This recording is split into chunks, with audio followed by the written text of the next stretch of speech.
Hey everybody, this is Roberto Blake helping you create something awesome today. Welcome back to the channel. Welcome to a live stream session. Today we're going to be talking about how to beat the YouTube algorithm as a small YouTuber. I'm going to bring some data up on the stream that will actually show you the back end of a YouTube channel that is a faceless YouTube channel with 500 subscribers, and it even has a video with over 12,000 views that came specifically from the YouTube algorithm. So we're going to get into that today. We're also going to be doing some channel reviews live here. And of course, I have a very special guest to help me with these channels reviews and to talk to you guys about the experience of being a content creator. And once again, thank you everybody for pushing us to over 500,000 subscribers at the end of 2020 means a lot. And we actually, for the month of January, have done yet another 10,000 subscribers added to the community on top of that. So really appreciate everybody, appreciate the energy. And we have a really exciting stream today that is sponsored and brought to you by our good friends over at StreamYard as well as TubeBuddy. StreamYard is the simplest solution for live streaming. It is why we can bring you this show in Facebook, Facebook groups, LinkedIn Live, and on Twitter via Periscope. And it is a really dope setup. I also am able to do this. I'm able to be fancy and switch between my cameras. And again, I wouldn't have such a great show without help from our sponsors over at StreamYard, as well as our good friends over at TubeBuddy, who make the best YouTube tool to help you grow your channel. So links to both are in the description down below if you want to check them out for free. So you guys can go ahead and do that. Welcome once again to the show, the man about tech himself, my boy, Viper. Yo, what's up, Roberto? We back in the building, baby. How you doing? Yeah, doing it again by popular demand. You guys asked me to bring the man about tech back to the stream. You guys really enjoyed his thoughts, his commentary, his contribution. And so we brought him back, ladies and gentlemen. Welcome back, Viper. Thank you for having me, man. I appreciate it. The community appreciates you, my friend. So how are you doing and what's going on with your YouTube channel? You know, I am doing good. So I have decided to take a more aggressive strategy this year. Last year I had a lofty goal, didn't meet it. So I decided to assess why I didn't meet my goal.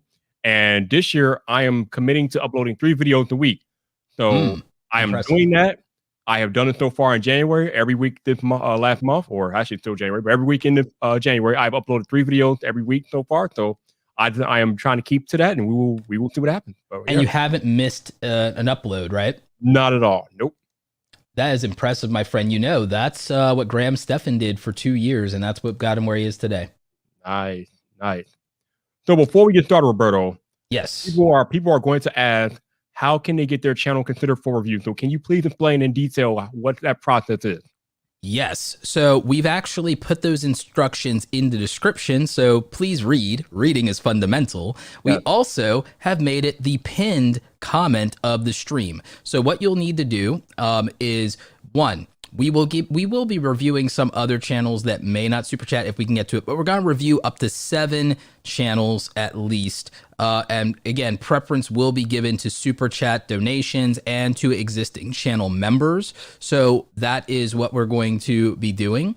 And we also prefer that when you do those super chats, requesting a review, that you also tell us a little something about what your channel is about. One, that will help the people in the audience a lot to get the context. It'll help us so that we know what's going on here. And we're going to give you at least 1 really good tip or 2 each on your channels. So we're going to do that. A lot of my commentary is probably going to be on things like your thumbnails and your titles, as well as your overall branding to your channel, unless you request something specific that you're struggling with. So if you give us specific information when you do your super chats, we can help you more. We also are hoping that those of you in the live viewing audience who don't have the ability to super chat or do not have your channel reviewed will learn from the experience and apply it to yourself, because a lot of this, guys, is fundamentals. It is the basic building blocks of YouTube. And we're also going to make sure that all of you get some value, and we get some replay value for anyone watching the replay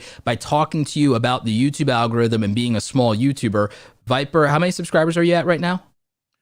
A little over 5,100, so a little over 5,000. Little over 5,000. I'm at 500,000. And, you know, this is a great learning lesson for you guys. Me and Viper, I've spent more time live stream with Viper than any other YouTuber. It doesn't matter what their subscriber count is. So if you think that the YouTube community is all shout outs and elitism, or that even having big homies is just going to automatically blow you up, we are living proof that that's not true. Viper has actually collabed with bigger YouTubers than I have.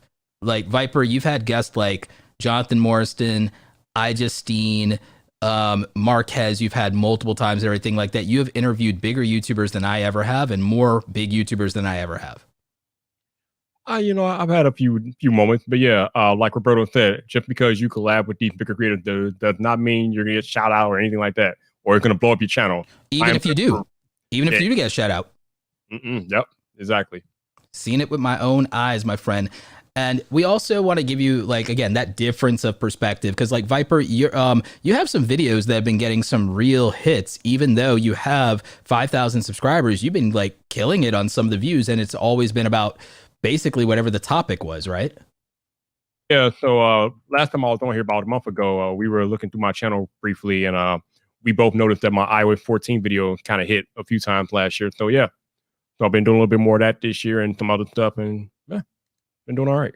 Any key takeaways before we get into some of the back end data I want to show? Like, do you have anything that you would tell small YouTubers that like you've seen, like, you know, you feel works really, really well, or that you think is something they don't know about? Well, the thing that I'll say is something that they all know about, but they rarely put into practice, and that is consistency. It's funny because, as you know, Roberto, I'm in these YouTube clubhouse rooms almost on a daily basis, and everybody asks the same questions pretty much every day. How can I grow my channel? How can I grow my channel? How can I grow my channel? And the number one thing, more than anything, probably is consistency. Now, people ask, well, how many uploads a week do I need? It's not really about that. It's more about how many uploads can you fit into your lifestyle. So if you're like a parent and you got kids, you got to watch things like that, then you're not going to be able to put out 4 or 5 videos a week, and that's perfectly okay. But if you decide to put out 1 video a week or 2 videos a week, make sure that is something that you can stick to. There is no right or wrong answer, but whatever number you choose, you have to be consistent week after week after week. And I just want to show people with your channel here up on the screen, Viper, like in the last couple of weeks, you've been putting out video after video after video, but you put out a video a day ago that got more views than any of the other videos you've done in the last couple of days here. And it shows you how important just picking the right topic and the right title is, and even a good thumbnail, because this whole don't track me thing, that's relatable to people. And so that's why you were almost at 1,000 views. You've had other videos that have had a week to get views and not even come close to that. Just right. Look at the big difference in picking the right topic. The quality difference didn't change. You know, you're Viper. The quality is consistent AF. But just by picking, you know, something on a specific topic, it makes all the difference. Like your new Memoji 2 weeks ago, 900 views. The next video, see the video before that, it didn't get as many. This video on the AirPods Pro Max, people were really into it. Boom, 1,000 views. You know, this YouTube short, 2,000 views.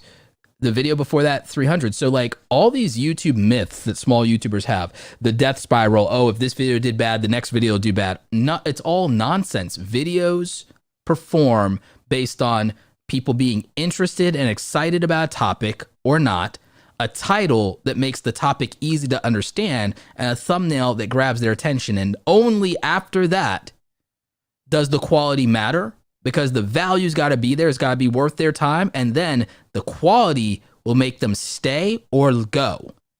And then if you're consistent, you can subscribe to somebody who's consistent. You can't subscribe to somebody that's fly by night and gonna ghost you. Yeah, that's one of my big pet peeves about creators. Like if I go to your channel and I see that your last upload was a month ago, I'm like, are you just gonna be here like once every month and then leave me? I'm like, no, I need you to be consistent with the content. So you are right about that, Roberto. Absolutely, my friend. Absolutely. You know, I do want to acknowledge these amazing super chats that we've had. We've got some great ones in here.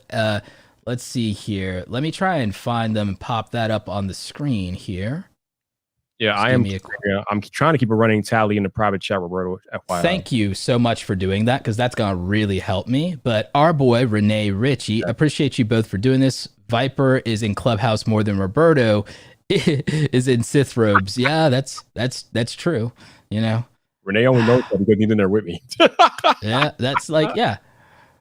that's true. We have a question from Sailor Drew. Appreciate you. Does being consistent also include posting the same time and the same day every week? What are your thoughts, Viper? Okay, so I'm glad you asked this because it's another question that comes up religiously. So to me, and I know people have different thoughts about this, but to me, being consistent is definitely posting the same day every week. But it doesn't necessarily have to be the same time on the same day every week. So again, it's one of those lifestyle things. Yeah, you could choose to upload every Tuesday, but are you going to be able to upload every Tuesday at 10 a.m.? Maybe, but if you're a real life adult and you got things to do, probably not. But as long as you are uploading, if you choose to upload Tuesdays, make sure you upload every Tuesday. I mean, like the time is not that big of a deal to me personally. I mean, I upload when I can upload, but I think it's more important to upload, to pick a day and then be able to consistently upload on that day every week. What do you think, Roberto?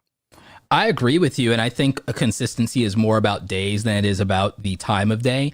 I feel that time of day can benefit you, but if the topic is interesting enough, people will watch it when they want, because YouTube's about video on demand. Live streaming is about time of day of when people are around to watch. So yeah, velocity wise, you might get more views in a day initially the first day or the first 2 days if you post at a certain time. But again, for me and for a lot of us who aren't mega famous YouTubers, most of our views will come after the first day collectively anyway. So the time of upload for me is just an anxiety thing or a vanity thing. It doesn't matter. And I'll show you guys this on the 500 subscriber channel that I wanted to talk about. It's interesting. We have a channel with 500 subscribers. We have you with 5,000. We have me with 500,000. We got the whole gamut here pretty much. Like, it's going to be super interesting.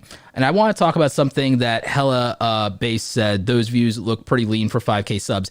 Not really, guys. Not really, guys. Go look at Gary V. Go look at Gary V. He gets the same views that I get, and he's at like 2 million, and he's famous. He's one of the smartest men in marketing, if not the smartest man in marketing. He's Gary MFing V, okay? And me and V can get the same views if you just look at raw view counts, because it's not about the view count. It's about whether people are interested or excited in that topic. It doesn't matter how many subscribers you have. I could be subscribed to somebody and not give a damn about the topic. So it doesn't matter if you're subscribed, because that's not the point. Views and subscribers, every small YouTuber and even some large YouTubers need to take this view to subscriber ratio thing, and it's like they need to like just put it in the bathtub and let it go gently into the night, because it's an idea that needs to die. It's an idea that needs to die. It's so stupid. It's so stupid because we don't even watch videos that way. Not to mention, YouTube doesn't send out the notifications to all your subscribers anyway. So exactly. So why would subscribers matter when notifications don't even go out to 100% of subscribers, and 100% of your people ain't even on a notification squad? And even if they are, they might not have notifications turned on their phone, because most people, whether they're at work, they're with their family, why are they gonna stop that and watch your YouTube video because they have notifications on? Come on. Come on. That's my problem with the YouTube community. Not to be negative, but it's like we seem to get caught up in YouTube life and let go of common sense. You know, it's kind of why I've been harsh about social media lately, Viper. You've noticed I've been like a little harsh or leaning in or punching at social media, even though I make all my money off of it. Like, and it's because, well, still objectively, it's making us forget common sense. It's making us forget that we're human beings, and it's making us forget about human behavior. We probably should not go down this path. We could be here all day, because I hear you. I agree. You hear it in the clubhouse rooms. Yeah. Brendan Sparks, I've never given this much in a super chat, but didn't even hesitate. Roberto is the man, and his input is worth it. Thank you. I appreciate that. But I'm also really excited about Viper's input on this. What I know. We got Sarah Lane. We're going to hit up her channel, which is about Korean entertainment. So that's great.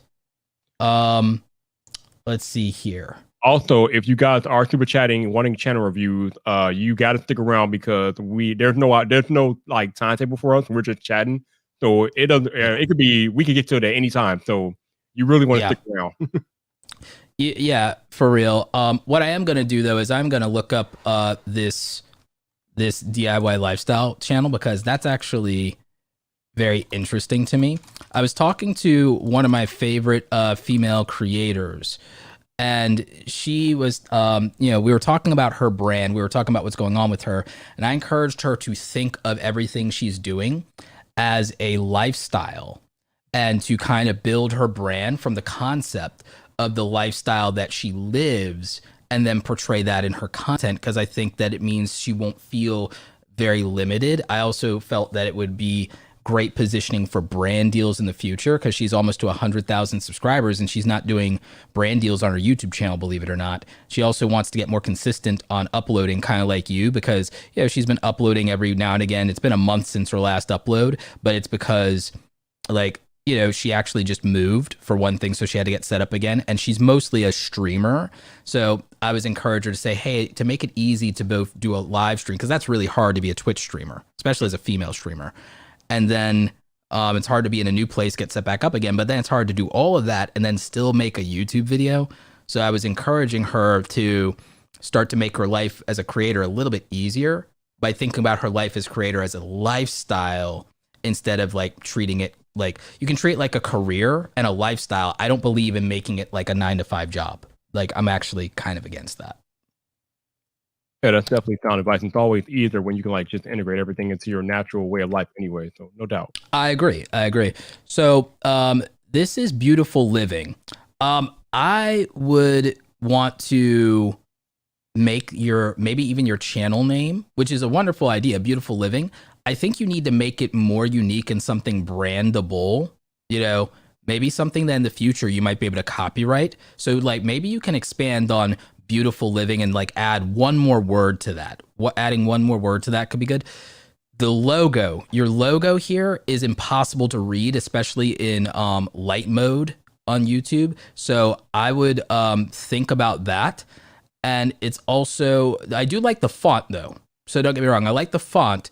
The problem is the background. I can't see it. What you do great though is these thumbnails. I can read the thumbnails and I can see that. And this stuff I think this would look good on mobile. What do you think, Viper? Yeah, the thumbnails look good. Although I would say be careful with the text. Be careful how you contrast the text because that first thumbnail with the living room tour, that's difficult to read. That text could be difficult to read against that light color background. So just be aware of that. But yeah, they look good. Yeah, I agree. I might have considered making like a deep purple text. I know she likes the white text with the thin thought. I might have done text, or I might not have even used text at all. That photo looks like home decor. It looks like something that came out of the catalog. So I might not have even bothered to use the text. You know what I'm saying? Yeah. I you know me, Roberto. I'm an advocate of not using text or using as little text as possible on a thumbnail. Yeah. Let's look at some of these. Because I like this decor, DIYs, recipes, lifestyles. This is a lifestyle channel. I think this can be a lifestyle brand. I think that this could be like Tasty or any of that stuff that you see, that we see great brands, that lifestyle brands on YouTube from these big companies. I think that this could be competitive with them. I think it looks dope. I mean, look at that. So the quality's there. But guys, notice something. The views will not be consistent. The views can get more views than she has subscribers. So look at this from 2 months ago, the timing. Dollar Tree Christmas table decor. Brilliant idea. Dollar Tree is one of the biggest brands in this country, and there's great stuff for decor and stuff like that. My mom and sisters love that kind of stuff. All my female friends, they do that kind of stuff. They're like, oh wow, this table arrangement is great. What'd you do? It's like, I went to Dollar Tree, or I went to Marshall's, or I went to Target. It's like, yeah, it's like it looks like it came out of what are they called? Kirkland's or something like that, which is expensive. But like, no, Michael's. I would do stuff with Michael's, Dollar Tree, Dollar General, Walmart, Target, because people know those brands, kind of like how people know the iPhone and Samsung thing that you do, Viper. You know how you use tech brands? Mm-hmm. If people don't know you, they know those tech brands. They don't know you, they know iOS 14, Exactly. So like, what do you think? What advice would you give? Because my advice is, again, to lean into things like Dollar Tree and Marshall's and stuff like that. But the thumbnails, some of them, I think this like vegan cranberry cookies didn't need text. I think it would have performed better without it, just like how the Dollar Tree heart-shaped board did. Like, I think a lot of these don't even need the text. I think some of them are just good enough without it. So thumbnails are interesting because for the longest time, I didn't really take thumbnails that seriously. But the cool thing about thumbnails is that they are the very first impression that you can make on a potential viewer. So it is very important that your thumbnails tell a story. So like Roberto was saying, in some of these thumbnails, you don't really need text because the picture by itself can tell the story. So like on that vegan cranberry cookies thing, I agree. Don't need text there. Just let the cookie speak for itself, and that will probably entice more people to click on it. But thumbnails are so important, especially if you want to get your videos in suggested, because when you are watching the YouTube video and then you got these other row of videos on the sidebar, those are all the suggested videos. And the first thing that pops out, of course, is the thumbnail. So you want to make sure that your thumbnails are eye-catching, eye-popping, attention-grabbing, and that will entice more and more people to click on it and go from there. But yeah, I would highly advise you guys to not use as much text on your thumbnails if you don't have to. Now, there are times where you will need to add text to add that clarification or emphasis on the thumbnail, and that's fine, but just don't do it at the expense of the story that the thumbnail is trying to tell. No, I would agree with that 100%, Viper. Like, I really would. I mean, I think that makes the most sense to me. I think it should to like anybody. And when I look at all of this, what I see is I do see a good overall idea and concept and brand. And the thing is, this channel isn't even that old. And guys, I see 1,400 views, 1,300 views, 1,400 views. I see ideas and timing mattering. I see good thumbnails, photography, and typography mattering. And I see good ideas mattering. And I see YouTube promoting a small channel. That's what I see. And you don't need subs, because clearly, look at that. Again, a lot of people would love to have 100, 200, but look at that. The views, that's people. That's people deciding. People decide. So people think the algorithm's against them. Boom. Beautiful living. You're well on your way. I think you can definitely hit 1,000 subscribers this year. I think if you can put out content every week and it can be the best content, it can be of this quality, I think that could be great. And so I am looking forward to hearing back that you are crushing it. So we'll see you again. In the meantime, I do want to switch over to a tab. I want to show you guys something. So for those of you not familiar, and it is linked in the description, I have a channel called Zenbuster Music. It's a lo-fi music channel. In fact, we even have a 24-hour music radio stream, and this is not just a plug. I started this channel, and there's a lot of reasons I started this channel, Viper, but what's interesting is this is a channel that doesn't have a face, and most of the people who've ever watched this channel have no idea who Roberto Blake is. I guarantee you, because I actually have some data to prove that. But this channel is doing really well. I think there's like a glitch right now with the analytics, which is annoying, but I'll just go to individual video analytics because that will show up. But I have a video here that makes a point about the YouTube algorithm. I have a video here with almost 13,000 views, and I want to show the data, hoping that YouTube is not being screwy on the data. This video by itself, one video did 77 subscribers. These are people who are not subscribed or don't know about the Roberto Blake YouTube channel or don't know who I am, because look at this number here, Viper. This is suggested video views. 91% of the people who watch this video have no idea who Roberto Blake is because they were suggested this just because of the music they listen to. Wow. And out of those 12,000 people, almost 100 of them subscribed. Remember what I said about the 1% rule? Let's take this even further. It was 10,000 unique viewers out of those 12,000 views, which means some people, went and re-listened to it, rewatched it because it's music. Of course they would. Look at this. Look at the algorithm. Remember how we showed you the reach tab? This is the algorithm at work. 92% from YouTube recommending content. This is a channel with 500 subscribers, Viper. So the YouTube hates small YouTubers, huh? You can't beat the YouTube algorithm because you don't have 1,000 subs. Buy subs. Buying subs is BS. Like, no. Small YouTubers can't win. Nonsense. Proof in the pudding.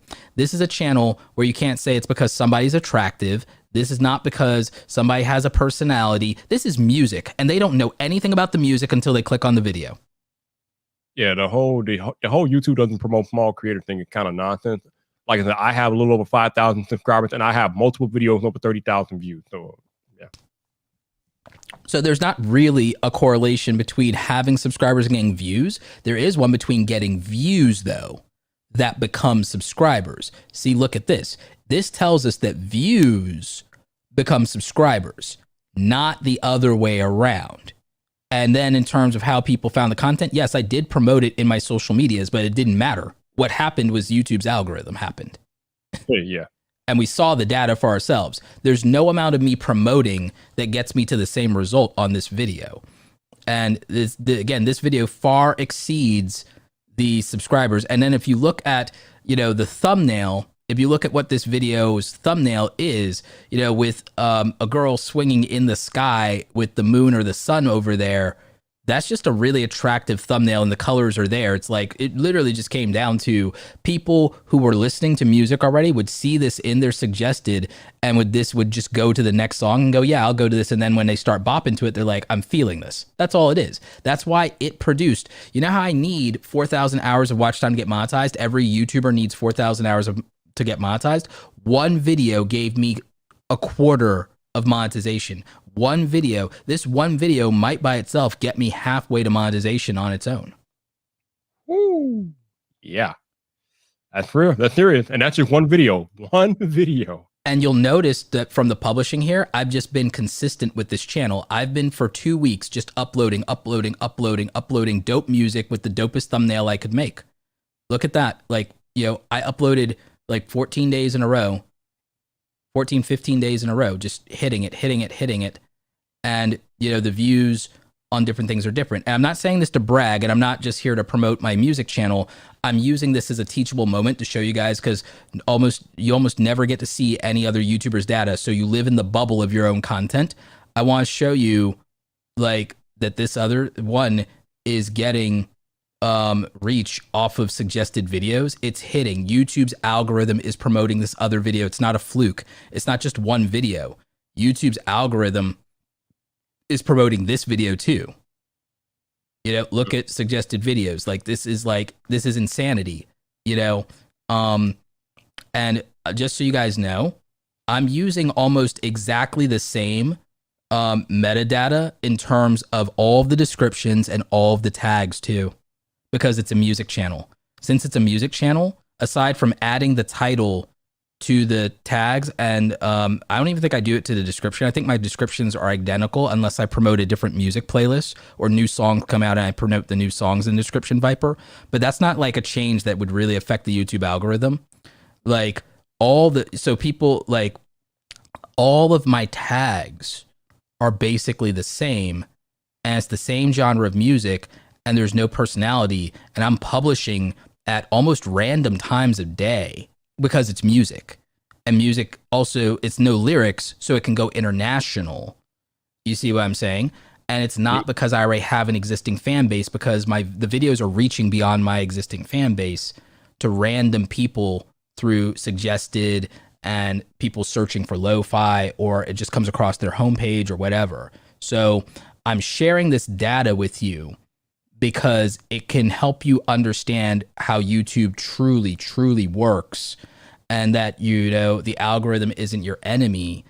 And if you just look at the data, if you just have a little bit more of an understanding of that, you don't even have to have faith in it. You just have to look at this graph in reach and you see this funnel here, this thing, you want to fill that up. You if at all, that YouTube is killing it for you and promoting your video when this fills up, and when you're either getting homepage or suggested. A music channel is great for suggested. It's not always great for the homepage, Viper. There's other, I think product reviews, the stuff you do, is great for the homepage, and I think that's great for search. Mm-hmm. Yep. Suggested videos, though, are almost exclusively about their thumbnail, though. Indeed. And and you can see YouTube wants watch time. Views are nice for us because views look good, but average view duration and getting that watch time, click-through rates are only good if people watch long enough after clicking and enough people do it to add up to a lot of watch time. And you need that watch time to get monetized because you need to get, you got to move the needle there. So I'm like almost halfway. You got to move that needle in monetization, and making videos that people will click on is always that answer, So whatever else you think is going on, you got to get those clicks, because that's the only thing. Yeah, and I think it's important that what you were just saying. Watch time is key. YouTube is above nothing else. They want to keep people on the platform. So if you can get people watching a video for a long period of time, or if you can get people to watch your videos and like playlists, or watch multiple videos that you make, YouTube will really send people your way, or they will promote your content more, because they have identified you as someone who can keep people on the platform. Exactly. And it takes time, because I've had this channel. I registered the channel in December, because you need 30 days to be able to apply for your URL, which youtube.com/zenbuster. If you guys ever want to check it out, you have to get your channel URL. And people don't realize a YouTube channel has to exist for 30 days. So if you're a new YouTuber or a small YouTuber, your YouTuber channel has to exist for 30 days. And you need to verify with a phone number, a valid phone number, and that'll unlock more than 15-minute videos, and that will unlock a lot of other features, and you'll be able, when you hit 100 subscribers and 30 days, to be able to apply for your channel URL. So even if you're thinking about starting a YouTube channel, just go ahead and register it, because you need to start that 30-day clock no matter what. You also, when you want to do a live stream, you have to put in the option as if you were going to do a live stream, because you have the 24-day countdown on that too. You have to have chosen 24 within 24 hours, not 24 days. I'm sorry, 24 hours in advance of doing that. I learned that when I decided, I want to do the 24-hour live stream thing that I set up now, and I realized, oh crap, I can't do it because I didn't try to do it before, so I have to wait 24 hours from trying to live stream. So just some things you need to know as a small YouTuber if you're watching this.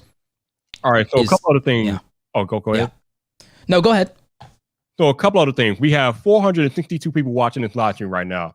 And I need you all to understand something. Most of you all are here for channel reviews, or you enjoy Roberto Blake content, things like that, and that's cool. But you need to remember, if you are a content creator on YouTube, this is a marathon. It is not a sprint. There is no such thing as an overnight success. And if people go viral, a lot of times they go viral for things they don't even want to go viral for. And then they're stuck in that viral prison trying to recreate something that they don't even want to create and they're not passionate about. So you might think you want to go viral, but you might go viral at the wrong time, or you might go viral when you're not ready to go viral. And then that's a whole nother pot of Pandora's box you don't want to get in. So understand that this is a lot of work. I've been doing it for 3 years now. Roberto's been doing it for like 7 or 8 years. And you just gotta put in the work, put in the grind. It's hours upon hours of shooting video, editing, studying YouTube. That's another thing that you guys need to do. And a lot of you guys are off to a good start today. You need to study YouTube, study how the platform works, study what the platform wants and the things that you need to do to give the platform what it needs to promote you. So there's all of it. There's a lot of these things that go into being a YouTube content creator. If you want to be on the platform, if you want to be successful on the platform, be prepared, because it's like going to school out here, man. You got to be willing to learn the game. You got to be willing to learn how YouTube works if you want to be successful, because again, there are no shortcuts. There are no overnight viral sensations. It's all about work and grind and honing your craft.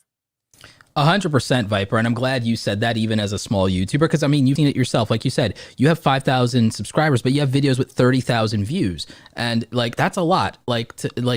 I have never gone viral. I've made like 1,500 videos and I've never gone viral. I do have a video with 1 million views, but it didn't go viral.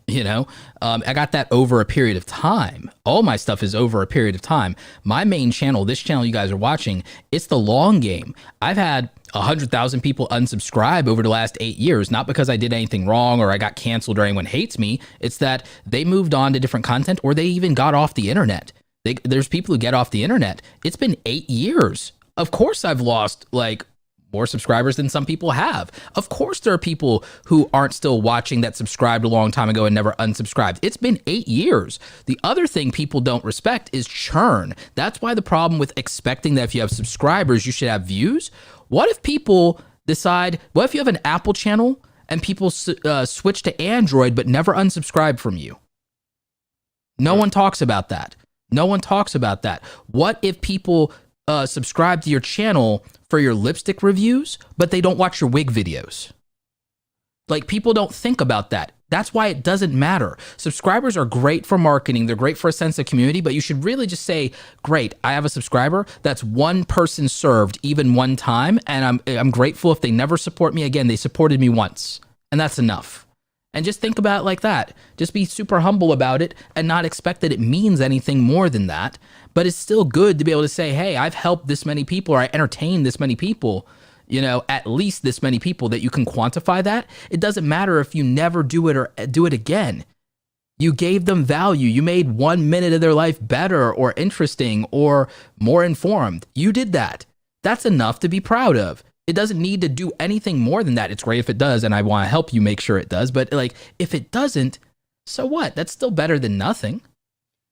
So 2 years ago, Roberto told me that I think I was moaning or complaining about not getting enough views or whatever the case may be. And Roberto told me that it doesn't really matter how many views you get. All it takes is one view to change your life. And it's something that's always stuck with me in my creative journey. And he has never lied. It doesn't matter if you're a small YouTuber, you're only getting like 10 views or 50 views in video. It doesn't matter. Literally, one of those views could potentially change your life. So don't worry about the view count so much. Just worry about putting out the best possible content that you can. And everything else will take care of itself. I promise you. Indeed. Indeed. Let's go to another channel that we can look at, and then we'll talk a little bit more. We'll wrap a little bit more on the algorithm. So this is Straight Talking Fedora Check, and says, review please. I run a commentary channel. YouTube appears to not recommend my videos as of late, according to impression numbers on my YouTube analytics. Great context. Thank you for that. Interesting. What I might do is this. Viper, you remember our talks about YouTube's restricted mode? Yes. I'm going to see what happens, and you keep an eye on this for me too. I'm going to move to restricted mode, and let's see what happens. Yep. A lot of videos disappeared. Yep. Oh, yes. A lot of videos disappeared. You know, I'm not going to name drop them, and I also I want to protect their privacy. I have had a coaching more than one, but I've had a coaching client that's a very popular YouTube commentary channel. Like, if I said the name, I'll tell you after stream, but like, if I said the name, you guys would know exactly who this person is. Very funny, very clever, doesn't bully, is very smart. But we did this not incognito mode. We did restricted mode, and we analyzed his channel, and we realized that he had a lot of videos that hit restricted mode. I had another friend, not client, but a friend who is doing a combination of finance and commentary, and was calling out scams. And he covered a lot of the Dan Brazilian stuff, even though I don't really know who Dan Brazilian is. I really stay focused on my business and on the creators that I'm helping. So I never know anything that's going on. But I'll put it to you like this, and we'll talk about your restricted mode adventure too. When we figured out that restricted mode was happening, we analyzed a couple of things. One of it was the captions and seeing if those non-auto captions were getting words that should flag it. And another thing was we looked at his jokes, and we looked at whether or not those words would be something that theoretically could be borderline in any way at some of the jokes he was making. Cleaned up some of those, made a few tweaks, didn't really change the spirit of the content. The audience still loved everything. And yeah, a lot of people say, well, isn't that censoring yourself or anything like that? We're out here doing a career. We're out here to make money. We're out here to entertain. And if we can't reach people, we can't do that. We also can't change the platform. So all we can change is what we're putting into it. And people can fight the good fight. I don't believe in revolutions, Viper. I don't believe in fairy tales anymore. I'm old. So like, I don't believe in fairy tales. I don't believe in revolutions. What I believe in is results. And so I was like, we got to make these changes to get these results. We got to get these views up. We got to get this monetization to stop being yellow dollar signed. We got to get out of restricted mode. So Roberto. Yeah. Go to the homepage, or go hit the home button over there. Yes, can. And try to search our channel while you're in restricted mode. I probably can't. Yeah, I want to see if it comes up in search or not. Wait, the name of her channel? Yes.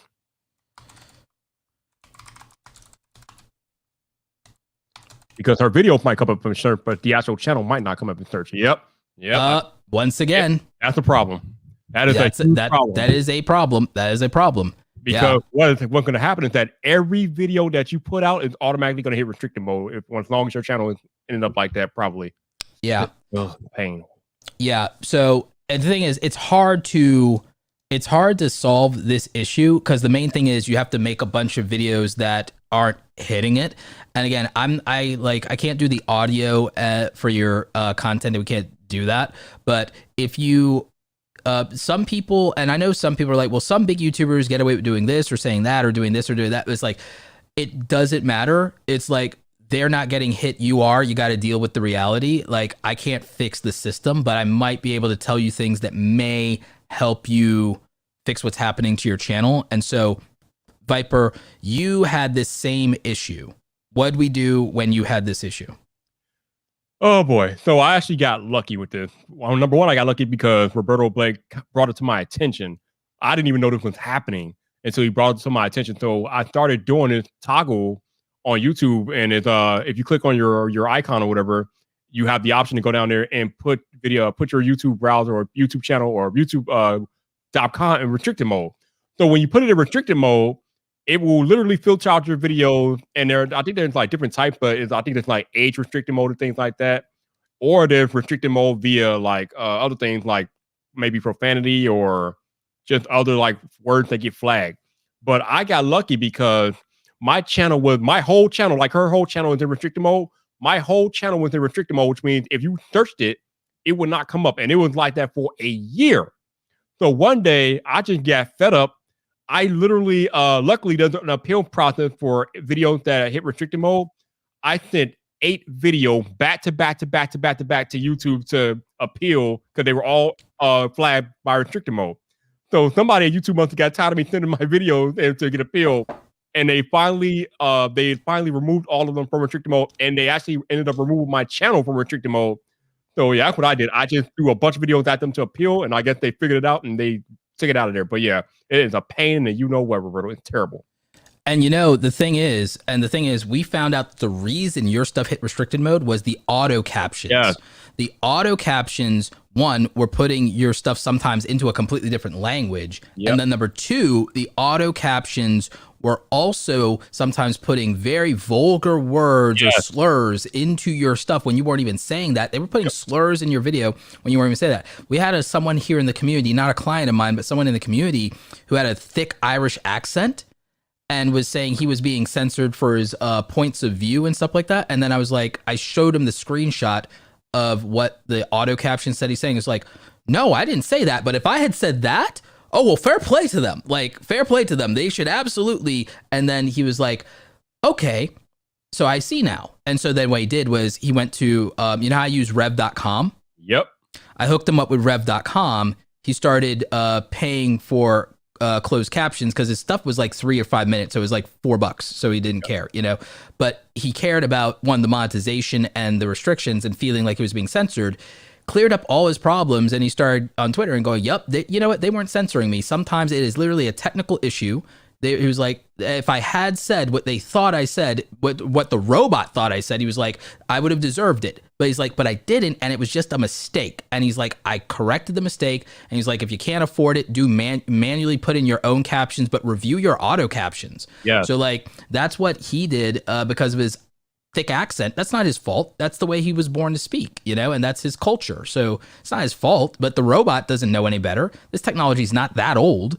So if you guys are having captioning issues, rev.com, go to robertoblake.com/rev. It's linked in the description down below. They'll give you a $10 coupon on your first purchase. They're not a sponsor. It is an affiliate, so I get a little tiny piece of something, but like, closed captions. I've linked it down below. Closed captions matter because if the robot is interpreting your video to be something truly offensive or horrible or vulgar or something, especially if you do anything that might like make it look like anything toward children, know what I'm saying? See, I can't even say anything because I'll get the, like then because there were people who covered some things around, very unsavory people, let's say that. And commentary has this problem a lot. If you cover very unsavory people and sometimes you say some of the things they did, that thing then gets you flagged. So I've known a lot of people to be very careful about that. They're not censoring themselves, but you can't help people if you can't reach them because the thing gets throttled or gated in some way. So I really do hope this helps. My main, we went into your issue, which I felt was maybe more important to cover than like, say, advice on the content itself, is like you have an actual issue with your channel. So you may not have even been looking for, you might have been looking for, oh, like what can you improve on your content? But I think it's more important that the first thing you address is this issue with the restricted mode on your videos. 100%. The stuff that me and Roberto just told you is a hell of a lot more important than reviewing your channel, because that will literally bury your channel. So it doesn't matter. Yeah, it wouldn't even matter what, like how good the content is or the thumbnail if you're having that issue. Also, guys, be aware that your thumbnails go through another algorithm, and that your thumbnails can actually get you restricted or flagged too. There was a guy doing commentary on like a fitness guru, but the fitness guru, because of their thing, the way that the guy did the thumbnail, it made it look accidentally. When I point out to him, it's like, you do realize that this could be mistaken for a sex act, right? And then he was like, I didn't think about that, but now that you said it, I was like, ooh, that's why they gated this. Like, that's why they put this in restricted. Like, and here's the harsh reality about all of this. YouTube does not care. So it's up to you as creators to get a hold of this stuff and fix it, because you're not going to get in touch with any humans at YouTube. So you can forget about it. So it's up to you guys to like reach out to your fellow creators or reach out to Roberto or Viper if you guys want feedback or things like that, because YouTube doesn't care. They're not going to go look at your channel and tell you how to do better. They're not doing that. So yeah, it's up to the creators to like take care of each other and like be on top of the things that are going on with your channel. RobertoBlake.com/Discord, and you guys can actually start like talking together about this stuff. Don't go in there and don't go promoting your channel in a like way of like, oh, I want like to get views, or doing any of this sub for sub nonsense or anything like that. But what you really might want to do is you guys might want to review or check each other's channels, or look and see if there's any problem with your channels, you know, before you do anything. I'm going to drop a link for Rev in there. I think they're still doing the coupon. RobertoBlake.com/go/Rev. Huh? I use Rev.com every time I want to caption a video. I use Rev.com. I love them. I do too. And we caption everything except for the live streams, because that would just be so expensive. God. But like, yeah, like it's so, the systems, man, you gotta work with the systems the way that they're designed, and it's not always great, but it's like, it's a miracle they work as well as they do, to be honest with you. So a couple of things, Roberto. Number one, I really wish that there was like a monthly like service for Rev.com instead of having to do it per video, because I was hoping to have it taken care of. Now I would do that in a heartbeat. Well, what I do is I deposit money, and then every time I do a video, I just go ahead and I like just have it take it out of my balance. Now, when you say you deposit money, what do you mean? Oh, you can, with your Rev.com, instead of charging your card every time, you literally can just kind of dump a balance in there and said like, oh, I think I'm going to do this many videos, so I'm going to just put like $100 in there or something like that, and you can just have it take it out of your balance. Oh, I did not know that. That is cool. Okay. Yeah. Number two, as a personal favorite to me, because he's a good friend of both of ours, can we like get to Renee Ritchie's channel at some point? Or yeah, we'll do that. But I do want to hit up this smaller tech channel, Dio. I will say. I'm just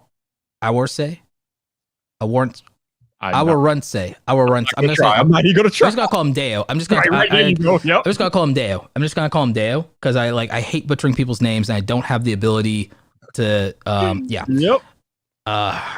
hate the most, dude, is whenever I butcher anyone's name, so I apologize. Review, main tech channel of unboxing and review, also dabble a little bit in personal finance. Okay, so I actually don't think that you should put personal finance on your tech channel.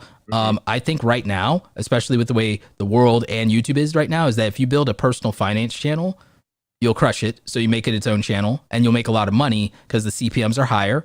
Thank you, Graham Stephan and Meet Kevin, for leading the way. Like, yeah. So this whole, but like if you get a bunch of subscribers, if you had a video go viral and you get a bunch of subscribers off this GameStop thing, it would wreck your channel because then they'll never watch anything else. Yep. It's kind of somewhat of a myth unless you have that personality. Unless you have a personality, which most people don't, they always think they do, but they don't, where someone will watch this thing and fall in love with you and then watch anything you do. That rarely happens. It happened for a couple of YouTubers back in the day, and so now everyone thinks that that's going to be them, and that's not how it works ever. I'm sad to say that, but it's just the truth. I'm not going to lie to you. Our truth. There's only a handful of personality channels that ever happened for. So what I would do is I would stick to doing the tech videos. And look at this. Even with the subscribers you have, look at these views. This is great. This is great. By the way, a lot of people talk about view to subscriber ratios. PewDiePie doesn't even get 10% of his 100,000, and he's the most popular YouTuber. PewDiePie rarely has a video break 10 million, and he has 100 million. Mr. Beast outperforms him. Like, and that's no offense or no shade to PewDiePie. But it is a compliment to Mr. Beast. But it's the point, guys. Like, view to subscriber ratios don't work. They don't matter. It's not relevant. It's never been. What I would tell you is you're getting some solid views, and that you need to really work on those thumbnails and really think about what will get clicked. I'm curious about whether your clicks come from the YouTube homepage or whether they come from suggested videos. I am imagining that you get your clicks from the YouTube homepage and from YouTube search. I'm almost guarantee that it's YouTube homepage and YouTube search. It might be balanced. Some videos might be getting suggested, but I almost guarantee it's the YouTube homepage and YouTube search. You got some really hard-hitting videos. Look at this, guys. Not even 20,000 subscribers, 100,000 views on some videos, 60,000, 50,000 views on some videos. You need to cover these new devices that people love, which I know is expensive as a tech creator, but it looks like you're really an Apple enthusiast. People love the Apple stuff from you. I really think you need to think and work on your thumbnails. They're not bad. These fonts are inconsistent. And I think you need to really study a little bit of typography. Maybe get do a free Skillshare course on some typography or graphic design or Photoshop. I think your photography for some of this is really good. I like this top-down one you did. But the text on it is bad. You don't even need the text, to be honest, on that. Some of these, if you literally just take the text out of some of these, they'd be like super, super impressive. If you're going to do if you're going to do a photo of a laptop or something, put something dope as the screensaver and have it turned on. Don't ever just have a black screen like that. It's boring. It adds no value. Yeah. That's my thought, but Viper, you're the man about tech. What do you think? Yeah, I would echo what you're saying about the thumbnails. Some of these thumbnails are just, they don't move me. And some of that is just having text in the thumbnail, or the text that is in the thumbnails are just, I can barely read them. And we're on a desktop and I can barely read them. So like you can imagine, if I can barely read them on the desktop, you're not reading these. Oh yeah. Then on the mobile, I guarantee you almost all the traffic is also from mobile, so that matters too. Yeah, most of the traffic on YouTube I think is from mobile these days. So yeah, 80%. I would say just eliminate some of the text. Unless you absolutely need to have the text in the thumbnail, just take it out, especially for tech video, because the product is the product is the story most of the time. The people are there for the product. You don't need to put text in the thumbnail most of the time. Yeah. You know, algorithm wise, I think I told you this, but it's like you realize that there's like a different strategy. And this is why I love having the music channel. And then I'm getting ready to start up the Creator Gear Guide channel finally, because I'm literally just now that I've done my Amazon fast and I've like gone 30 days without buying anything from Amazon, I can finally just order a bunch of stuff and do my mega unboxing video and just like unbox like $1,000 worth of tech or something. Like the thing that I would like look at, because I'm about to do a complete tech channel, and I've done tech videos before, is tech videos are evergreen for search and for the YouTube homepage. Because if someone cares about a product or a brand and it gets in front of them on the YouTube homepage, they'll click on the thing about that product and brand that they're excited about or familiar about, or a product. Even if it's not a new product, it might be a product that they would want to buy, or it's in a product category like laptops that they care about. That's an expensive product category, frankly. So like that will always win on the YouTube homepage if someone watches tech videos. So you have to design and think about the fact that you have a YouTube strategy. What kind of channel do you have? What kind of channel you have tells you where the views are going to come from. You know what I'm saying? If you have a tutorial channel, your views are going to come from search. If you have a tutorial channel, it's going to come from search, and probably the homepage. It might be a little bit of suggested. So that's like my channel. You'd have a balanced channel if you have that, and you might eventually have some of your stuff go external because someone might post a tutorial or a how-to or coverage in Reddit. Okay. But if you have a news or commentary channel, it's going to be the YouTube homepage most of the time. And maybe if a lot of people are talking about it, it might be suggested, you know? But that's where the views are really going to come from, is your type of channel. If it's beauty or tech, I really think you have to design your stuff to win on the YouTube homepage, and keep in mind that your titles, your descriptions, your tags, all of that, you need to keep in mind that there are people who will search out and seek out that product to buy it later too. What do you think, Viper? Yeah, like you said, tech is a good source for evergreen content. People are always looking for products, and the cool thing about tech is that it doesn't matter when you get a particular product. So the M1 MacBook came out about a month ago or so, like that. So almost 2 months ago. Yeah, about almost 2 months ago. So even if you get one now, you can still do a video on it, because people will always be searching for information about the M1 MacBook. Even if you get like I can't talk. Even if you get a Galaxy S20, which came out a year ago, you can still make videos about that phone today, because people will still be searching for content on that phone today. So when a new product comes out, some people buy the old model because it gets cheaper. So that's actually a strategy. Yeah, indeed. I mean, our boy Marquez has a whole series on YouTube called Retro Tech. So tech is one of those unique things where it doesn't matter when you get a piece of tech, you can still make content about that. Well, some of the best videos and most viewed videos are the videos that are like a 2 week later, a 1 month later, even a 1 year later, because the price goes down and people can buy it, or people buy used products because, you know, budgets. Indeed. So yeah, I would say tech videos are definitely more evergreen than most things, because people are always searching for content about products and services. I would say tech videos. I would also say things like beauty videos, beauty products, consumer goods. That's why I also talk about making videos where you use something like Trader Joe's if you're a food or a grocery channel or a lifestyle channel, doing shopping hauls for like family vlogs where you do things about your budget, and you do like Trader Joe's, Walmart, you know, Aldi's. Big deal, because it's a big deal because the brands are what people know, and that's where they can go shop in real life. So they like want that. They want Michael's, Dollar Tree, Dollar General. They want that stuff, and that's evergreen. Indeed. So it's like Noah's evergreen too. Could keep coming. Good Lord. Yeah, like so. I hope that helps. I think that was good advice. I mean, Viper, what are people saying in the chat? Because I'm at the top because I'm going through the super chats, but like, what are people saying in the chat? Let's see. A lot of people are asking about how they can get a channel review, and to be honest with you guys, we have pinned. It's pinned, but we have so many channels in the K that you're not looking good if you just got here. Just being honest with you guys. Yeah. Like I might need to put a ticker that says like channel reviews are now closed or something. Yeah. Like do you, so Viper, we're gonna go to, wow, like I might have to get out of restricted mode to even find this dude's channel. That's a problem. Jesus. Yeah. All right. So Straight Booming Podcast, your channel is in restricted mode as it is. So that's problem number one.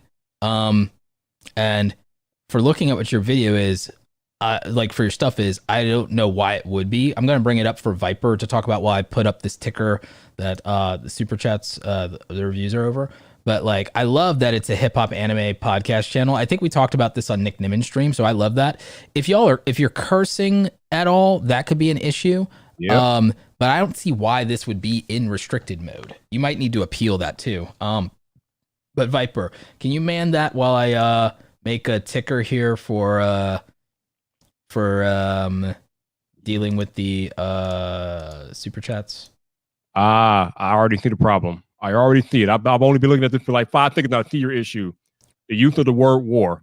I am pretty sure that will get you flagged immediately on YouTube for using that word in any title, description, thumbnail. So yeah, Obviously, Oh, I see. And yeah, I'm familiar with this anime, Attack on Titan. So I understand what they were trying to do. yep, it doesn't matter. Yeah, it doesn't matter. Doesn't matter. Like, YouTube yeah. is really particular about that stuff. So yeah. So your videos are not getting traction because you're using the word war in your title. So and that's why you're probably in restricted mode too. So I mean, oh yeah, yes, war is a flag word. War, warning, hack. Yeah, there's a bunch of them. There's a bunch of words that YouTube just does not like.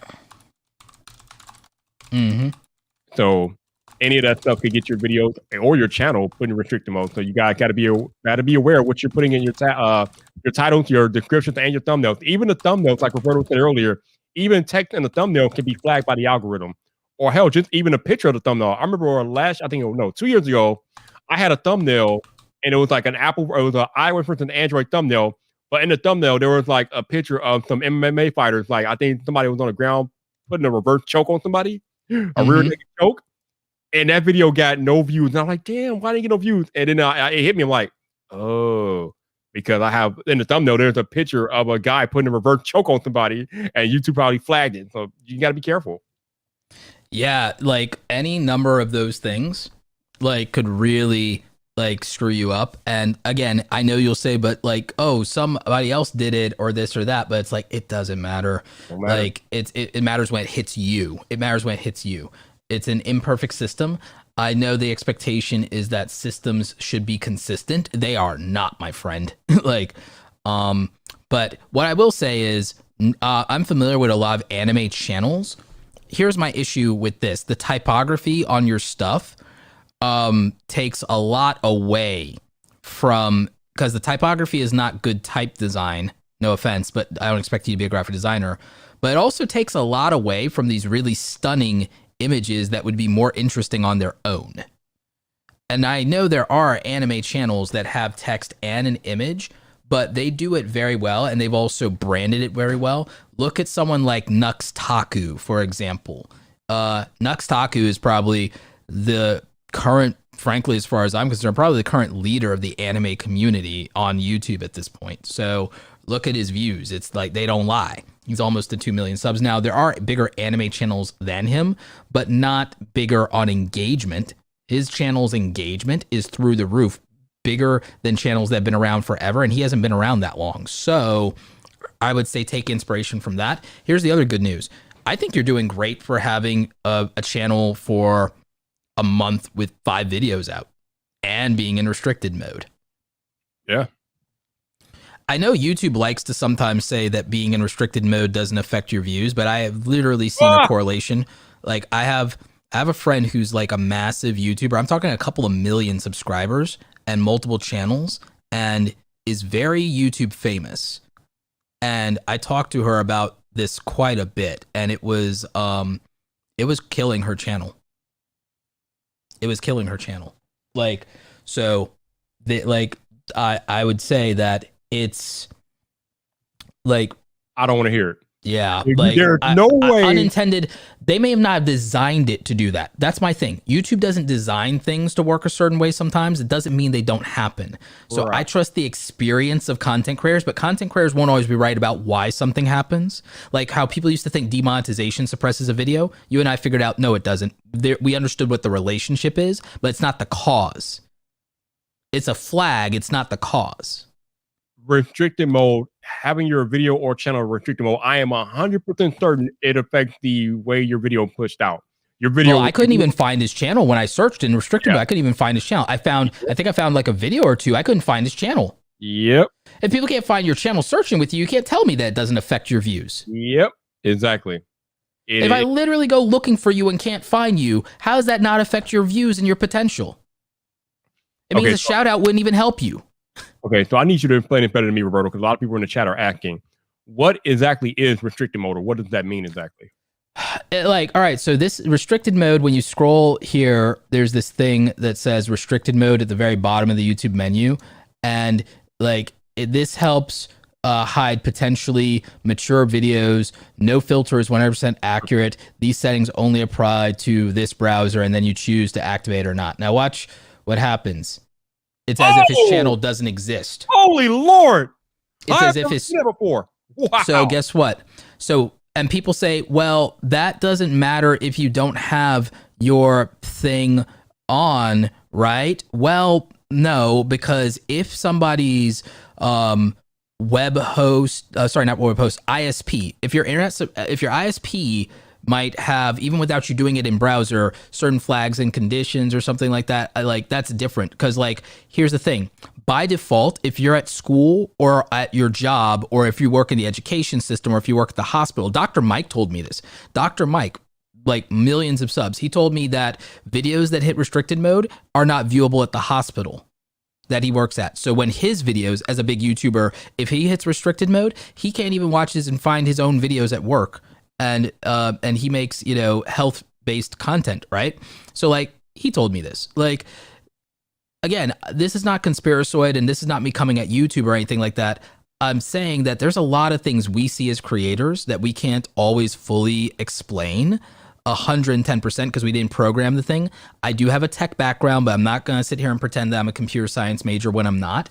But I will tell you that sometimes there are gremlins in the machine. Sometimes there are things that are unintended consequences. Sometimes systems aren't perfect. They even gave us the disclaimer, and you guys saw with your own eyes. Now, what I will say is that, yes, I would have to turn on restricted mode, but that's also in theory, because we know that there's gating and levels of gating and age gating. We've seen people uncover, like Nerd City uncovered codes and stuff like that, and then it's taken out of the visible code when we do view source, and we get to see, like, when we look at the code that makes up YouTube, this stuff has now been obfuscated for those of us who know how to read this, like, and so now you can't decipher certain things you used to be able to by looking at this. But because there's people like me in Nerd City who comb through this stuff, but now they've, you know, hidden it to where you can't do that, because you could find a way to exploit the algorithm if you know what you're doing. But I say all that to say this. I don't want everybody to just assume that if their stuff isn't getting views that they're in restricted mode, because that's not real either, and this is not a conspiracy.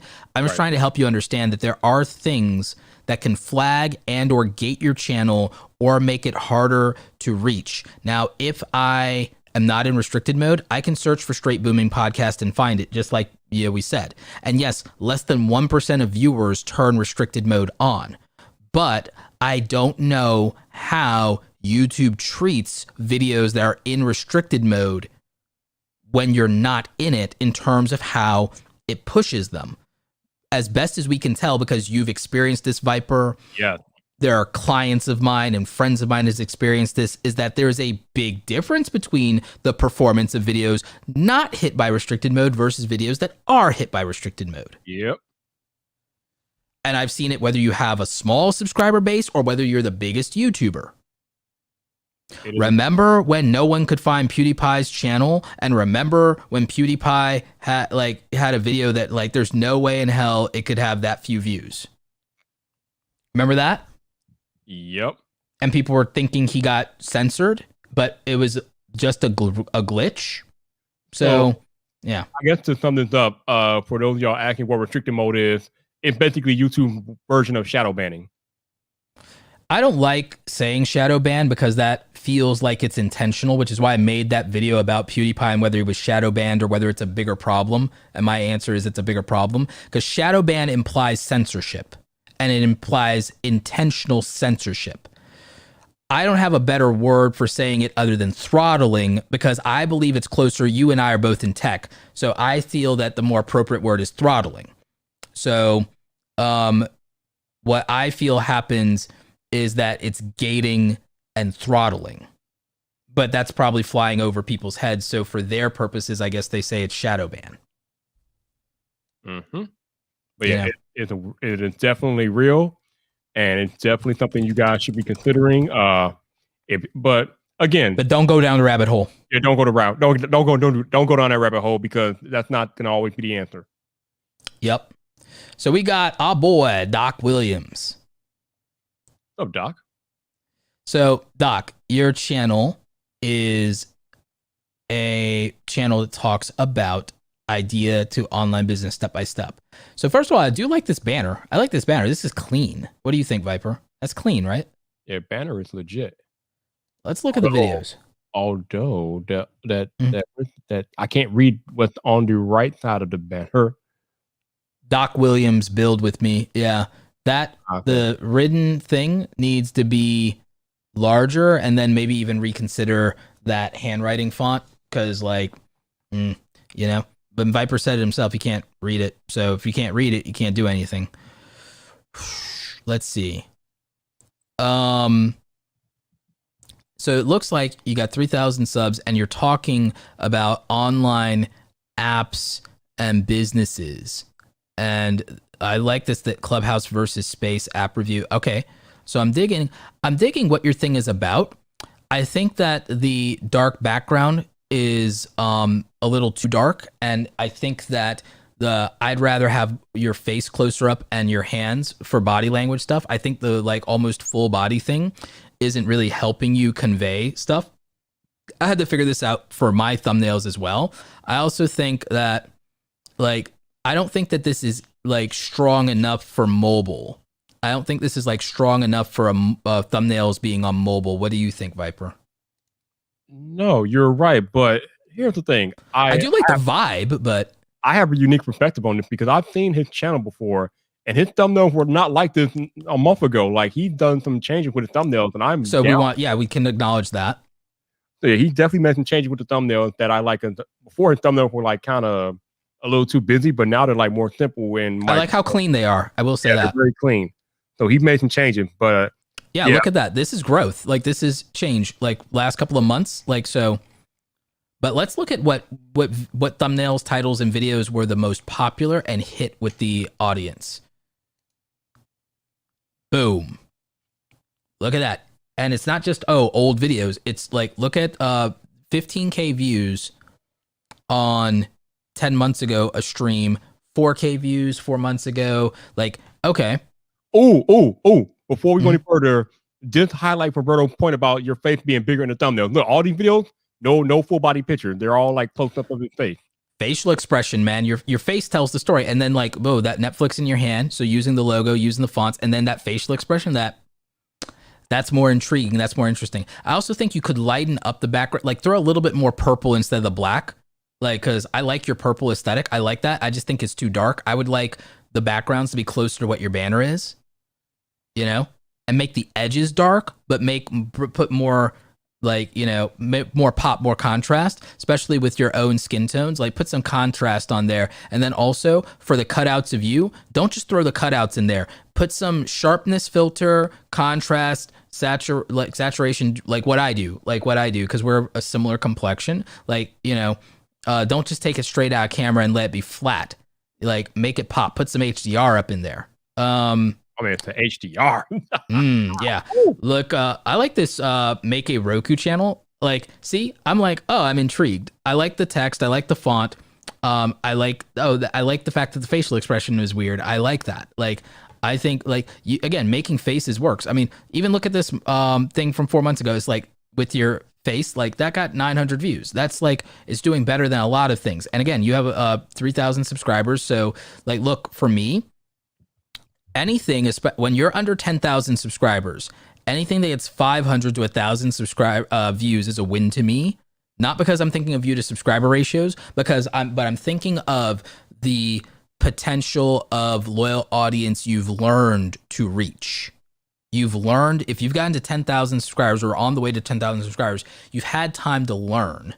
So there's a better chance that you know how to reach people. So it's all about experience. I talk about that a lot, Viper. I talk about the value of experience and, like, getting experience points, And so my thought on this is more that I feel, hang on, I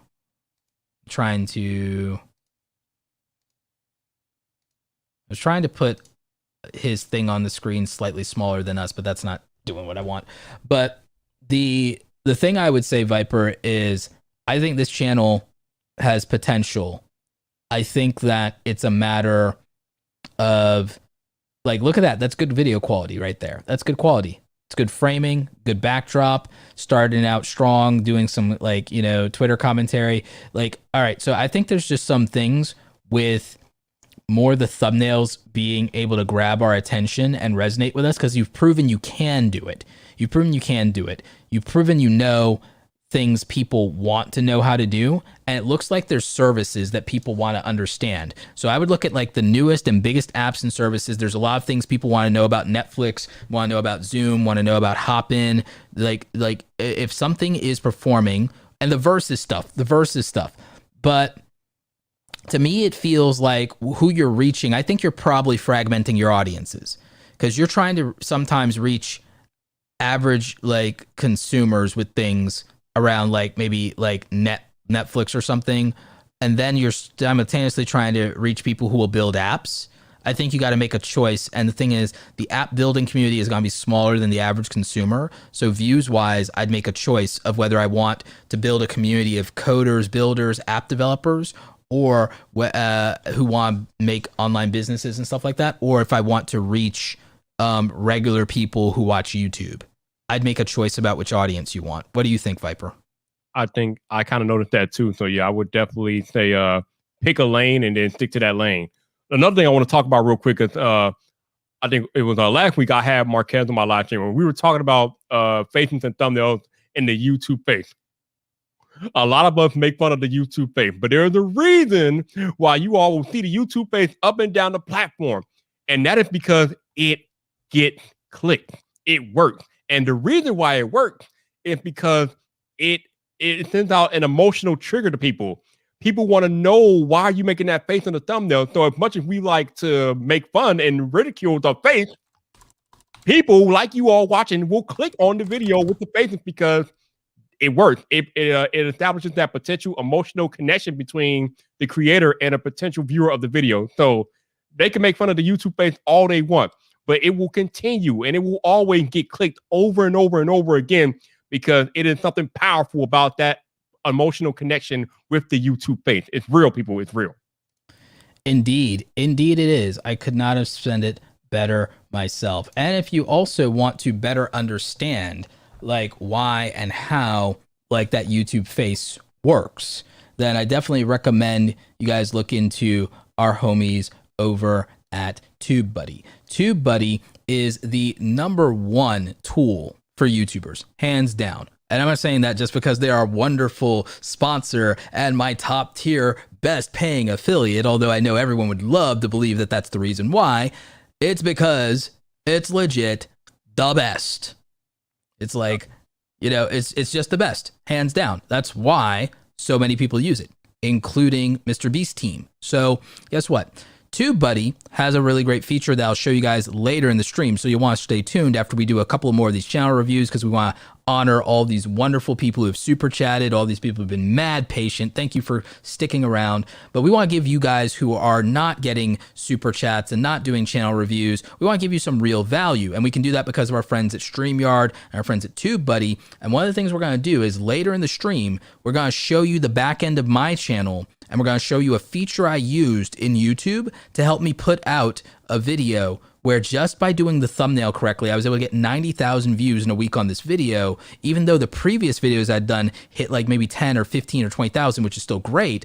This one outperformed them, and it came down to me getting a higher click-through rate. And I got a higher click-through rate because I studied what YouTube and TubeBuddy were able to tell me about my facial expressions and why, for me, the YouTuber face doesn't work. Like the YouTuber face for me was not doing it on my videos. What did it was learning the poses and the facial expressions that you, my audience, would actually resonate with on a video, the title that would trigger you emotionally to click on a video.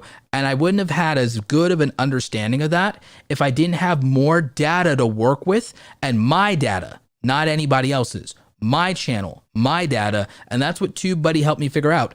It wasn't changing my tags, you guys, which I still believe matter.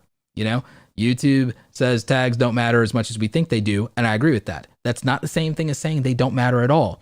YouTube says that going on vacation doesn't hurt your channel. No shade, no tea. But anyway, so, I digress. Somebody in the chat is saying that TubeBuddy is expensive. #1, I don't think it's expensive, and they actually have a free version. They have a free version. Free version. But #2, more importantly, if you are in this to be serious about it, then TubeBuddy is a small investment in your channel growth and your YouTube longevity. So I don't see it being expensive at all. How serious are you about doing this, really? If you're not monetized yet, here's what I say, Viper. And you may feel free to disagree with me on this. Here's what I say. If you're not monetized, like you don't have 1,000 subscribers and 4,000 hours of watch time, you're not monetized. So you're not in a position to make any money back on YouTube yet, which, yeah, you could. Affiliate links and other things. You could sell t-shirts. You could make money. You could make a lot more money selling t-shirts than getting ad views, actually. Like, look at the Paul brothers, or don't. But the thing that I would say is, if you are not in a position where you would be making money off of YouTube, even if it went well, like you're not monetized, don't buy software and don't buy coaching or courses unless you already got it like that and you already got money. You got a really high paying job. You got a sugar mama or sugar daddy that's gonna take care of you. You were born into money or something like that. You got it good. If you got it good, yeah, throw money at things. If you got it good. I didn't have that growing up, so I did it the broke way. And the broke way is use everything free you can. And that's what I recommend people. If you broke, use every free tool that there is and learn and get good. But if you got money, then have at it. But what I will say is you can use the free version of StreamYard, the free version of TubeBuddy. You get a ton of features, and I would take advantage of it. And I would learn how to make the best use of that. Then I would make some money, get my channel monetized. And if my channel's monetized, I believe in what Mr. Beast says. Mr. Beast says when he got his YouTube channel monetized, when he started making money, Mr. Beast used to make $1 a day on YouTube for years because he was a small YouTuber longer than he's been a big YouTuber. He was broke. He was in Greenville, North Carolina. I used to live in North Carolina. I know what that's about, if that's the case, then what you do is, as long as you're not already struggling, you put your money back into your YouTube channel. Viper, you've put every dime you've made on YouTube back into your channel. Practically, almost, yeah. Dude, between all of that gear, and yes, you had, some other fortunate things come through, but you also review tech. You've had to do that out of pocket. A few brands might send you something, but not all of them. You had to buy that stuff. Yep. I know you've put almost every dime back into your channel. And you're not even at 10,000 subscribers yet. So Viper is a real testament to what it takes to start to get anywhere. If you don't go viral or any of that. Viper is here because he knows what the real deal is. He's put in the work, and he knows that it takes a while and everything, but he made the changes on his channel to where it's look, you didn't meet your goal last year, but you grew a lot more in that year than you had the 2 years before. Yep. It's not even close. Yeah, definitely some things happened last year.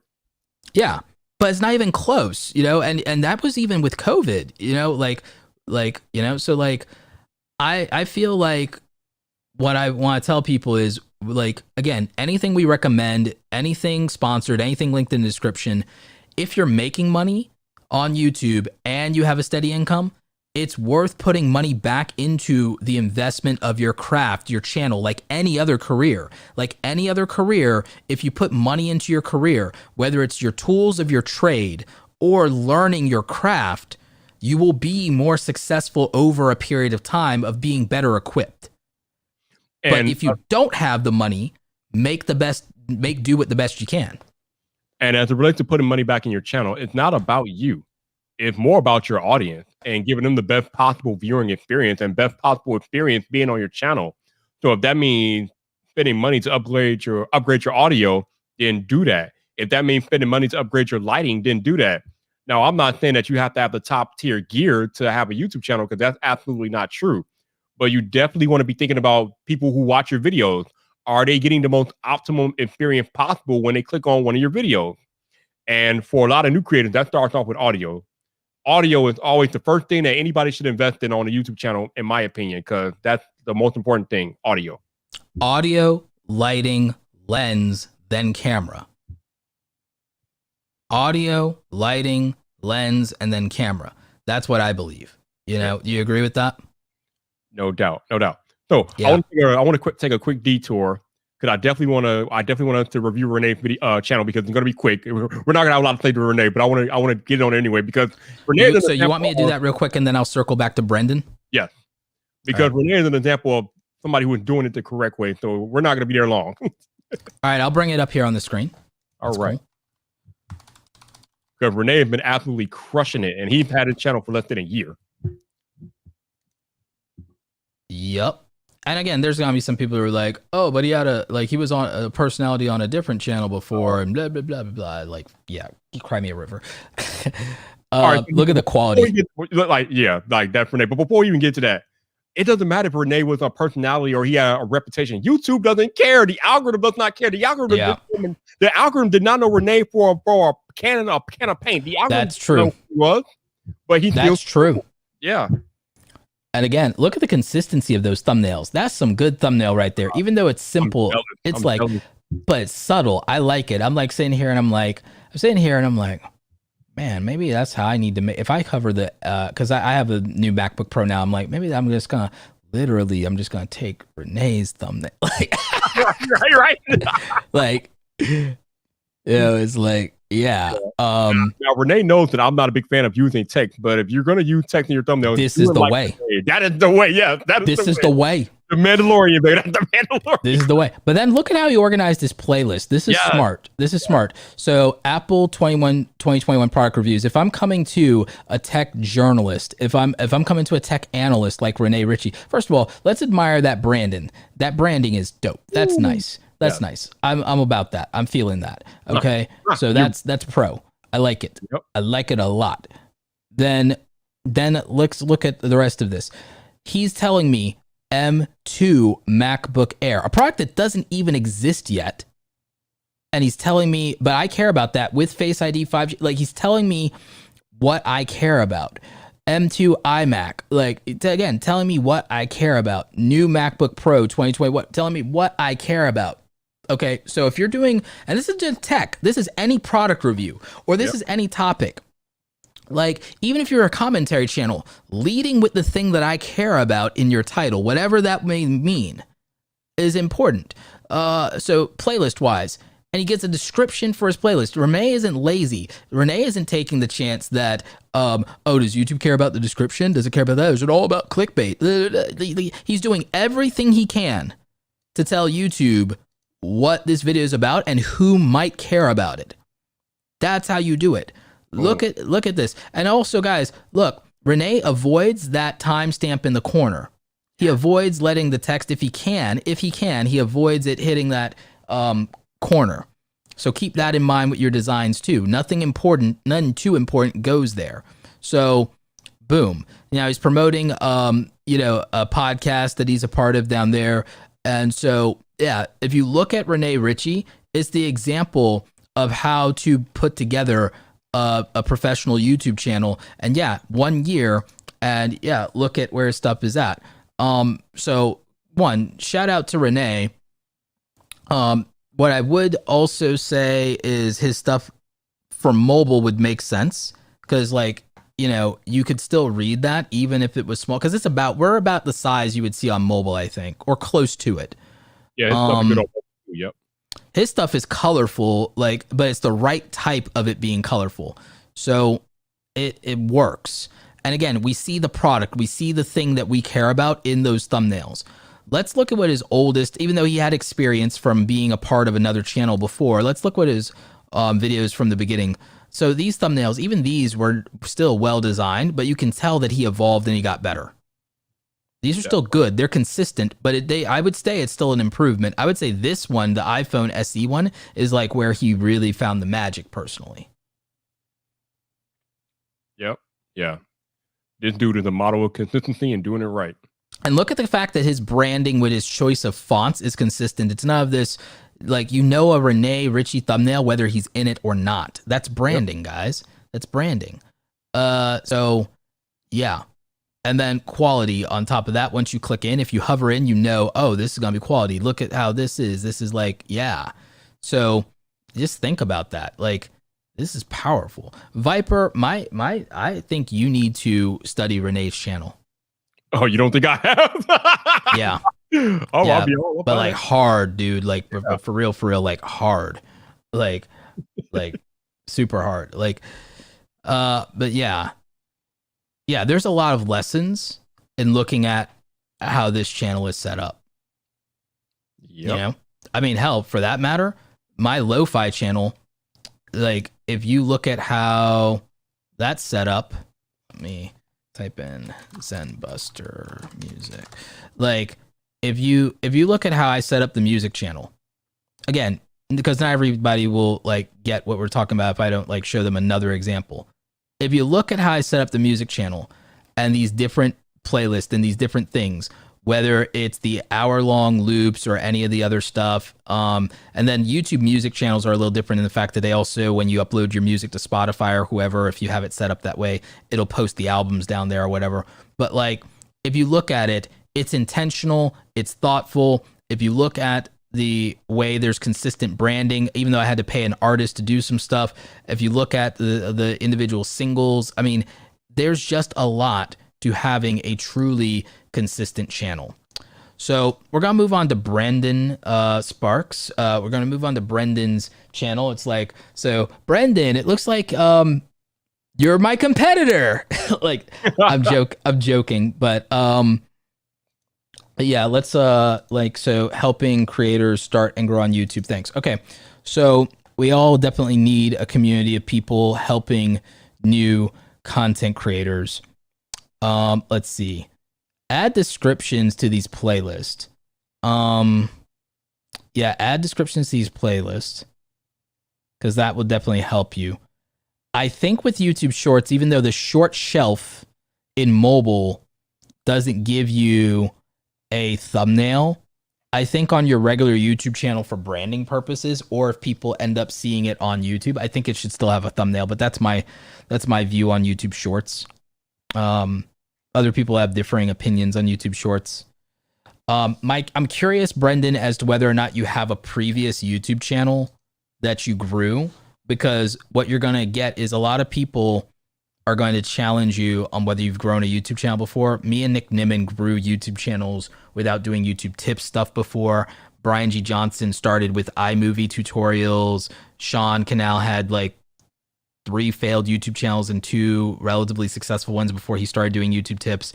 And I'm not trying to discourage you or gatekeep. I'm telling you that people will call you out, because we still get called out and said the only reason we're big is because we did YouTube tips content. So I'm just telling you what to expect there, because it's a rough gig in space. So if you have a previous YouTube channel that you even grew to 2,000 subscribers, you need to make sure people know that and maybe even put it in your about, and you might need to use that as your credibility piece, because otherwise, like, you're going to get haters, and you're going to get haters regardless. But I'm just telling you what to expect and how people, not us in the YouTube coaching community, but other people who watch our content, they gatekeep in that way on their own. Like, you know, so just be aware of it. Let's go up to the banner real quick. Yeah, I don't like that green. Not as a background. I like it as an added splash color. I don't like when it's the background. I do like this banner. Okay, there are some things in this banner that I can't read. Yeah. He did say he put 2 years experience in his banner. I can barely read that. And then over there where it says subscribe, I can't even read that at all. I can read subscribe, that's about it. The readability is definitely a thing. I'm not even sure how this would look at mobile. I would rather have his face be bigger than have the arms folded like that. And I think the face, I think I would rather have his face bigger. I kind of like the whole more views with TubeBuddy thumbnail. I like how that frames his body and his body shape more. What do you think, Viper? Yeah.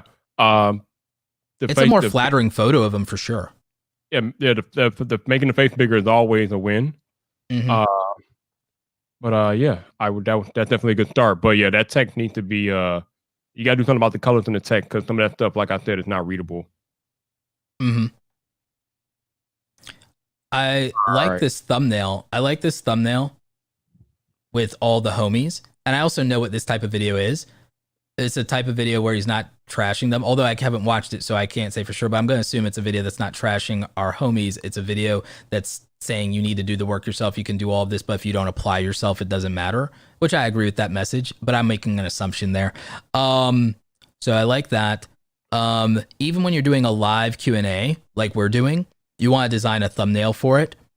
And when you do stuff, you notice that I stopped making my channel review thumbnails be exactly the same. I make all of my live stream thumbnails different. I treat every live stream like a regular YouTube video now. I treat every live stream, no matter how long it is. I don't do anything halfway on anything anymore, Viper.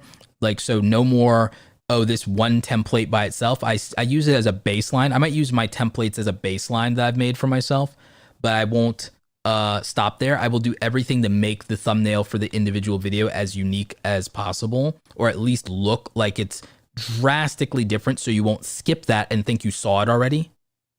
You noticed I started doing that, so like it matters. I really like, and it looks like you get more views when you do something like this, you know, with the YouTube logos, the text, the green that you like, that blue. I think that works better. I think too much red sometimes, even though I did exactly a lot of red for this thumbnail for this stream, like too much red can be overwhelming for people and a little exhausting. So I think looking at what gets the, you know, most views, it's not even close. Like, so I would do more things like this, and I would put beginners or small YouTuber in every video you're making, because that's really who you're focused on. You're not focused on the whole YouTube community. You're really focused on smaller YouTubers. I would do stuff that focuses on smaller YouTubers in general, and I would make sure that that's in the titles and thumbnails. Yep, I think that is definitely solid advice. So we're gonna do a quick reset of this live stream. So we are no longer taking channel reviews. So if you're super chatting, please don't super chat for channel reviews. If you are super chatting and you have a question, we can definitely answer your question. But channel reviews are closed. Roberto, we're gonna need you They've been closed for like the last 25 minutes. We're gonna need you to delete the pinned comment though, because you're still saying that you're doing channel reviews. Oh snap! Okay. So I'm gonna unpin that, and then I'm gonna channel reviews are closed. Yeah, we have a bunch of channels in the case, so we are not taking any more for review. But if you have questions, just ask them in the chat, and we will try to get some. Viper, if you could still make sure that in the private chat, I have every super chat, and because we'll acknowledge them, or I might even try to make sure I got any of the reviews after we closed. I have stopped keeping track a long time ago. If you could do a little bit of housekeeping on that would help me. Oh man, I stopped it a while ago. We got like over 10 channels in there. Okay, I know. Like, I know. All right, I'll do what I can, man. Whatever you can, and then if I have to go into the back end to find it, I'll try that if that doesn't work out. So yeah. But no doubt, we appreciate you all hanging out with us. So thank you for showing up and showing out. Indeed, yeah, and I hope that helps, Brendan. Let's see. I think I have seen Brendan's stuff before, and I think my homie Dan from Creator Fundamentals promoted him before. So definitely, like, small YouTubers, check out Brendan Sparks. Let's see. We got up next. We've got Sarah Lane. Is it? That's a super colorful intro, but that could be overwhelming even as a channel trailer. That could be overwhelming. This is dope as far as a reel, so I do like that. I'm feeling that. So Korean entertainment. Okay, this banner is too busy. I can't read anything. It physically might actually hurt. Like, and I'm not saying that to be mean. I'm literally looking at, there's like things that if it's too congested, it actually can hurt your eyes, especially if you're like me and you wear glasses.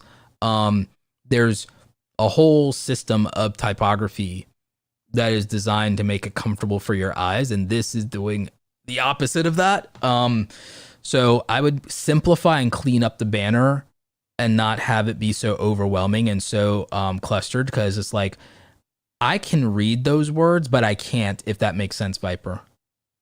No, yeah, it's way too busy and there's too much going on. Like you said, that could literally hurt somebody's eye. Yeah, my eye can't figure out where to focus, and it physically is like a legitimate problem. That's like typography design, and I'm a graphic design nerd. I went to school for it, but typography design actually, and even color theory is designed actually to help us with visual acuity. They figured out red, yellow, green for the stoplights, specifically because our eyes would automatically be attracted to those colors. So even if we're distracted, we'll see the traffic signals, hopefully. So just kind of think about those things.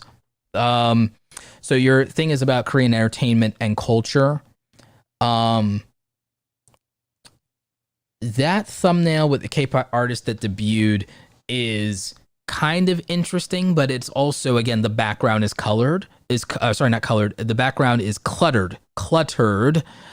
I would look at these same topics, and then I would look at the best performing videos in YouTube with millions, and I would say, how do I close the gap between what I'm presenting and someone with 1 million views is presenting? Looking historically at your most viewed content, there may be things to gather from here. From a strategy standpoint, I would cover K-pop bands, but I would also consider doing things like American does Korean mukbang, and I would figure out how those kind of videos are titled, because there's things with that. So I would cover, if it's Korean entertainment and stuff like that, I would do Korean mukbangs as an American, because that tends to work out. And then I would also obviously cover the K-pop stuff. And yeah, that's probably where my focus would be, is probably I would do that, but also maybe some things where it's like, come study with me and like I'll teach you Korean. So like I would probably do those 3 things as far as my content buckets. I'd probably teach people to read, write Korean, and I would make some like study videos with that so I could get a lot of watch time. And then I'd meet the watch time requirements off of that. I would use K-pop as like a funnel for views and stuff like that. And I wouldn't use myself in the thumbnail. I'd use myself in the thumbnail for study videos. I would use K-pop stars and make a really dope thumbnail with them for that. And then I would, for the mukbangs, either focus on the food or do a shot of me eating the food, but I would do the weirdest looking shot out of that as the thumbnail. Viper, anything to add? Yeah, the only thing I would add about the thumbnails is like some of these thumbnails have way too much text in them. And again, when you are putting too much text in the thumbnails, you're taking away from the story that you're trying to tell potentially. And some of it is just not readable.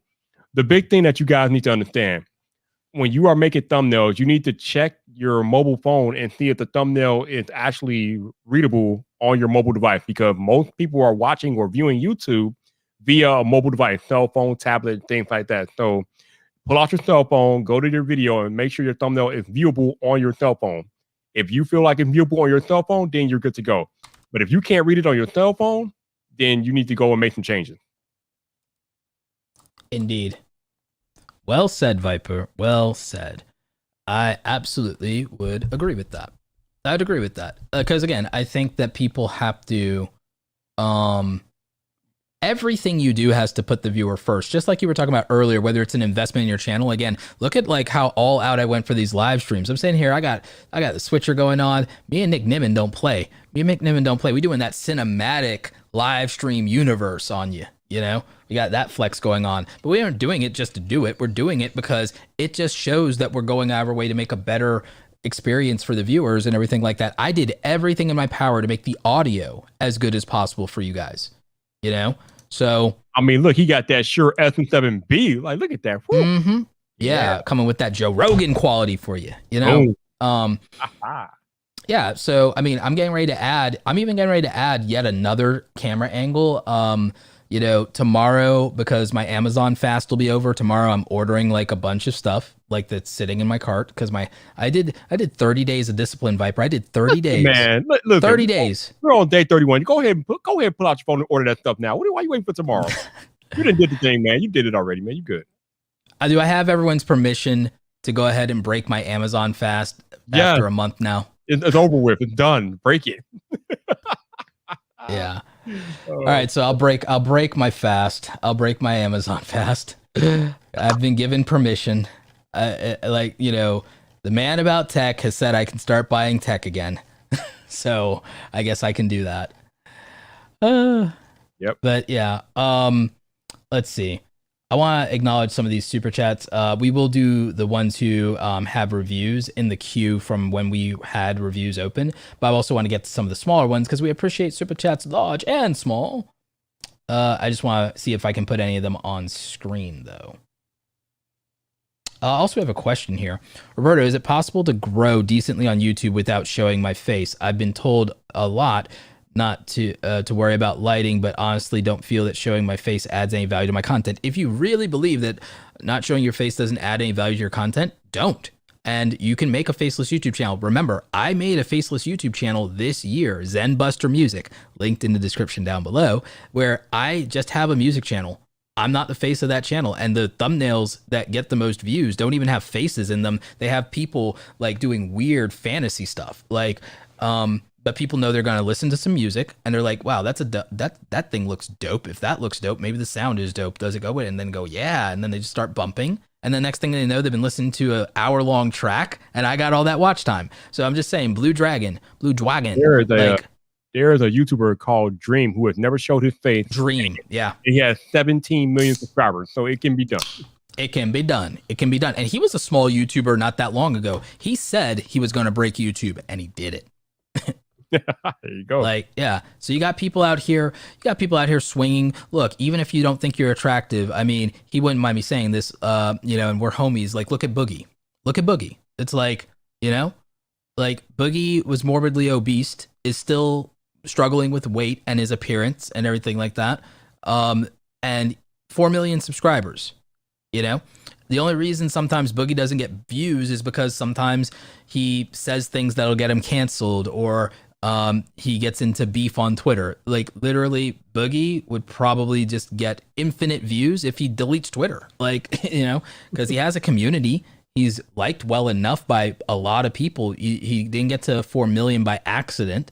If he plays video games, unboxes stuff and stuff like that, no one cares how he looks. They love that he's a big old jolly fun-loving nerd, and as long as you are giving people what they want, it will work out. Like, you know, you just got to understand what it is people want, where you can create value for them, and do the best to your ability to deliver and make quality content. I'm not gonna put people on blast, but we got Jeff for Joy in the chat, and she's out here on Facebook using her government name, and I'm all confused. I'm like, what? Who are you? I just recognize you by your face, but I'm like, you out here using your government name. Wait, you got Jessica J? Did you say Jessica J or just Jeff for Joy? I mean, she's on Facebook using her government name. I'm not gonna out her, but I'm like, okay. I recognize you. Like, what is going on here? Is it even worth doing a music production channel nowadays? Business and tech seem to be the only things that really make money. That's down to you having the right business model, homie. Like, me and my producer Frost are gonna crush it. Frost is already crushing it because I gave him a strategy for his YouTube channel, but his music production business working for me, and then in the future other people as well, is going to crush it and kill him, because the thing is, he's getting some royalties off the music he's making for me. So like, you can work out something with people like that. There are YouTubers I know that are famous YouTubers that I like have worked with, that their producers and their writers get a royalty off of their stuff when they get their, you know, and their albums go platinum and stuff like that. So like, you can make money. Like, it's your business model. It's the business model. It's not always about views. You think I get all of my money because I get views on YouTube? It's my business model. I already done showed y'all my AdSense revenue. I, like, you know, last year I did $40,000 in AdSense revenue. It's like, I did that on 4 million views, which is insane because of high CPMs. But like, I made $80,000 in affiliate, because it's not always about views. It's about the right views. So I made $80,000 in affiliate. I think I did, like, because I'm still reconciling where money came from, as far as we know it from my tax stuff. I'm trying to figure out whether stuff was that AdSense, was that affiliate, was that this, was that, like, because like, there's things I'm tracking. We've already reported the stuff to the IRS, but me categorizing it for my YouTube video that I'm putting out about how much money I made for the year, like, I think we did 50, 60,000 in sponsor like I still made more money than ad revenue. And the sponsors, we didn't get a lot of views on those sponsored videos. We got the right amount of sales on those sponsored videos. And I'm not saying any of that to humble brag to y'all. I'm trying to put into perspective with you that I will make more money from sponsors, more money from affiliate revenue, and more money from e-commerce than I will make from YouTube ad revenue. Now, that's not everybody, but I'm telling you that if you break down a business model where you know how you're going to make money off of e-commerce, you know what? You can do merch. You can do merch, right? I have linked down below and linked in the shelf the Hustle hoodie. If someone buys the Hustle hoodie, I think I make between $8 and $12, Viper. Okay, and that's one sale. That's one sale, right? So if I actually pushed the Hustle hoodie or the Creator hoodie in my videos, which I almost never mention them, right? If I did that, then out of 1,000 people, if 3 people buy them, I'd have a $24 CPM technically without ads. So even if YouTube demonetized the video, if 3 people out of 1,000 buy a hoodie, I make $24 per 1,000 views. YouTube doesn't pay most people $24 per 1,000 views. So like if it was me, I would just sell hoodies, you know? Oh. So like so don't worry about like views or like thinking that you can't blow up a channel. You just have to have a really good business model that gives people value. We have a problem. Either I'm blind or you forgot to put the merch link in the description because I'm not seeing it. Okay, so I may need to put the merch link in the description. Is the merch shelf in the video though, in the YouTube? Oh, is it? Below, like where you see there, buy Roberto Blake merchandise? I am not seeing that either. Which is what I know. The merch shelf ain't down there? Okay, I'll just add it to the description. I can do that now. StreamYard, TubeBuddy. I'll just add merch. Buy the merch. Oh, y'all how come I can't see, but y'all can see it? That's interesting. All right, so I just put the link in the description. I'm about to hit save, but I'm also just gonna drop it into must be an iPad thing. Huh? I think it must be an iPad thing why I can't see your merch shelf because they can't. Might be it might be an iPad thing, because it'd be weird like that sometimes. But I'm also just gonna it's an iPad thing. I see it. Okay. Yep, I got it. So I just dropped it into the YouTube stuff, and then I just posted it to the other places where chat happens. But yeah, you can go to robertoblake.com/merch and you can buy a hoodie, a t-shirt, all kinds of other goodies. My point is, and you don't have to do that, by the way. You can only do that if you want to. Only do if you want to rock the Awesome Squad merch. But any of you should use something like print on demand in your business model as a YouTube content creator, because I think every single person in America right now should understand the power of e-commerce. Amazon, Shopify. During the pandemic, we all bought all kinds of stuff on the internet. So why aren't you in on this? Why are you just worried about YouTube giving you money for getting passive views? You're going to get like a tenth of a penny per view. Why aren't you driving people with your platforms to buy something from you? You just saw e-commerce, even during a pandemic, even with the economy tanking, e-commerce did record sales. We had record Black Friday sales, all internet online shopping. Why are you not putting something out there that lends itself to internet online shopping where people can buy from you? And don't make the excuse, oh, no one would ever buy anything from me because I'm not famous or not have personality. All they have to do is want to buy a dope shirt or hoodie like they would in Hot Topic or Spencer's Gifts. All they have to do is want to buy a dope sticker. All they have to do is want to buy a dope piece of music or listen to something on Spotify. So why not get royalty money? So you got to look at e-commerce. You got to look at royalties. Anyone can write a book on Amazon. You don't got to worry about the gatekeepers anymore. Andy Weir from the guy who wrote The Martian, Andy Weir, they rejected him. The publishing houses all told him, Andy, you wasted 2 years of your life. You'll never make it, Andy. And he's like, screw it. You put it on Amazon and iBooks, overnight bestseller, 30,000 people bought it in a month. Here comes Miramax. Hey, we want to put Matt Damon in a film about your book. Like, those people who said no to him, they had to come back crawling at a higher price because the market decides. The market decides. You decide, the viewers, the consumers. The market decides. We vote with our wallets. So like, y'all are worried about like whether you can succeed on YouTube. You need to succeed on the internet, and YouTube's just a tool. It's a platform. YouTube, Instagram, Twitch, all of it. Get views and get money from that. Sure, not hating on it, But go and use that and take a little chunk of that audience that wants to buy something and can afford it and get them into your e-commerce and get them buying a t-shirt, a hoodie, a sticker, a mug, something, and get $5, $8, $10, $12 per 1,000 views off of one sale instead of waiting for YouTube to cut you a check for $2 or $1 per 1,000 views. You want to get a tenth of a penny on YouTube when you can get a whole couple dollars? Come on. E-commerce. Royalties. People think making money in their sleep off of affiliate or passive income is a scam. It's people in the graveyard making money while they're dead for their descendants off their music and their books. Like, you think that make money in your sleep passive income is good. It's like, that's child's play. Making money when you dead, that's the game. Like, you are crazy. Yeah. I want that real passive income. Still out here making money like when I'm dead. My hustle was so good that like I want it to be that my legacy will be my hustle is so good.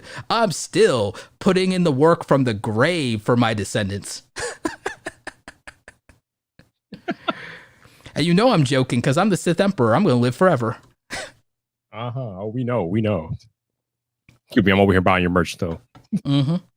But not if I keep drinking Dr. Pepper, though. But maybe that's my next 30 days. But drinking nothing but water for 30 days.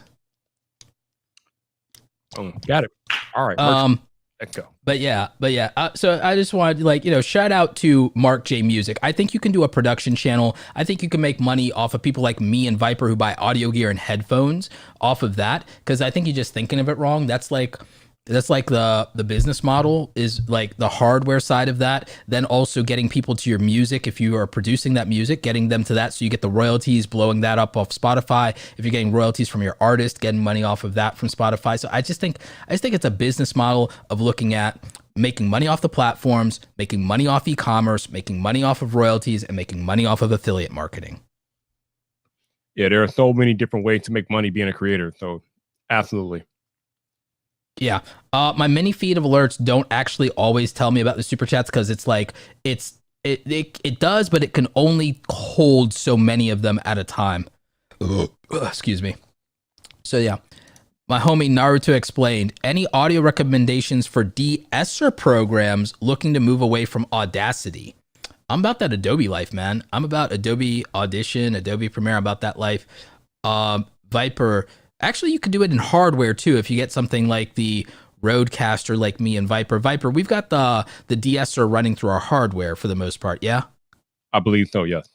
Yeah, so I would look into that. Look into a channel called Podcastage. Podcastage is like the most legit audio technician on YouTube at this point. Yep. So I would look at his stuff. That dude's a beast. Oh yeah, like no, I'm modeling my gear channel and my camera channel off of him anyway. Like, cause like that homie is, he's one of the dopest people in our community. What's your opinion on templated thumbnails versus using a different kind every time? I want to use a similar background and font to be a part of my brand. So I agree with this. I do this all the time, but I also make multiple ones so that different topics have their different themes to them. So what I make different though is I do a whole photo or photo shoot even for different ones. And then that helps a lot too. And then I'll always add some unique element. So I think you could do background and fonts. Renee Ritchie is another example of doing this. So I think you can make your stuff on brand. You can use templates, but he also has stuff that looks a little bit different when it's laptops versus phones. So I would take advantage of that.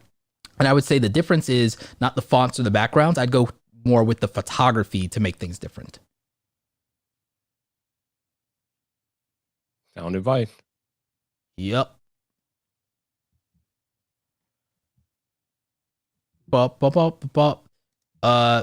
Creative girl of color with Danielle B. Roberto, you need a back-end producer. Yeah, don't I know it? But I have wonderful mods. I got a wonderful co-host piloting with me. So we'll make it work. We'll make it work. Get it done. Are we getting it done, baby? Yeah.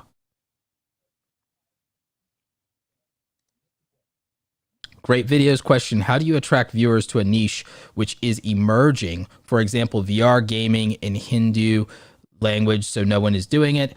All right, so virtual daddy. The market may be merging itself, but if you're having a language barrier and if the disposable income and interest in VR is not doing well in Hindi and that language and in that location, I would suggest that you put your energy into, if you're passionate about VR, VR's massive and largest audience is in the Western market. So I would then put most of your energy into making VR content for the Western market. Does that make sense, Viper? That made perfect sense. Absolutely. Mm-hmm.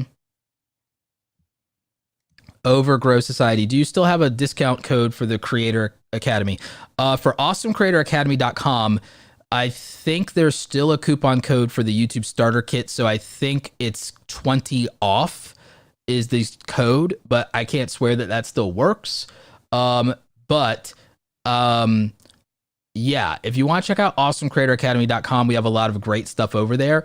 But what we aren't doing is we don't discount memberships. And right now I'm not running a discount on my one-on-one coaching, but all the offers are there.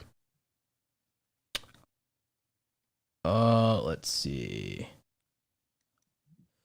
Jack Decker, Roberto, why don't you have a Patreon account? I'm about to launch a game show channel, but don't see it making sense for it. Would you agree?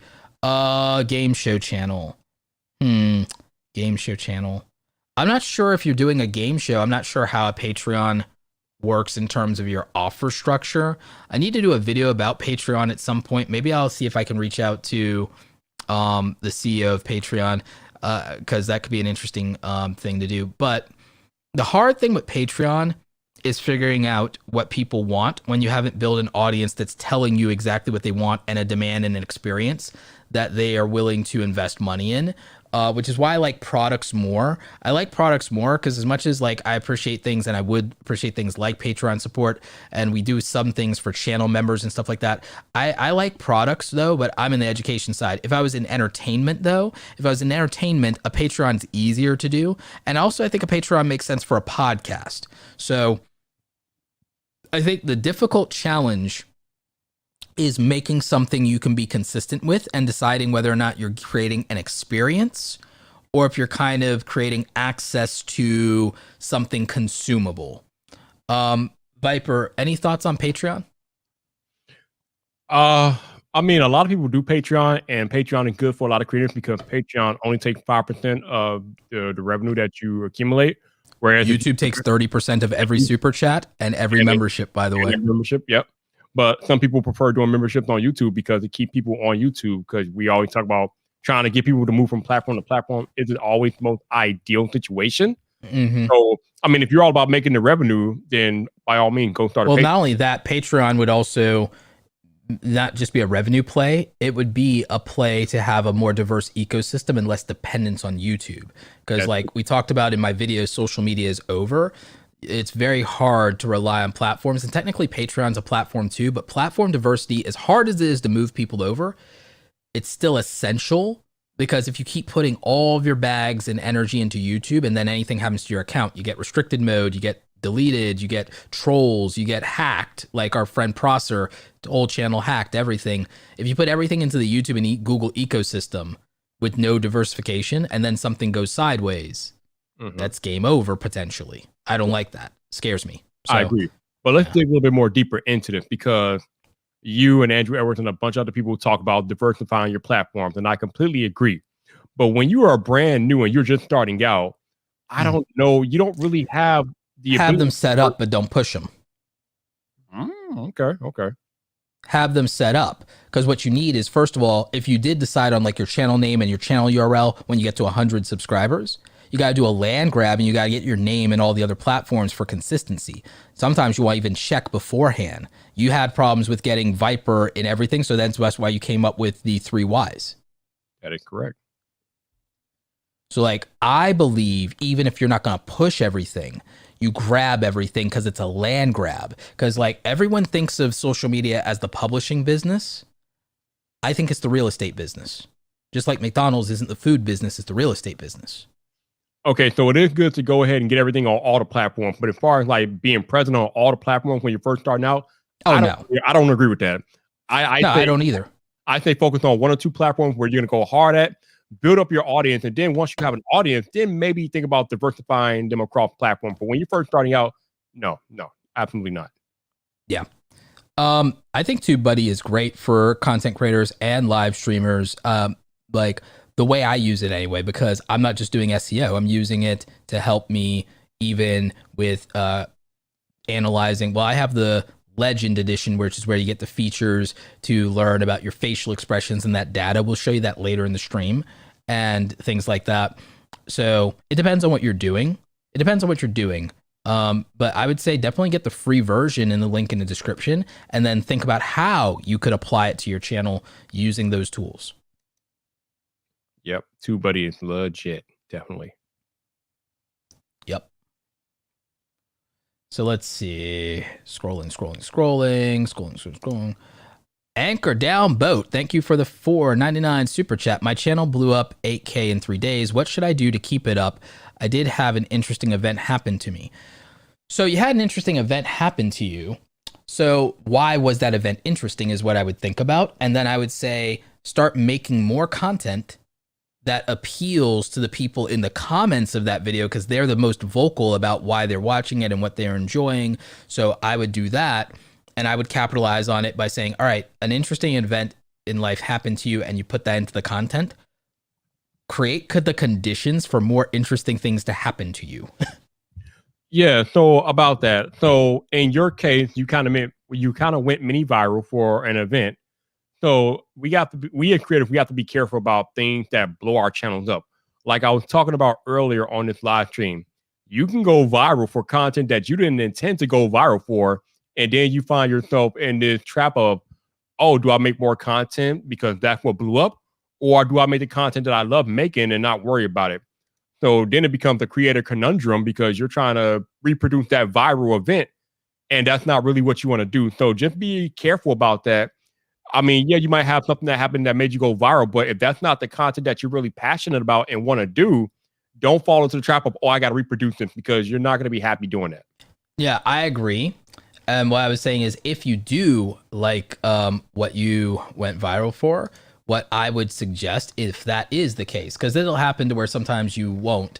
Friend of mine, she got blew up and even got some TV interviews because, she went and she did something funny and clever and cute with dumpster diving, but she decided that now she's forever the dumpster diving girl, and she resents it.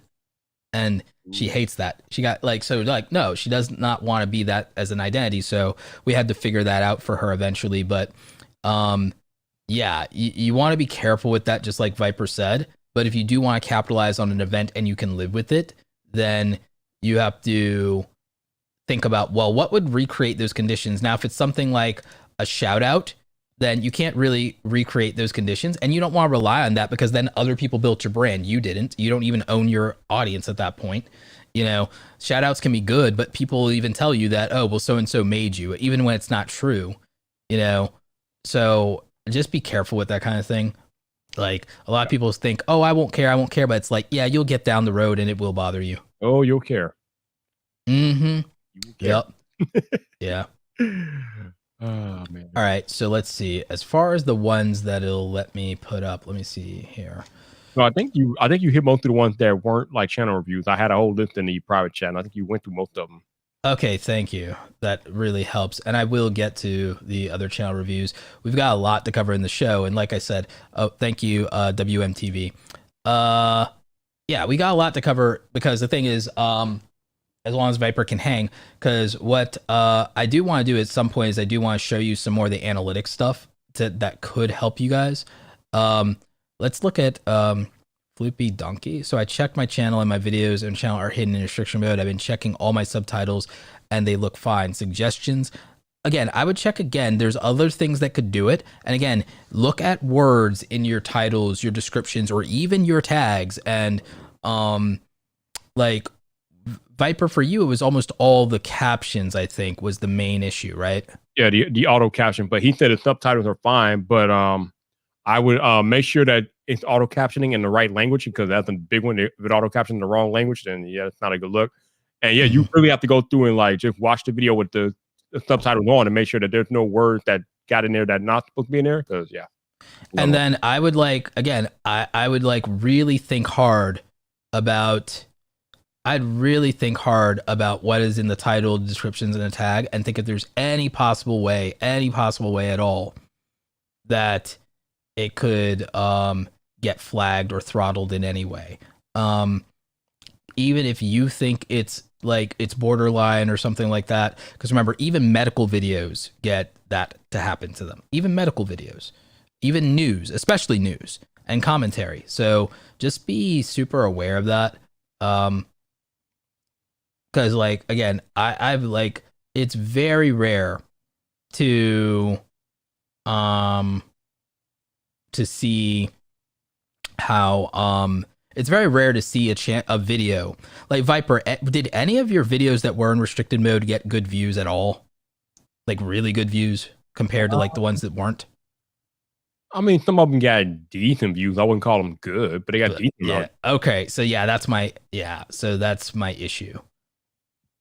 And the thing is, we also don't know when they got restricted either, so we don't know when they. Yeah. I will say that last year was the first time that the algorithm actually caught a couple of my videos, and the videos that the algorithm latched onto, they were not in restricted mode. Yeah. Okay. So that makes sense. Viper, I'm going to be looking through some of this and pulling up some of these channels and everything like that. But from what you've been monitoring and stuff in the chat, like, are there any tips or any advice or something like you want to give? Because again, you're living that under 10,000 subscriber life right now. So that's where a lot of people are. And I'm really interested in like what your point of view is in general about the current state of YouTube in 2021. I literally just had this chat a week ago with Marquez Brownlee, so I just find it hilarious that you asked me that exact question. So, the state of YouTube in 2021, I just had to chat with Marquez. And for those of y'all that are not familiar, Marquez Brownlee, the world's most famous tech reviewer, had him on my live stream a week ago, and I was talking about that exact thing, the state of YouTube. Actually, the title was the state of tech YouTube in 2021, but we got to talking about the state of YouTube as a whole in 2021. So, the state of YouTube, even right now, is amazing. I think one of the biggest things that keep people from putting out videos and content on YouTube is that they feel like YouTube is oversaturated, which is a bunch of absolute monkey crap. Listen, y'all, the platform is not oversaturated. And the reason why you can't really look at it like that is because there's only one person on planet Earth that can put out content like you can. That is you. You are your own like product. You are your own corner of YouTube. So yeah, there might be like 1,000 tech channels or hundreds of thousands of tech channels at this point, but nobody is putting out tech content like I do. There's a bunch of YouTube tips and tricks and other facet videos out there, but there's only one Roberto Blake. I mean, a bunch of you guys are out here in the comment sections. You are starting your YouTube journey and things like that. Again, you are the only person that can make the content and put it out like you do. You are unique. And that uniqueness makes you viable to be on the platform. So don't feel like the platform is too oversaturated because nobody's doing what you're going to do on YouTube. Now, the other thing that I would tell you is that as a starting content creator, we all take inspiration from the bigger creators, obviously, because we want to get to that level one day. But what you can absolutely not do is go out and try to be a carbon copy of your favorite creators. Please, for the love of God, don't do that, my Lord. They will sniff you out. They will eat you up. And they will spit you out. They will chew you alive if you all try to go out here and be a carbon copy of your favorite creator. There is only one Marquez Brownlee. There's only one Roberto Blake. There's only one Casey Neistat, blah, blah, blah. So while it's okay to go out there and take inspiration from your favorite creators, don't try to go out there and beat them. There already exist. There people are watching them. You got to go out here and be you. So go out here, be you, have fun, because that's the other thing. You have to create content that you really enjoy making and that you are passionate about, because as I just stated earlier, this is a marathon, not a sprint. I have been doing it for 3 years now. Roberto has been doing it for 8 years. And we can continue to do this year after year because we enjoy what we make on YouTube. So when you figure out what it is that you're making, just make sure it's something that you're passionate about and you can do over and over again. And another quick tip before I give back to Roberto. I'm in Clubhouse and I'm in a lot of YouTube question and answer Clubhouse rooms. And one of the main questions that new creators ask me in these rooms is that, what type of content should I make when I'm first starting out? Listen, when you're first starting on YouTube, you can do whatever you want. You don't. There's no niching down because you don't even know what that even means. You don't know what that means, so you don't have to worry about niching down. What I would say is, like Roberto will tell you, make 100 videos covering whatever you want. Then after you make those first 100 videos, go back, look at your analytics, see what resonates with the audience, and see if that jives with what you are most passionate about making. Once you have that data, as my man El Jefe Reviews in the chat will tell you, then you can go ahead and make data-driven decisions. And I mean, once you make those data-driven decisions, that will give you the best chance to be successful on the platform, because the algorithm is just a measurement of human behavior. The algorithm specifically responds to how people view your content and what they think about your content. So make 100 videos. If you just started a channel today, or you just started a channel this year, make 100 videos, go and view your analytics after that, and then go ahead and make data-driven decisions. And make sure you enjoy what you make. Make sure you're passionate about the content that you make. But most importantly, have fun with it. Well said, Vipa. Well said. We have a question in a super chat. Great chat, guys. Want suggestions on camera, webcam, OBS, mic, lighting? Sorry, almost asking for a lecture. Simple answer is camera, whatever you can afford. If you can afford something more expensive, like like any of the Sony cameras, it looks like the battery on my second camera angle died, which is okay because I don't have a wall jack for it yet. So I'm just gonna swap the batteries over here while I talk, just like doing that in real time. But what I will say is, and then let's see if that, nope, not yet. Okay. What I will say is audio first, like we said, audio first. So get yourself the best mic that you can afford that works for your setup. Then you get some lighting. If you are filming instead of live streaming, natural light is great. Natural light's the best, but you can't control it and it can affect your record times or whatever. So consider getting diffused lighting. If you're going to live stream from a desk, I like the Elgato lights, but they're expensive. They're $100 plus. There are things out there that are under $50 that are comparable. If you guys go to kit.co/Roberto Blake, I have like gear setups, budget, gear list, all the stuff.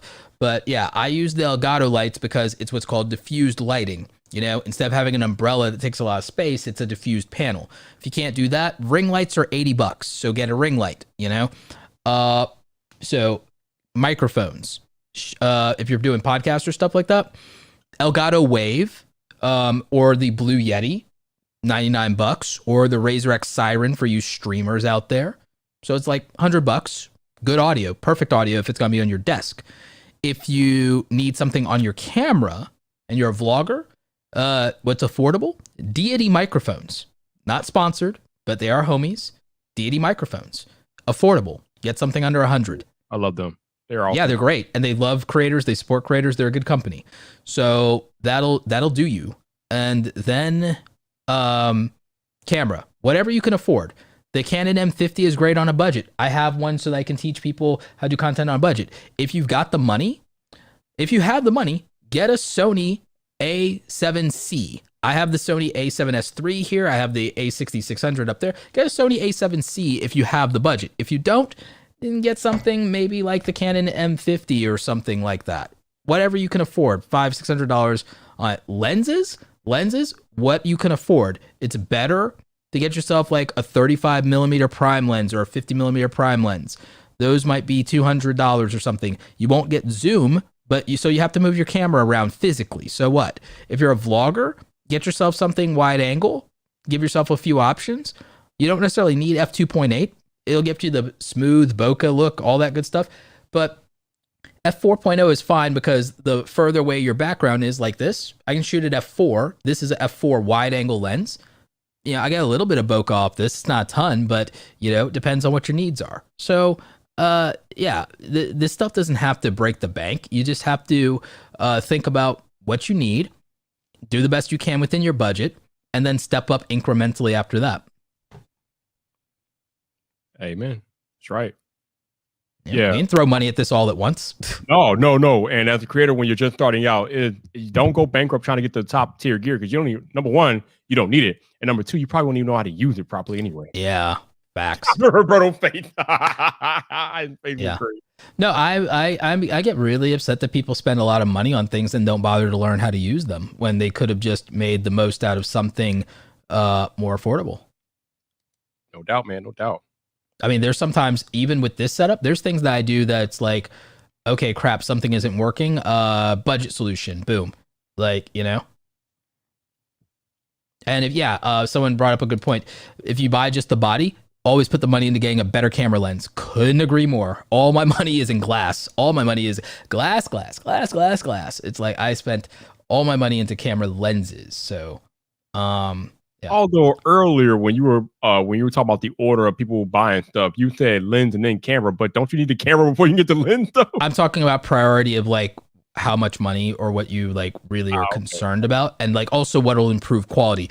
Order priority. The first thing someone will notice is the audio. Yep. Like it being trash. Okay. Next thing is lighting is a distraction if it's not done right. Not just in terms of having lighting, but having good lighting and having it set up properly to begin with. So like people notice that. Next thing is the look. The look of your videos will be determined by your camera lens more than your camera body. Camera body will determine the features you have, but not the look of your videos. Mm-hmm.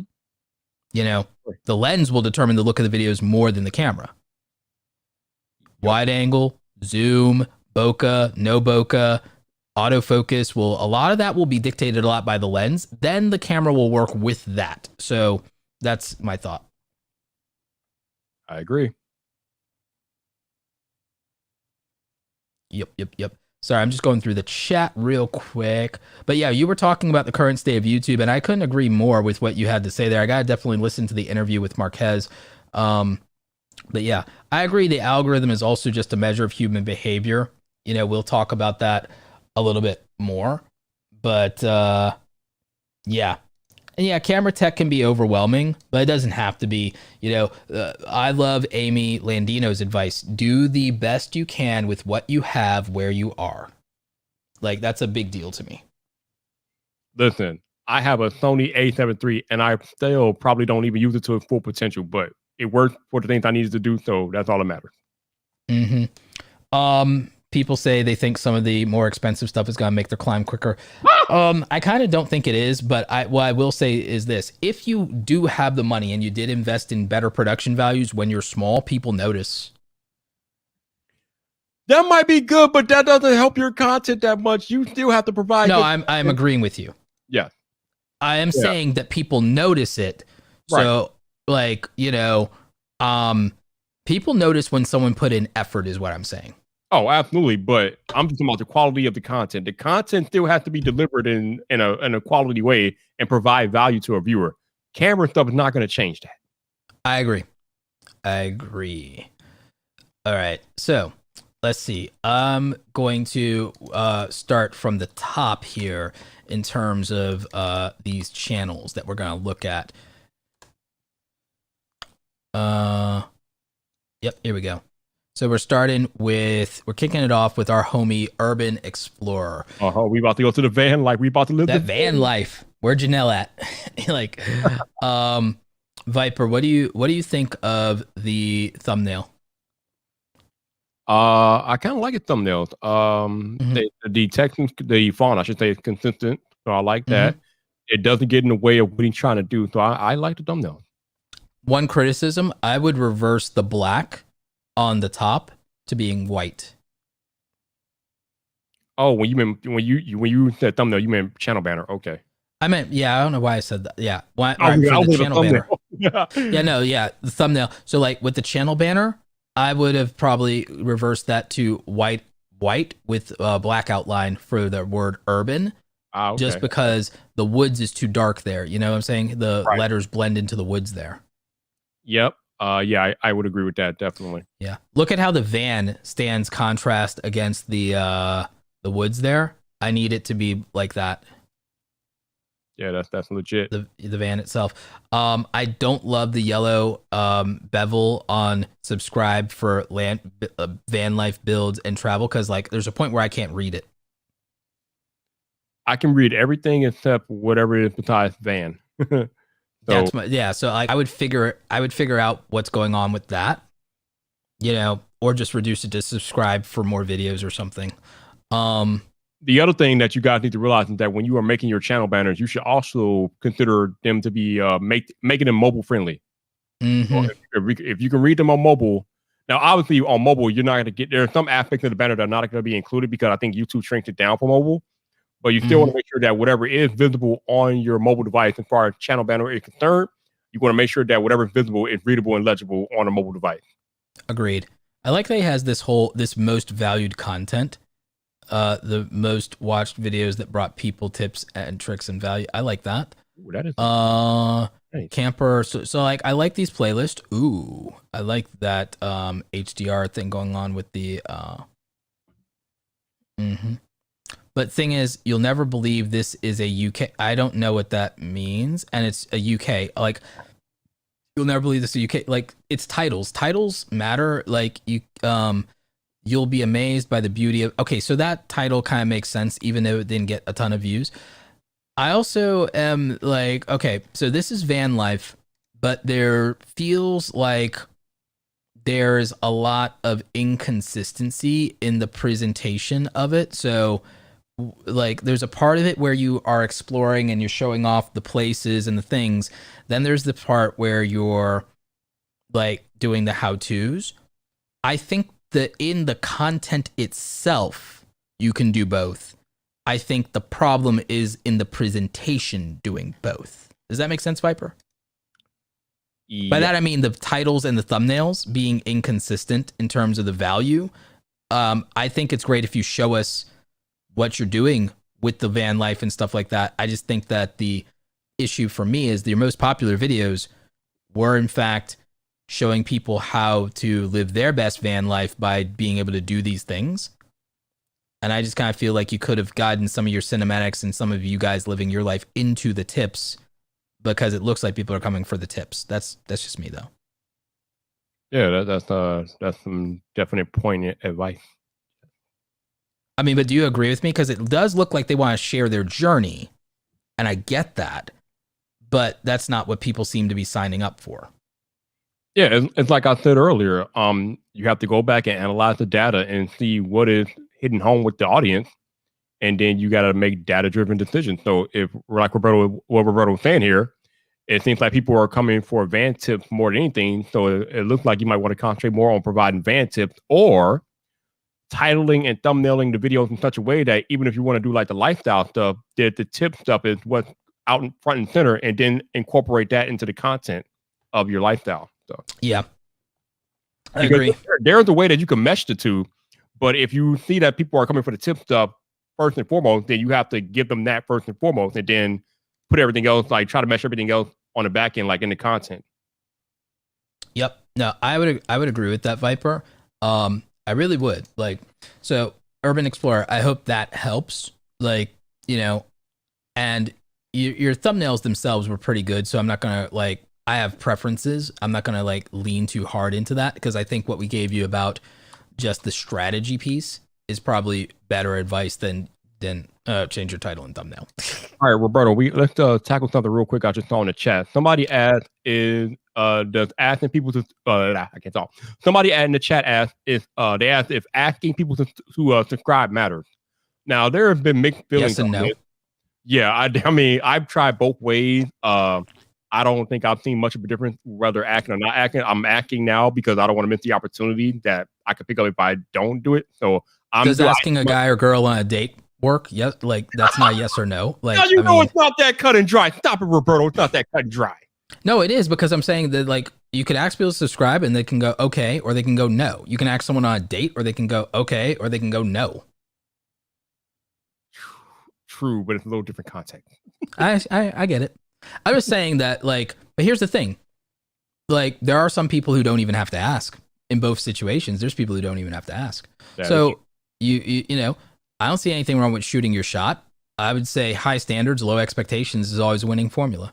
Like, now that I like what you just said about shooting a shot. Definitely shoot your shot. I mean, hey, you can't hurt. They can subscribe, or they cannot subscribe. Either way. What I like people doing, and what I try to look at is, one, making sure that they have every reason to subscribe. And then if you do ask them to subscribe, reiterate the value that they're going to get by subscribing. Oh, yes. Value is always the answer to every other problem, you know. Like, at the end of the day, that's just true. Like, any problem you have can be addressed by just saying, how can I create more value, or how can I make the value clear, or what value do people really want? Where is demand? Am I creating value that there's no demand for? Because that's kind of like frivolous. That's kind of like, all right, I did a thing, people come here and care about it. It's like, no, do the thing that people do care about and clearly care about, have demonstrated they care about, and make it clear that you offer that. Like, so it always comes back to value. There's no getting around it. Absolutely. You got to have value. If the value's not there, then no one's going to care. All right. So already I am not really feeling the text in that banner that you just had up there. Yep. Can't read. Yep. And the logo, I mean, the logo is nice, but it's hard to read too. Like you all have to really like look at colors and how they can contrast against each other, because some of the stuff we can't read it. And like I said, we're looking at this on a computer where it's most legible. So if I can't read it on a computer, then how they gonna? Yeah, like there's no way it's happening on mobile. So yeah.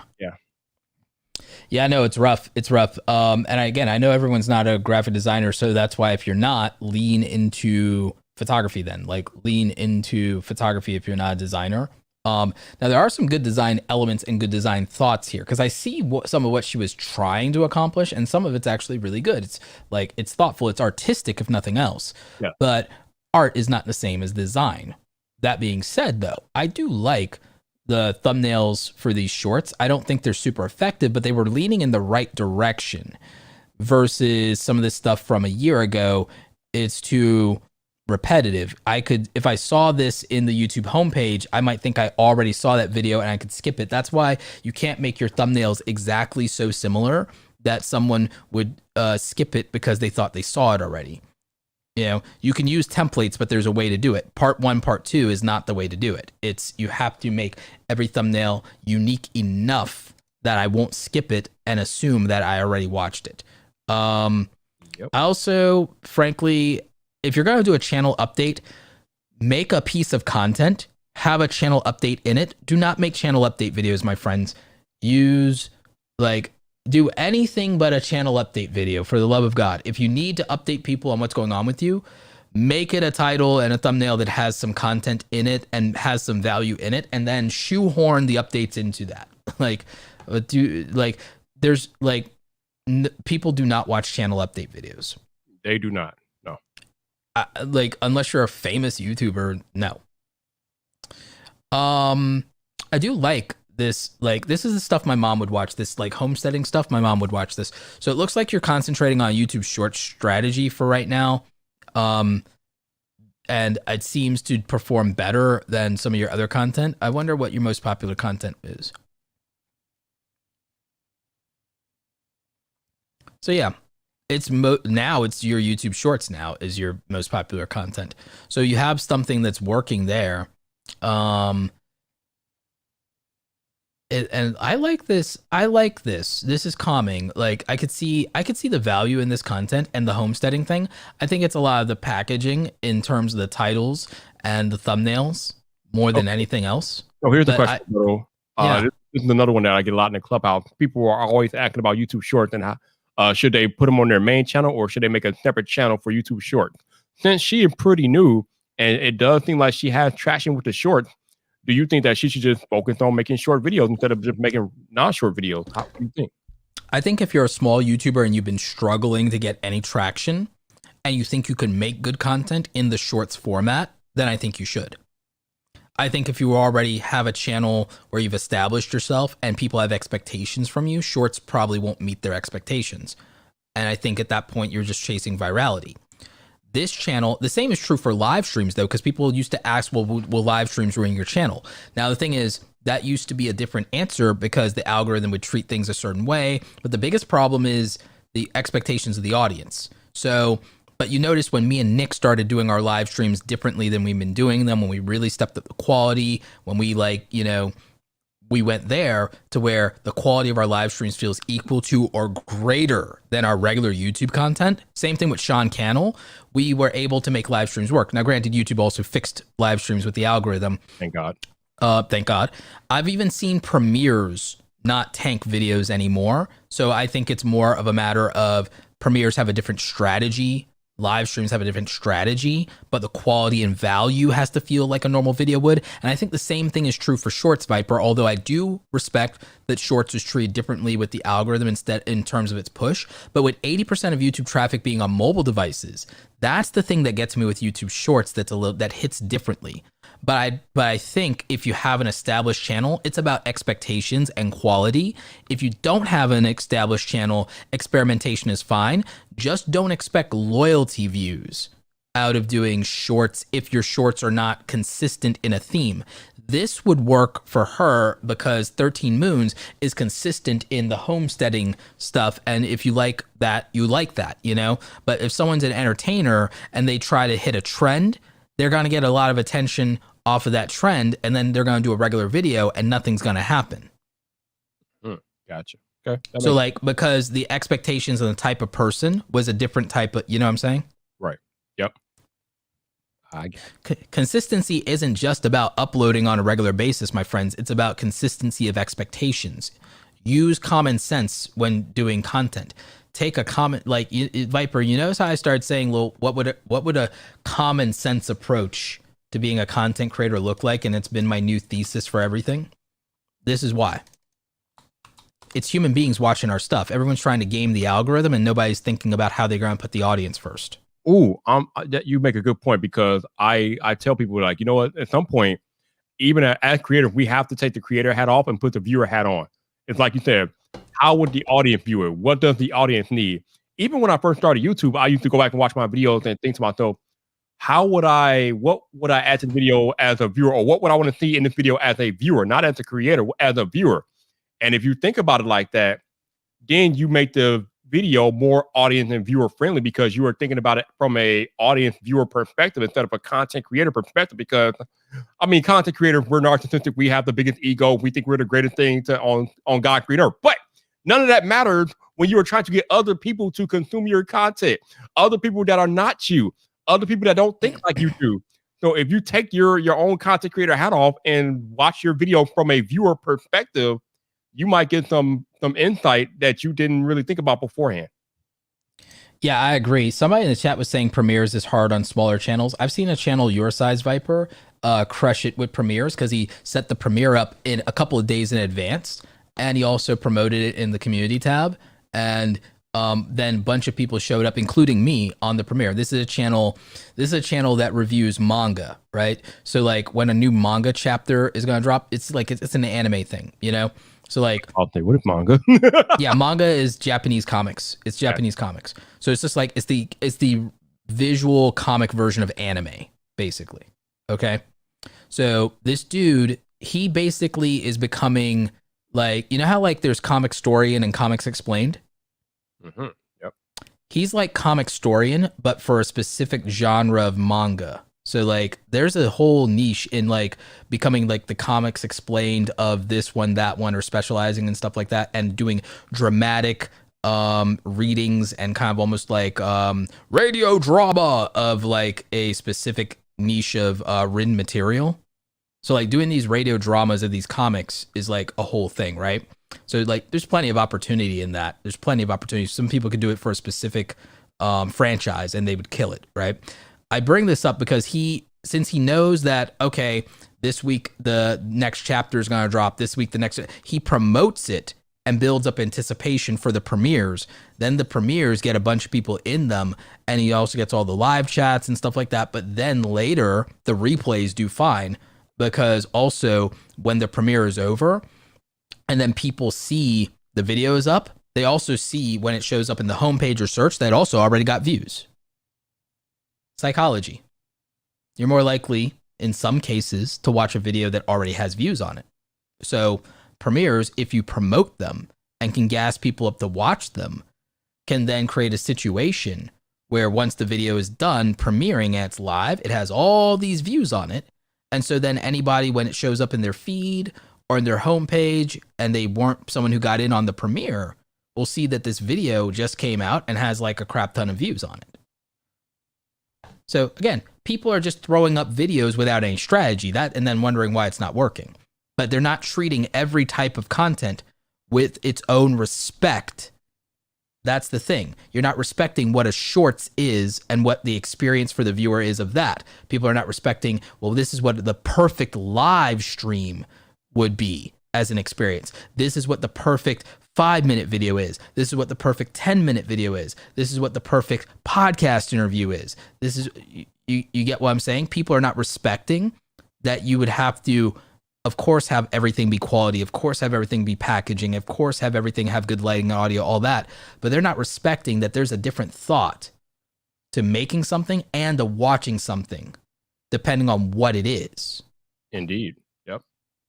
You gotta be able to view it from both sides. Indeed.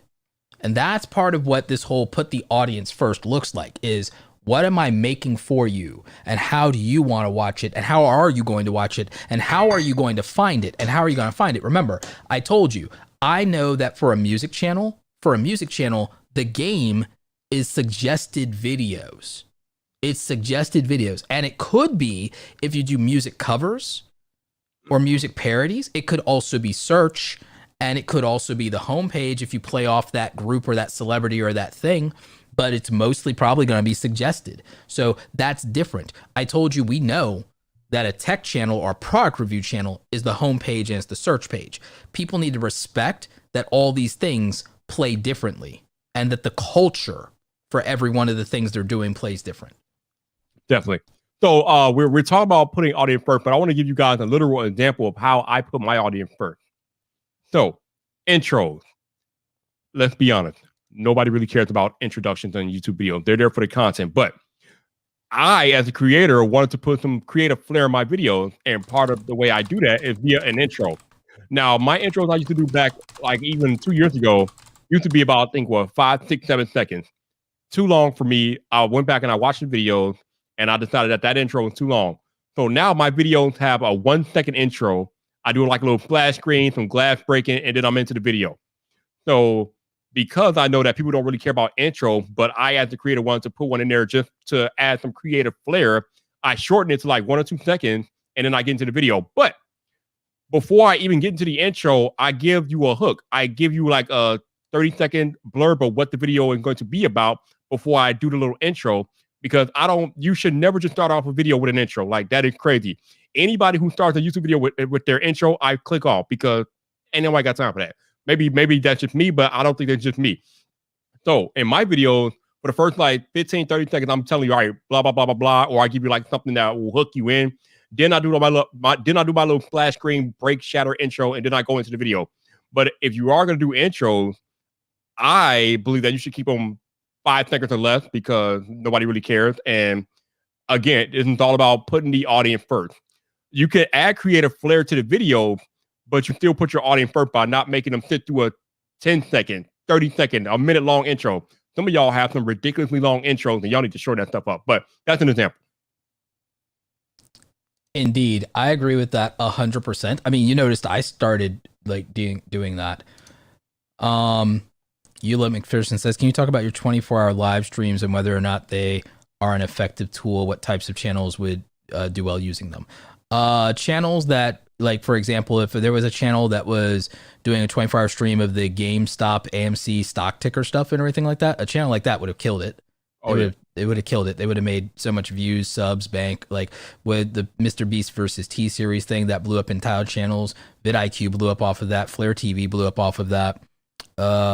Music channels, like there was a channel that started doing it a little while back called Closed on Sunday. They're getting a lot of traction now. Now they get like 400 people into their thing, but it took 6 months. Like they went from like having almost nobody watching them to it took like 6 months for Closed on Sunday to start getting people to do their music live stream like mine. So I'm gonna wait it out. I think that in a year that the Zen Buster music channel linked in the description down below. I think in a year that channel can get to 10,000 if I play my cards right in a year.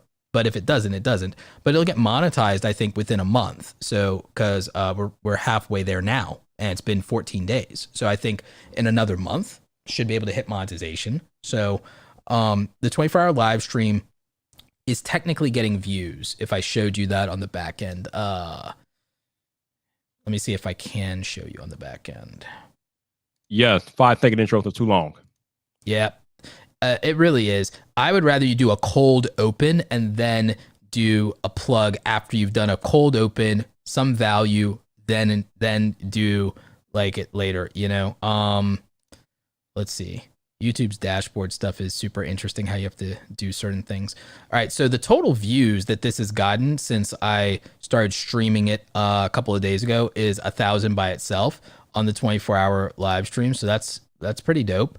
YouTube's analytics right now are weird sometimes, because sometimes, like literally right now, the other analytics page is blank. So we're just gonna like kind of look at some of the real-time analytics stuff off of it. YouTube is apparently pushing it. Some people have shared it apparently on their channel pages, not just my own. Suggested videos in there coming for the swing, some external, so browse. So this is a little bit more balanced. Notifications didn't really do anything. See, notifications didn't do jack. What's promoting search traffic? A lot of my own music, but then also some other lo-fi music apparently is where the suggested traffic is coming from. Impressions. YouTube's promoting it. That's the thing, is the impressions. Look at that. Like, YouTube is pushing it in terms of impressions. So, it's got 700 unique viewers. So this 24-hour stream has been running for like 6 days, 5 days, something like that. Or we only have actually a couple of days. We only have 6 days worth of data on it, I guess. So we have 6 days worth of data on this. It's a 24-hour live stream, 700 viewers on it. And it's really interesting to look at this because there's not a lot of data on this kind of thing out there. So you guys are getting something unique. There's like almost no one shares this kind of data. The click-through rate stuff is interesting. It's actually performing better over time. I would have thought it would have deteriorated over time, but it's actually improving. So that's kind of cool. Obviously, peak of viewers is the first time, and then, you know, some decline there, but that's normal. And yeah, 24-hour live streams until you really hit the algorithm are something you have to promote externally though. Because again, 24-hour lives. I recently also changed the title of this to say 24/7 because I just had lo-fi radio chill, lo-fi hip hop to relax / study to, but I decided to change it to say 24/7 lo-fi radio to make the point even more clear to people and to stand out. So that's some data for you on the 24-hour live stream, because I know those are super rare, and like there's almost nobody who has a 24-hour live stream that shows any of their data on it. Right now, YouTube analytics for this is being screwy right now. As far as this happens once in a while with this channel. Some of you smaller channels might see your analytics do weird things sometimes where like literally it blanks out. Don't worry about it. It has these data shortages out all the time. Like, I don't know what YouTube's doing on the back end right now, but there'll be times where the data will go out and then you'll come back a day later. What's interesting with this channel has been this whole when our viewers on YouTube thing, because you can use this to kind of make judgments about your channel of like when are your viewers most on YouTube. For music though, specifically a music channel, it's turned out that it doesn't matter when I upload it. It's turned out that it does not matter when I upload it.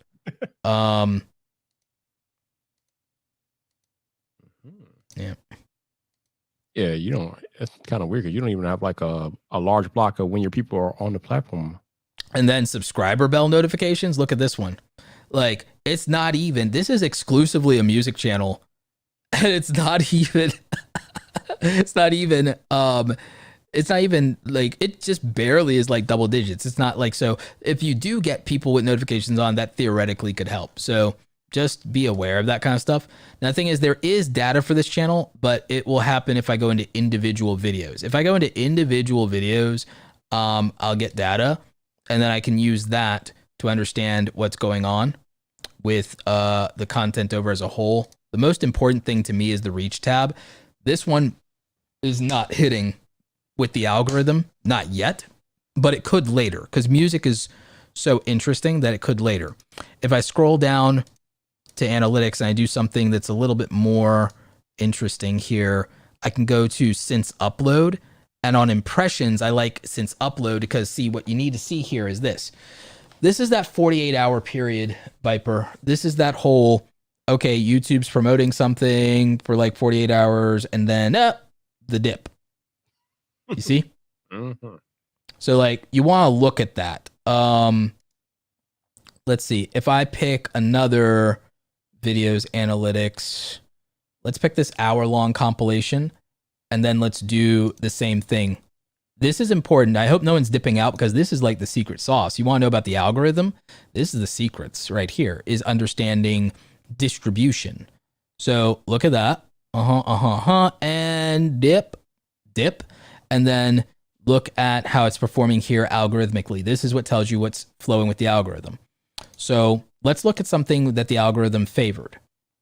Let's look at, I think this one is a good example. This has 1,000 views and this 500 subscriber channel. So this is a good example.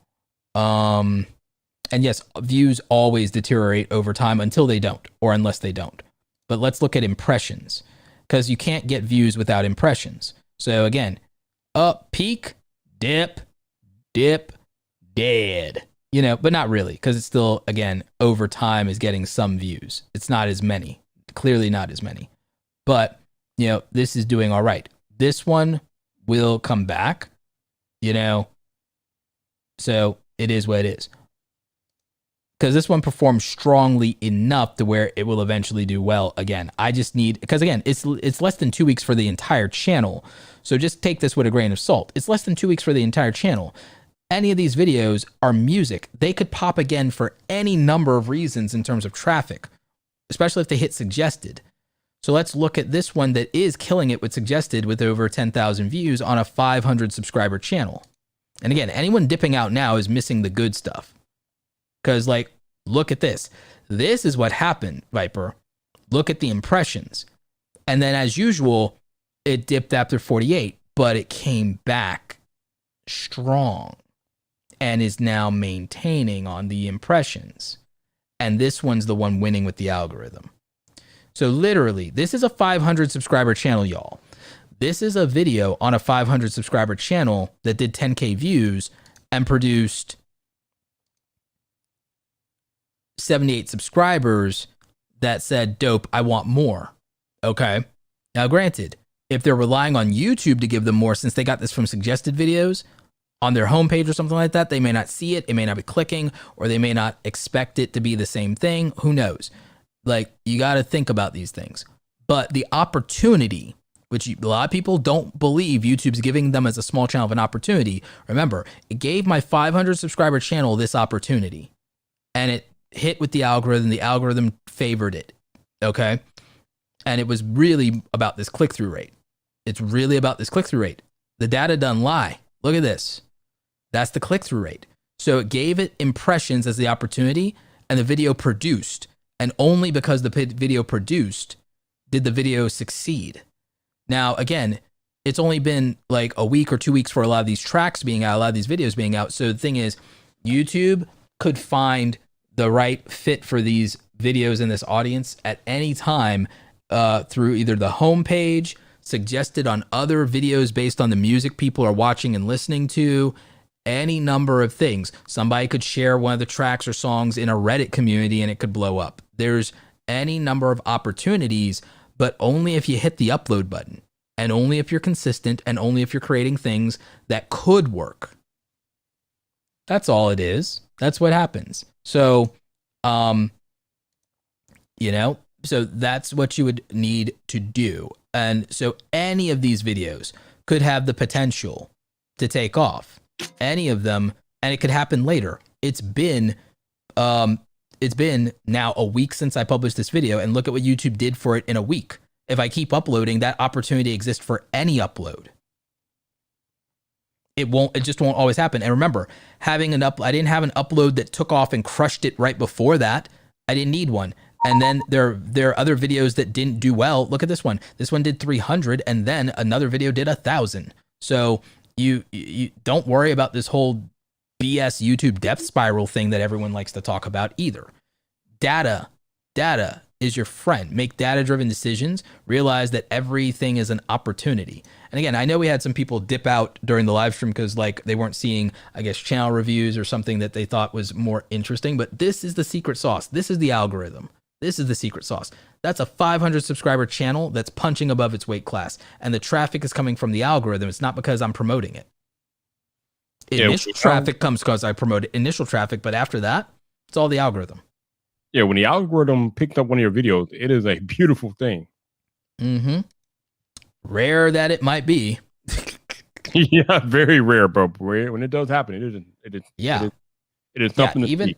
Yeah, even on my main channel, like the algorithm doesn't always hand down blessings from above. So like, don't sweat it. Like, just keep pushing and keep trying to improve everything. David's Dream Factory. So, the banner is interesting, but I have no idea what anything is about. Viper? You got me, bro. I have no clue. I don't know if he's like a magician or what's going on here. I don't know. I don't know. So that becomes let's see. What's he say? I'm an acrobat and inventor who loves Las Vegas and to build my dream space. It's like, okay, aside from that thing in the corner, I don't know that you're an acrobat. I really would love if the center did something that lets me know you're an acrobat, if that's something your channel is about. Let's look at these videos. Drone versus drive-through. It looks like you're trying to make stunt hero content and weird, interesting stuff, which is dope. I'm not against that. I'm not saying you have to do one type of content or something like that, but I'm like, it's a long road and you're waiting for like a potential viral video if that's the way you're going. Now, when you've done your acrobat stuff and you've done this cool looking stuff, even though, yeah, some of that's your older content, you got a lot of views. You got hundreds of thousands of views on this one video. You got tens of thousands of views on these two videos. You got thousands of views on a couple of these without having an audience. So here's the thing. If I were an acrobat or a gymnast, I wouldn't be making drone versus drive-through. I wouldn't be like the parkour plus T-Rex thing. That could be interesting, but I can't see anything in the thumbnail that makes me like think that that's like as interesting. I don't know why Santa's there. I get what you were going for though, but like these videos don't feel, and then you have a random video that you posted of your friend's wedding. Like these videos don't feel like the thing that you're best in the world at. And you started this a year ago to make the Dream Factory channel because again, your old stuff was your acrobat and gymnast stuff.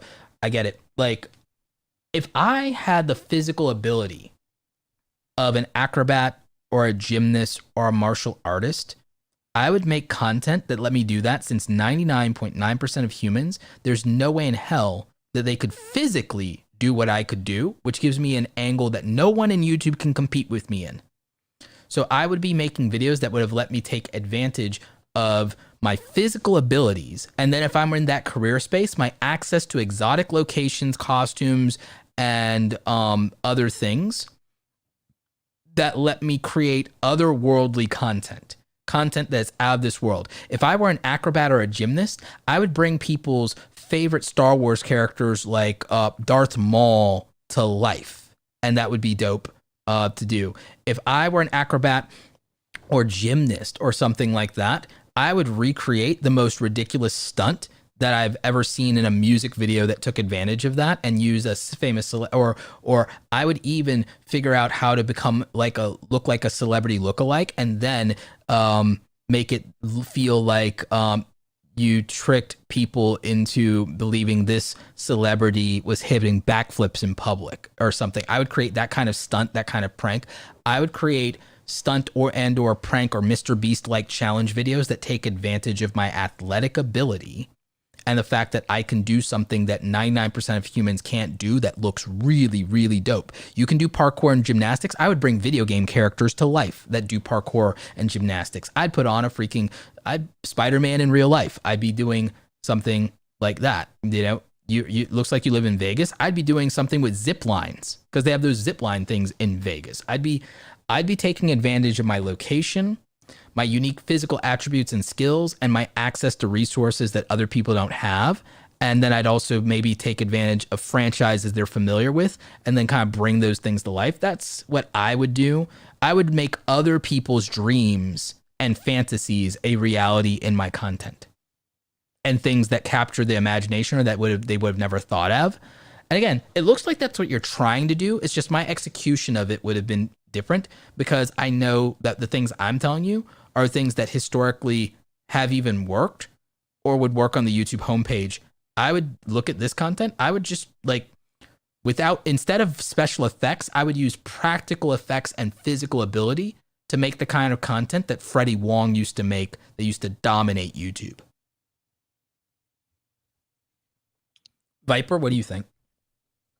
No, I think you bring up very good points. One of the most important things as creators is that we have to establish a pattern for an audience to identify.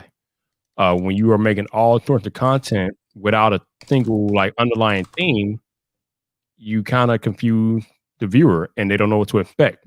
There's a reason why Starbucks is what it is today. There's a reason why Dunkin' Donuts is what it is today, because they established a pattern of behavior for a long period of time to where they built up that trust with their patrons, and that is what they became known for. So as content creators, if you want to grow a brand, if you want to grow a channel, you have to become known for something by building up that trust with the audience, by being consistent with your content, and then you become that subject matter expert.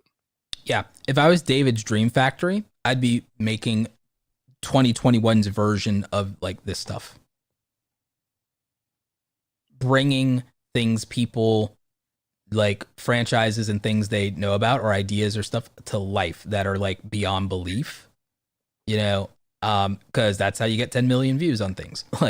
So that's what I would maybe do with a channel like that, because again, if I could do backflips, I would do them in every video. There you go, man. No doubt. If I could do backflips, I would do them in every. You realize you realize when the flip challenge where people were flipping water balls and stuff like that or whatever, I would have been able to ride a trend like that if I were a gymnast or a parkour guy and I had I would have done something where I could have created a flipping humans challenge. I could have done something. It's can I flip this thing while hitting a backflip? I would have figured out some weird thing like that. It's I would have figured out some weird stunt and made that the viral thing. Yeah, I would have figured out some way to flip a human in a giant water bottle without them dying. Ideally. Oh, you are too much. Yeah, I mean, you gotta if you're gonna go for that, you gotta go big. If you're gonna go for something like that, you gotta go big. That's my thought. I'm gonna pull up another one of these channels. Anything interesting going on in the chat, Viper? They're just enjoying the content. I myself, though, I have to dip out, man. We're in the middle of a snowstorm. Oh Lord, I got to do some more shoveling. I got to edit a podcast, and I got to shoot a video for tomorrow. So I appreciate you having me on, man. Yeah, I super appreciate y'all. Guys, I've linked Viper's channel in the stream. Only subscribe if you're into tech and Apple products and smartphones and iOS stuff. Then definitely, if you are into tech, and I know most of you probably own iPhones, go subscribe to Viper's channel only if you're going to watch his content, because otherwise you're going to screw him in the algorithm. Link is down below. So go ahead and check him out. And again, thank you, Viper, for joining me today. No problem, man. Appreciate you, Roberto. You have a good day, and I will catch you on the social, man. Take care, buddy. All right. So we're going to keep going for a while, not too much longer, but what I'm going to do is I'm going to try to get to a lot of these other channels. And again, it's not that I'm trying to ignore the chat, it's that there's so much of it that I may not be able to get through the other stuff, the channels, if I don't. So just kind of bear with me there. Let's see. So we got geo perspective. History rhymes, but geography endures. Super interesting quote there. I do like the design and the graphics and the color here, so kudos on that. Interesting. Okay. My only criticism is sometimes you make the text hard to read in some of these things. But I love some of these thumbnails, and some of this stuff is working. To be honest with you, given the type of content it is, and the history and the value of it, and that it's search friendly, I honestly don't have any real criticism of this for what it is, aside from just always make the text on this stuff visible. The views you're getting with, I'm happy with for your new and your size and all that stuff. The content is clearly quality, and it's education. Let me see if there's anything you could do better as far as your playlist strategy. Add descriptions to your playlist and everything, and consider like popular uploads. I don't think you really need that as much. I think I'd rather you just go ahead and like put that on the bottom or get rid of it, and like take advantage of locations like how you have this Russia stuff here. I would make the playlist more than Russia. Like, what about Russia? Is it the history? Is it the geography? Is it like tell me something specific in these playlist titles and then in their descriptions. Human geography. Well, what does that mean to me? What do you mean human geography? Like, I'd be more thoughtful about your playlist strategy and about your descriptions. But other than that, I don't really have any major source of criticism or critique for you, to be very real.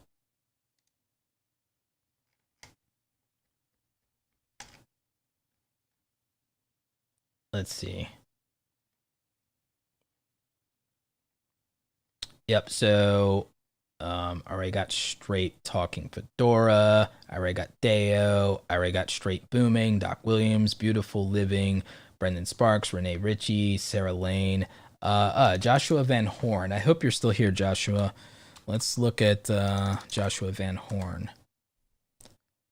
So, Joshua Van Horn. Let's bring up your channel.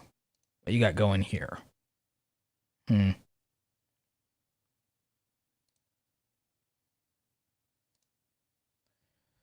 So, no channel banner, which means I have no idea what this is about. It looks like you have some country music playlist from some point, so like I don't necessarily know what that's got going on. Your most popular videos, I don't know what your channel is about.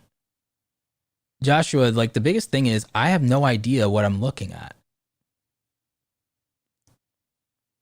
It feels like this is a whatever you want to post or a family vlog channel. I don't really have any advice for you because I don't understand what I'm seeing or what this channel is. I think you need to think about what you want to do on YouTube and then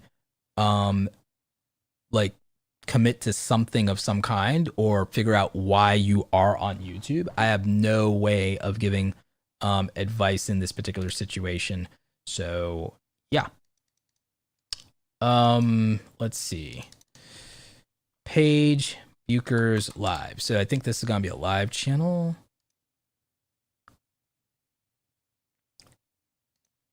Let's see. What's this channel about? This is a fan page of Paige Bucher's and the sport of basketball. Well, it says what it is. Okay, so that's great. So this is highlights and reels. This is solid. This is a lot of these thumbnails are good. The problem I have is the things that obviously are hard to read, but it's also a fan channel. You're getting more views than you have subscribers. I would make text that is easier to read. I'd also, in theory, get these logos bigger. I don't you don't need to repeat the title in the thumbnail, but this is solid for like how recent this channel is. Thumbnails are getting stronger. So for what this is performing well. I don't really have any major source of critique or criticism there. I would say theoretically, get a close up of Paige's face to be the icon here for the channel art. Not for the channel art, for the profile picture. Yeah. Solid. This is solid.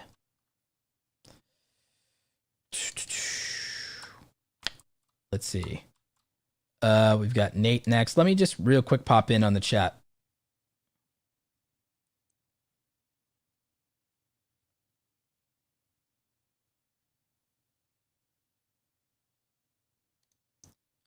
Meditation Power Unlocked says, I have one video that got picked up by the algorithm and has hit over 116,000 views so far and growing.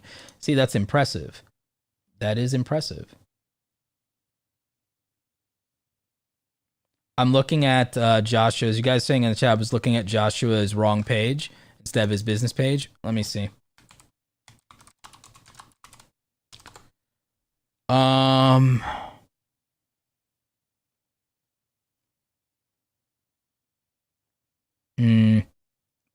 Joshua, your business page isn't showing up in the, when I search in YouTube, it's, oh, get business credit. Is that it? Yeah. Make sure when you do that it's specific. All right. Let's see. Sorry about that. But yeah. Okay. Yep, this is the right channel. Okay, cool. All right. So building your business credit. Let's sort by the most popular. 4K views, business credit line, no hard limits. All right, so here's what I will say. The titles are solid. With this type of content, the thumbnails don't have to knock it out of the ballpark for this type of content, but if they can, it's better if they do. Examples of this, Graham Stephan, best example probably of really solid thumbnails, but also there are other people, even Dave Ramsey, right? So again, the thumbnails don't have to be perfect for this type of content, but it helps if they are, obviously. I think really deducing the 100 questions around credit, especially business credit, that people tend to have or should ask or get the most search traffic would be the direction that I would go from a content strategy standpoint to really capitalize on this. You know? So that is what I would say, is that I would obviously always look to improve the thumbnail. I would always obviously look to improve the thumbnail. There's a lot here that is hard to read, especially on a mobile device, but the things that aren't hard to read on a mobile device, like that 500,000 business credit line, is not that bad in terms of being legible on mobile device, and it's got 2,000 views. I think like sometimes showing credit cards could help, but I think readability in mobile is the most important factor of a lot of these thumbnail designs. Now, granted, you also have been only doing this for so long and you have like less than 30 videos, so you're off to a strong start. So my biggest thing would be, in fact, just making the actual thumbnails stronger. I also would look at your, like, I would do a much stronger banner. You know, I'm a big fan of that. I think for these type of videos, that this style of video is, so like you don't have to kill it on the improving the quality of the videos yet. The value of them is the information. So you need heavy production quality. But what I will say is even these new thumbnails, I think could be better. I think that they could be improved. And again, I think that when you do a Q&A like this, that differentiating them so that someone doesn't skip them could be important. Yeah. Mostly you're going to be fine if you just make better thumbnails, to be very real with you. And then for branding purposes, I would do a different channel artwork. And then in terms of this Get Business Credit logo, I think people would feel better if it was your face. And plus, for me, if I know who you are, I had a hard time finding the channel based on your face not being there and a face not being there. People trust faces, not logos. The other thing is playlist on the homepage. Playlist on the homepage can help and build out credibility, because this almost feels like an empty channel. If someone recommended it, it almost feels like an empty channel. So I hope that advice helps. And again, sorry for it being your personal page before your old page before.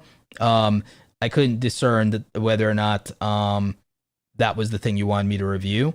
So guys, got to definitely make sure we know that. June Boutique says, loving the content here. Thanks, Roberto, for all YouTube tips. What thumbnail advice would you recommend for DIY crafts channels? Whatever is working in the niche. That one's hard sometimes, but if something tells a story but also shows off the before and after, that could be good.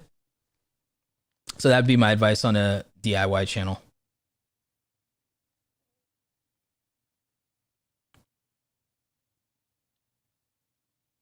Are simple banners best? They can be if you're not a good designer.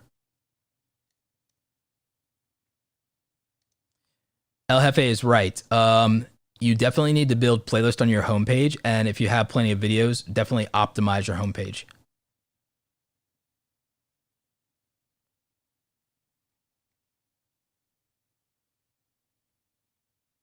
Yeah, over 1,000 subscribers in 8 weeks is good. That's impressive. It's most impressive. I'm here for it.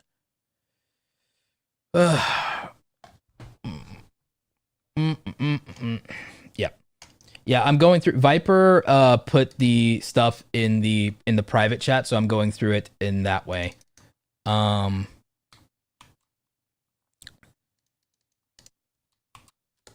Nate in your state. Let's see. We got another one here. We got Nate in your state. 61 videos, 100 subscribers. Nate, you also would benefit from putting playlist on your page. Your banner is a cool photo, so that doesn't bother me too much. These thumbnails are not doing you favors, my friend. We talked so much on the stream about the importance of thumbnails, but you guys saw it in the data when we showed you the back end of YouTube. The analytics don't lie when it comes to the importance of a good thumbnail. And so, like, Nate, your channel review is really simple. You've got to do better on the thumbnails. Look at the difference in like views of something interesting. Again, that was 2 years ago, but that's at least an interesting thumbnail. I don't think it's a good thumbnail. I think it's an interesting thumbnail. But yeah, you can clearly see a difference in views based on thumbnails. And so I would really work on that. And again, you don't have to be a designer. It doesn't even have to have text. You just have to get a much more interesting. All right, here's an example for you guys. If you're not a designer, but you're going to use a photo or a still image for a text, if you wouldn't post that to Instagram and expect people to like and comment on it on Instagram, it's not a good YouTube thumbnail. That's the best way I can put it for you guys. To put it into context is, if you wouldn't post it to Instagram, it's not a good YouTube thumbnail.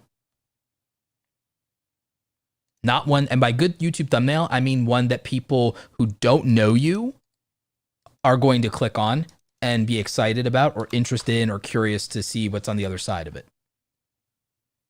So that is the best advice I can give on general advice I can give on that for thumbnails. Super Nardfall, what's up, homie? Okay, so this is some really strong thumbnail game, but some of it is cluttered. The one you did today is way too cluttered compared to the other ones you've done that got much more in terms of views. This rap battle reaction, this one did really good. Yeah, you need to use playlist as well, man. Like, because I know you have more videos than this. Yeah, look at that. You got all these videos, but you're not using playlist. You have stuff that covers Sonic multiple times, but you don't have a Sonic playlist on the homepage. You don't have a Nintendo playlist on the homepage. You don't have rap battle reactions on the homepage or reacting to YouTubers on the homepage. Playlist people, playlist. Oh, clearly Mario content and Sonic content performs better for you. And clearly, yeah, Pokemon. Obviously, Pokemon would do well, though. Yeah. I would focus on more of the content that's clearly working for you, more of the franchise that is doing well for you. I would do reactions to SSJ Carter. Just because I know the niche. I would do that. I would do reactions to SSJ Carter. I would do reactions to Death Battle. And I would do reactions to memes. And eventually, maybe you could do your own meme review, because then you'd have original content that still is community driven without it having to be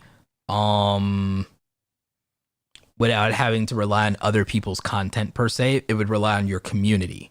So I would start to think about that. And I would say maybe even get your audience, put together like a subreddit and get your audience to give you stuff to react to, because then it's community driven. And then people support creators that have a community a lot more. So I would consider that. Hope that helps. Hope that makes some sense when I say it.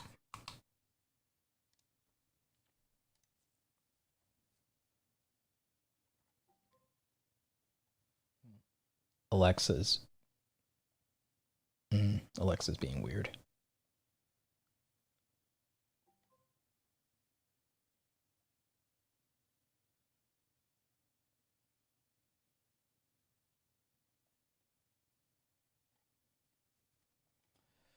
Let's see. All right, we've got Ralph up next. Ralph Castaneda. I believe Castaneda. I hope I'm pronouncing that right, Ralph. All right, so stock market. Probably hot right now. Good for you. Vlogs. Okay. Maybe more playlists than stock market and vlogs. All right, that's getting clicks, maybe. I'm surprised that the GameStop thing didn't get more clicks, but that could just been a timing issue. Also, that thumbnail wasn't necessarily the perfect one. There's other things, but I mean, I get what you were doing. What gets you the most views?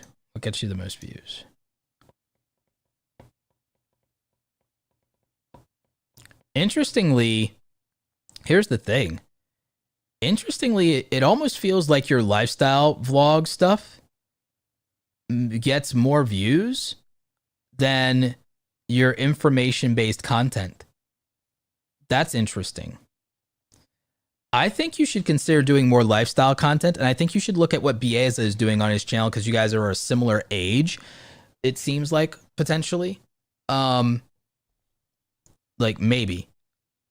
I can't necessarily tell how old you are, but it seems like you're in your early 20s. So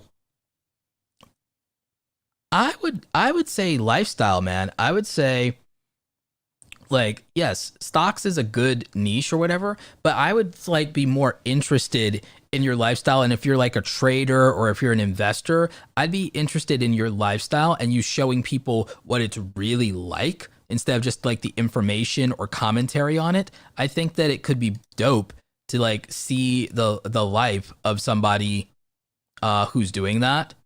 And then also you could give the information, because it seems like you like the vlog and it seems like you grew up watching YouTubers, right? I'm making some assumptions here, but it's like, I'd be more interested in that. I'm not saying this content can't work, but I'm saying like, it feels like from the views where like that you were getting before and stuff like that.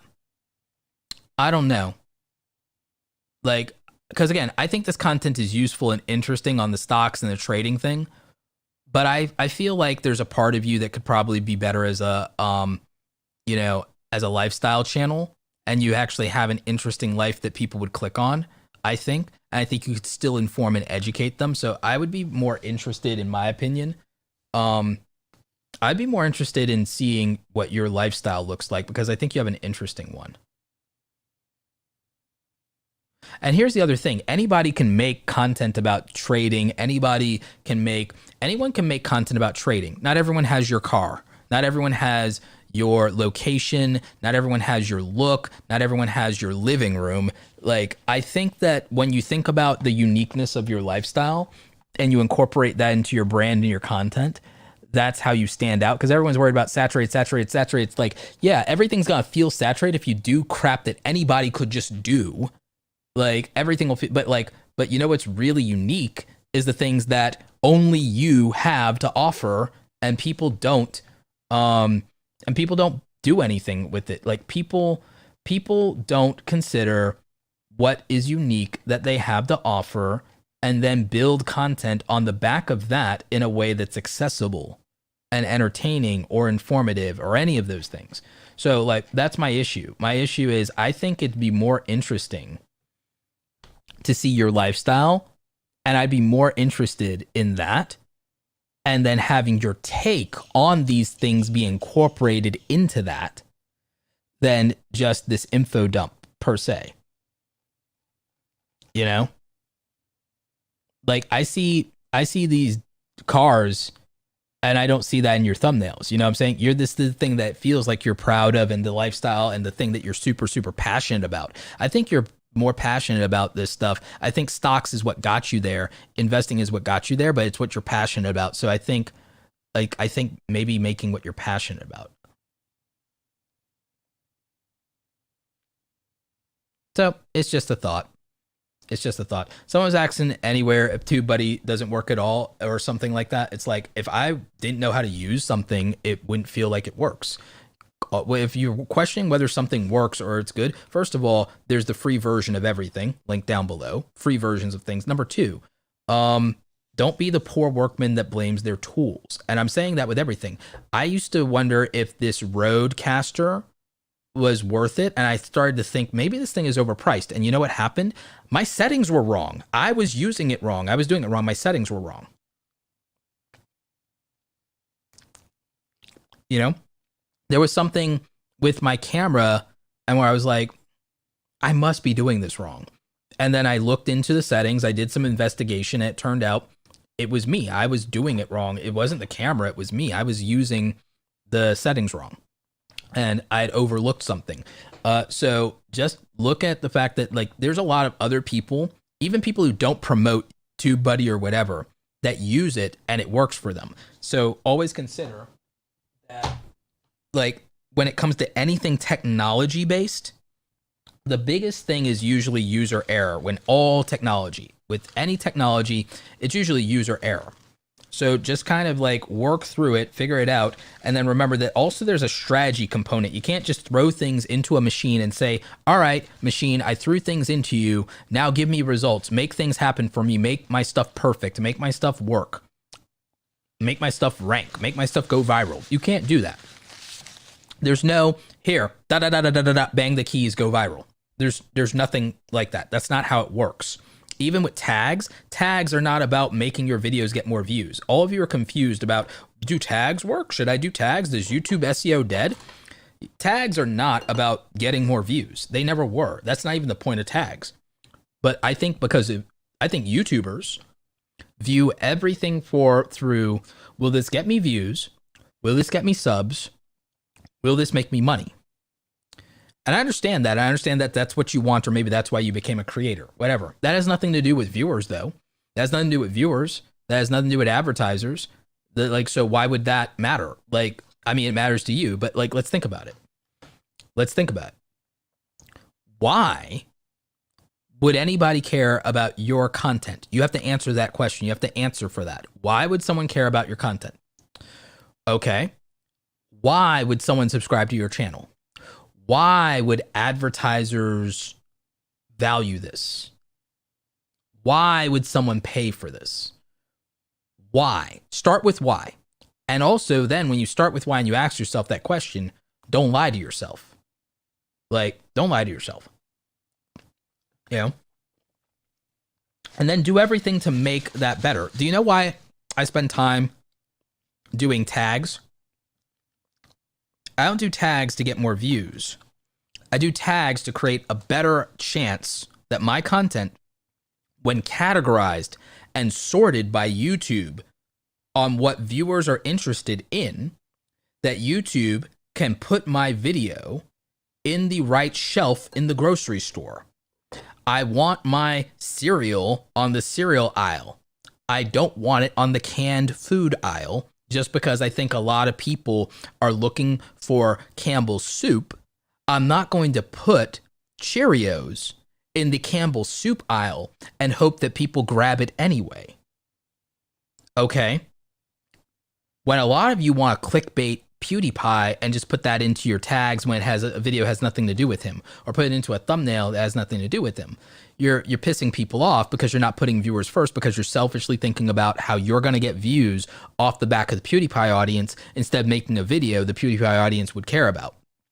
And you're trying to trick them.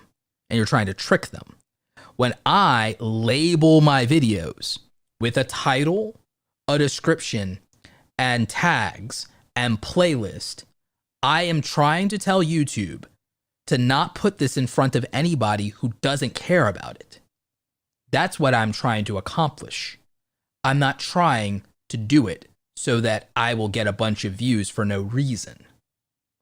And until you grasp that, you will struggle in YouTube as a content creator if you don't think one simple thing. How does what I'm doing benefit the audience? How does what I'm doing respect the viewer? How does what I'm doing make it easier for a viewer who cares about something to get my video if it's relevant to them, and only if it's relevant to them? And I don't want my video put in front of someone that it's not relevant to. That's why earlier I told you guys that you can support and subscribe to Viper, but only if you actually care about his content. Because it doesn't help him for you to subscribe and not watch his content. It will not help Viper for you to subscribe to a channel and then never watch him again. It doesn't help. And a lot of you keep thinking about YouTube in the wrong way because you're not putting the viewer first. You are not putting the viewer first in every single decision, whether it is the thumbnail being something they can read on their smartphone, since 80% of them use their smartphone. Just because you edited it on a computer doesn't mean they're watching it on one. And you can use your analytics to figure this out. You need to remember that 80% of these people probably watch it on a smartphone. When you make a thumbnail, you need to make it something that would work in Instagram because they're on their phone. So that's like level one. Title. Sorry to tell you, most Americans have a 3rd grade reading level. You're not making your titles with that in mind. That's a problem. A lot of you, you're not getting to the chase in the title. You're making a clever title like, oh, like, you'll never believe what happened. I don't know you. You're not famous. You're a stranger. I don't care what happened. Like, so no, you need to think about, what do I care about right now, and assume it's probably not you if I don't know you, and then make that your title. Think about what I care about the most and then make that in your title. Like, that's what you do. And you make it easy to read for a 3rd grade reading level. That's what you do. So I just told you how to deal with your thumbnail. Okay, you got to make it Instagram quality to get attention. Then you got to make the title something that a 3rd grader could read. All right. And you got to make it a priority in terms of what I care about, you know. And then the tags aren't about you trying to clickbait your way to riches and go viral. The tags are about putting your content, the impressions, the thing that's going to help your click-through rate. It's about getting that thing placed in front of a viewer that would actually care. That's all. It's all about sorting labels. It's all about that inventory. It's just like retail, guys. Just like retail. So like, and I'm not telling you to dumb down your content. I'm telling you to make your packaging of your content as clear and enticing as possible. I'm telling you that, like any good product, like Apple is the most beloved brand in the world because they understand the value of simplicity and the value of good packaging and good labeling and good branding. That's all. Don't complicate things. Apple wins on simplicity, and a lot of y'all are overcomplicating things. And that would be probably the biggest overall thing to address. Remember, there's nothing we've said in any of these channel reviews that was rocket science. It was just a matter of how do we serve the audience better at some fundamental level? How do we make a thumbnail that they're more likely to click? And if they can't read it, they can't click it. If it's cluttered, they can't click on it. If it's not exciting, they can't click on it. If it wouldn't get their attention, they can't click on it. Like, so it wasn't rocket science, but it was the specifics instead of just make a better thumbnail. It was the specifics for each individual creator based on the content, the audience, the niche that they're in, all of those things. So that is why channel reviews and coaching and specifics are valuable at an individual level instead of just broad strokes. It's why you could watch 1,000 videos on how to grow a YouTube channel, and if you yourself just can't internalize how to apply that, then you might be stuck. But then someone tells you how to apply it to your channel and only your channel, that might help you. But not everyone can do that, because not everyone can either hire a coach, link in the description down below, or get a channel review. But that's okay. You don't need a YouTube coach or a YouTube guru for that. You could literally just put together a Discord group and ask people and talk to people, other creators, or just even regular people who watch content, like whether or not this is something they would click on or whatever. Yes, I'm actually live. So, I mean, that's a whole thing. That's a whole thing. So, a lot of you, your biggest issue comes down to less about tactics and more about your execution. A lot of you, you're looking for tactics, you're looking for gimmicks, you're looking for shortcuts, you're looking for hacks. Your execution needs to be refined, and your execution might be flawed because you may not have fully, truly considered the audience. You may have not put the audience first in your decision-making process, because you want to make what you want to make, and you're not considering that what you want to make and what they want to watch might be different things. And you got to figure that out. You got to figure out what would work there. So let's figure out what would work there on another channel, MTG Unpacked. This is a Magic the Gathering channel. I love Magic the Gathering. I play MTG Arena, and I haven't played in a minute. I need to play the new set. Need to curb stomp some people and get my ranking back and get back to platinum level. I don't play gold. I play platinum level. And yeah, I did just flex what a nerd I am, that I play Magic the Gathering and I'm platinum. Deal with it. Anyway, the thumbnail artwork on a lot of this is really good. Some of it could be better, but I like the branding, and MTG Unpacked, that works for me. The icon, though, the profile pic, could be better. I'm not going to lie, could be better. Let's see what got the most views, though. Unboxings do the best for you, and deck builders. Look at, for MTG Unpacked, look at a YouTube Yu-Gi-Oh channel called Simo. It's Simo, but with like 12 O's or something.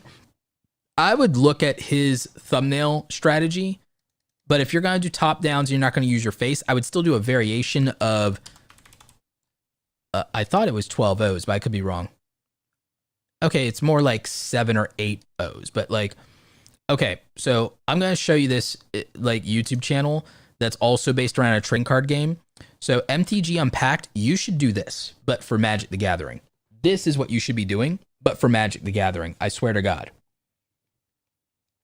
As someone who played both games and plays both games, and yes, I have a really good Yu-Gi-Oh deck, I will curb stomp all of you with my Blue Eyes White Dragon deck, because I'm rocking a Blue Eyes Chaos Max Trinity deck with Xyz and Synchro Summons and Fusion Summons. I will freaking wreck you. I'm that aggressive about it too. Any of y'all, when pandemic's over, if you ever come for me in a Yu-Gi-Oh tournament, I will wreck you. It will not even be fun. You will quit the game. I will retire you. I will lay you out. I'm I'm a horribly competitive person when it comes to gaming. When it comes to gaming, I will lose friendships. I am that competitive about gaming. I will be the worst version of myself. Anyway, my point is, this is what you do if you are like trying to kill it as a card game enthusiast in the YouTube space. So if you do what Simo's doing, but you do that for Magic the Gathering, you will get views. You will crush it. It'll be, it won't even be close. And you're capable. You're capable. You do. People like your content. People like your content. And I'm not telling you to make your content his way. I'm telling you to package your content that way. I'm telling you to package the thumbnails in that way. And I swear it will perform. So I hope that helps. Hope that helps. But yeah, still doing strong overall. I just think it could be infinitely better. And I think that packaging. I mean, we buy things based on their packaging. So why would we not click videos based on their packaging? You know?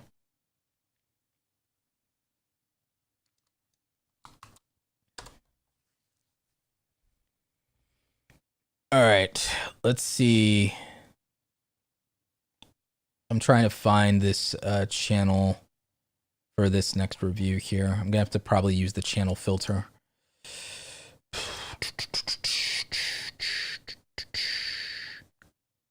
Shorty Tran, if you're still in the chat, I would need you to actually tell me how to get to your channel, because I cannot find, like, Shorty Tran, if you're here, I can't find your channel when I search in YouTube. Yeah. So let's see.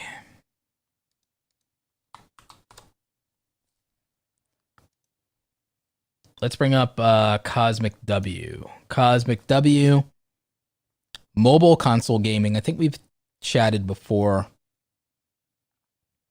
You had a video from Genshin Impact that got 4,000 views a month ago. That's actually really strong. 4K views a month ago. All right, so it looks like you're struggling with consistency, but that could be hard. It could be hard to make these games. You might be a student and stuff like that. Your thumbnail game is strong, but your thumbnail game is strong. I wonder if you're in restricted mode.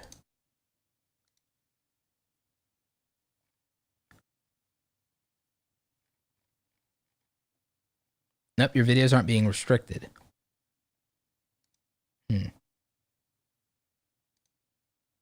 So I wonder what's happening with your stuff, why it's not getting views. Because, like, your thumbnails are good. And I think there's still a lot of interest in Genshin Impact. So again, it's hard to know what's happening with that, like, or maybe with that game, like, it could be what gets you the most views. It could be you haven't built enough authority with that content just yet. Because it looks like you switch up on mobile games. Oh, I see what it is. You switch up on different mobile games a lot. Some of your stuff is going to absolutely be hit or miss because you switch up on games. And some people can do that, but usually people are larger channels that do that. But you switch up on games a lot, and that could be creating a lot of inconsistencies for you in your click-through rates, which could be affecting the performance of the individual videos. So it's hard to say. And your situation, I understand. I wouldn't like, also you're switching genres of games though. They're all mobile games, but the problem is that it's like you could switch games, but they need to normally be the same genre of games until you reach a certain size and until people gravitate toward your personality if you're doing a personality driven channel. So that's rough because the thing is, your thumbnails are perfect. Your thumbnails are perfect. Your titles, I don't play that game, so I don't know if your titles are right because I don't play that game with regard to this, because I play games and there are game videos I will watch, but I'm most likely to watch videos about how to play a game or do a certain level or do a certain task in a game when I'm first playing a game. So to break through on this, I would make Genshin Impact tutorials instead of gameplay versus and walkthroughs, I would make some of the initial tutorials that would make somebody able to play this game, because I don't know how to play Genshin Impact. So the thing is, if I try to play Genshin Impact for the first time, you don't have a video for me, which means even if I wanted to watch your content, I don't know how to play Genshin Impact. So you don't have a video that's a gateway video for me to be able to play this game. So I can't necessarily favor you as a resource or a gameplay source or anything, because I don't have a way to get into the game through you. So that's my answer, is I need a gateway video, and that's the only way I could probably get there. Yep. So I just want to acknowledge some super chats we didn't get to anyway. First of all, Chroma Film TV, thank you for becoming a new channel member. Really appreciate you. Thank you, Skincare Nerd, for the $24 super chat. Let's see. Shaolin Pretzel says, I do fighting game commentary. I think Shaolin Pretzels was a review that Viper might have missed.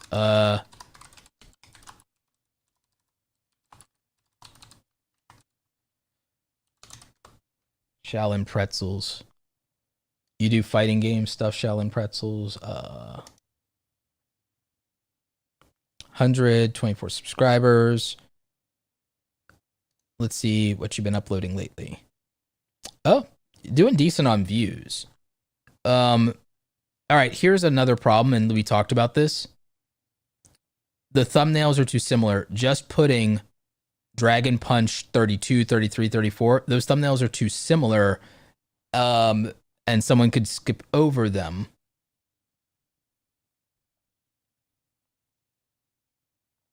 So yeah, I would improve that dramatically.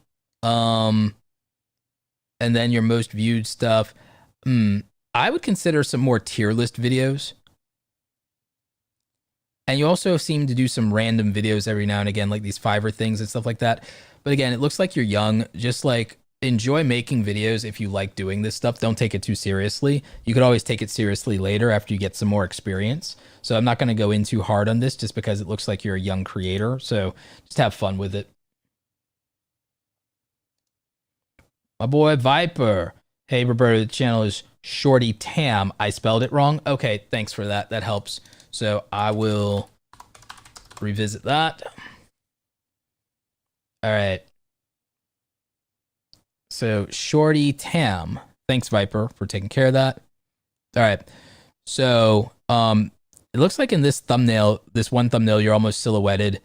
There are no playlist customized on the channel.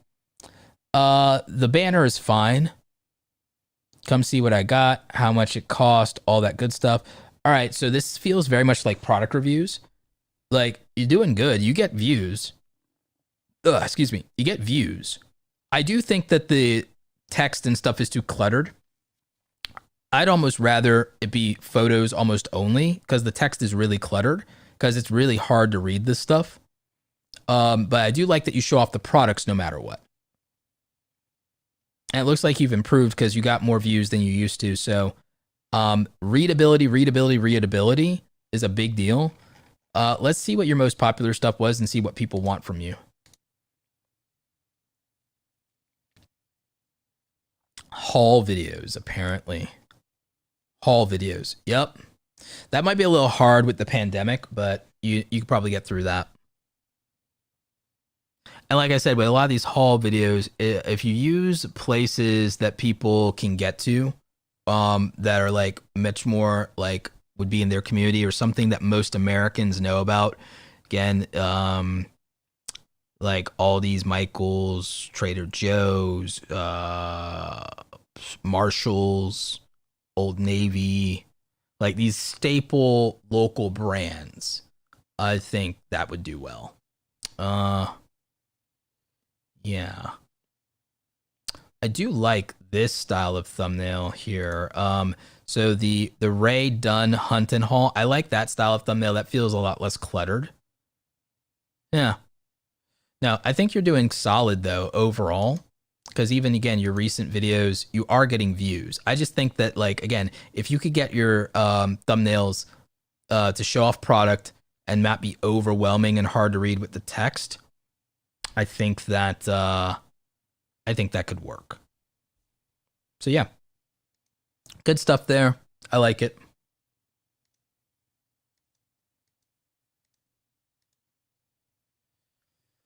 All right, we had Sailor Slay.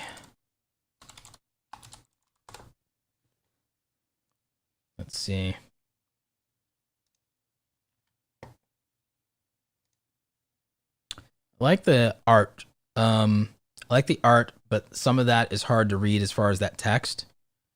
Playlist on the homepage, guys. Customize your homepage. Customize your homepage. Customize your homepage. Let's see.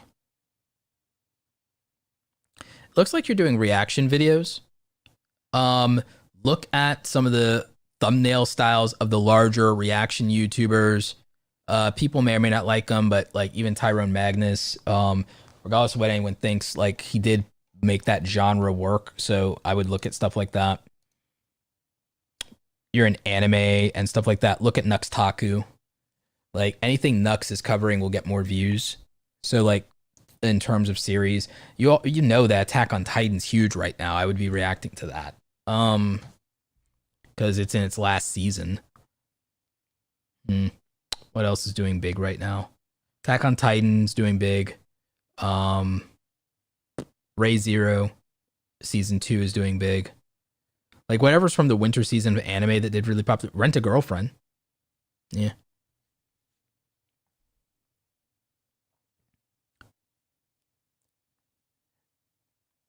Sailor Moon has a massive community, so there's even like things where you can revisit that. You don't always have to react. Sometimes you can do commentary on older seasons and stuff like that too.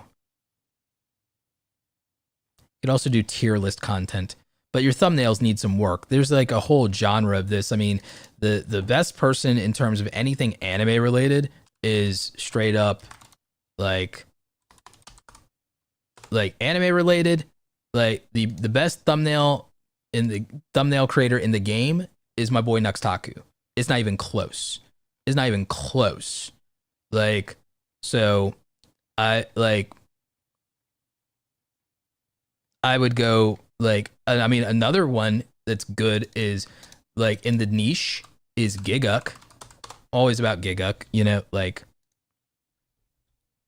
he's at that many subs for a reason. Like that's the thumbnail game. Like if you're in the anime community, even if you're doing reaction videos, the level of thumbnail game has been made very clear in terms of what will get views. So I would pay attention to what gets views, and I would craft my variation of it accordingly. King Cut says, "Yo, Roberto, thanks, man. Really appreciate all the time you put into helping us out. Real one. Thank you."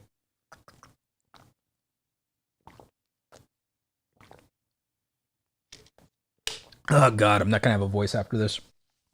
I swear. F's in the chat for Roberto's voice. F's in the chat for Roberto's throat. Yep, Shorty Tam, MTG. We did Ralph. Yep. All right, so I think... some people who did... some super chats that were not for channel reviews that just did super chats that I definitely want to acknowledge. Virtual Daddy, thank you. Jack Decker, Anchor Down Boat, Rio Robio, Old Head Mike's Metalcore and more. My boy Naruto Explained. Really appreciate you guys. Thanks so much. And then thank you to everybody, obviously, who did super chat for reviews. And it looks like we did, in fact, get to all of them. Thank God. Thank God. Let's see. Oh, also $5 super chat from See My Hair. Thank you for that. I just saw that we got that in. Let me see. Hi, bro. I was wondering if I should go back to my main content on here, Clay, since my hair videos don't do well, but they run ads. If like if you were doing videos that you wanted to do, it depends. Like something I have to ask a lot of you is whether you're trying to do this as a career or whether you're just trying to do it as a hobby and have fun. Because like, remember, a lot of my advice comes down to if you were trying to do this potentially for a business or for a career. That's what my like situation is when I make content or give advice is, are you doing this for a business or are you doing this for fun? And the way I approach it is much like if you were doing it for a business or if you were treating it like a sport that like, or a career that you want to be good at. So like my way will not always be the most fun way to do something because mine is to build a long-term career or to build a business off of the back of this. So take it with a grain of salt. Like take it with a grain of salt. That's where I'm coming from when I say things. So, what I would say is if you want views, see my hair, you were winning on ASMR, not because you were doing clay videos, but because you were doing ASMR videos. You were using clay to do it. So it was the ASMR videos that you were getting views on. If you want to do hair stuff because you are passionate about hair, then you should do hair stuff. I mean, it's not like you're not getting views, I guess, unless you're saying that you buy ads on those videos. By the way, if any of you are buying ads to boost your videos, do not buy ads to boost your videos. Ads are something you buy to sell things. Do not buy ads to grow your YouTube channel. That is not the purpose of ads. Ads exist to sell things. That is it. We buy ads to sell things. I used to be in sales and marketing specifically at companies. We don't buy ads to do anything but sell things or have the opportunity to sell things. You are wasting money if you are buying ads to grow your YouTube channel or to think that it's going to get you subscribers. There ain't nobody here in the chat who's ever watched an ad on YouTube and it interrupted the video that they really clicked on and said, gee, I want to go watch this ad's YouTube channel. That's never happened. So don't do it. Don't do it. It's not good. It's common sense. Like, do not buy ads. I know you probably got something that popped up as an ad saying, you gotta, hey, buy ads to boost your videos. Like, yeah, they're selling you. That's what ads do. They sell things. You know?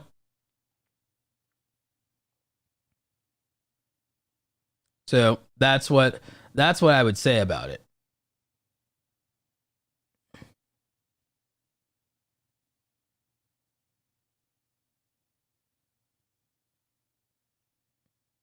So, you know, and by the way, I ain't got nothing against ads. I ain't got nothing against ads because that's how YouTubers make our money. So let's all not hate on ads since we're all here to be on YouTube and potentially make money from ads. Let's not hate on ads. Let's not hate on advertisers now, you know, but let's keep it real.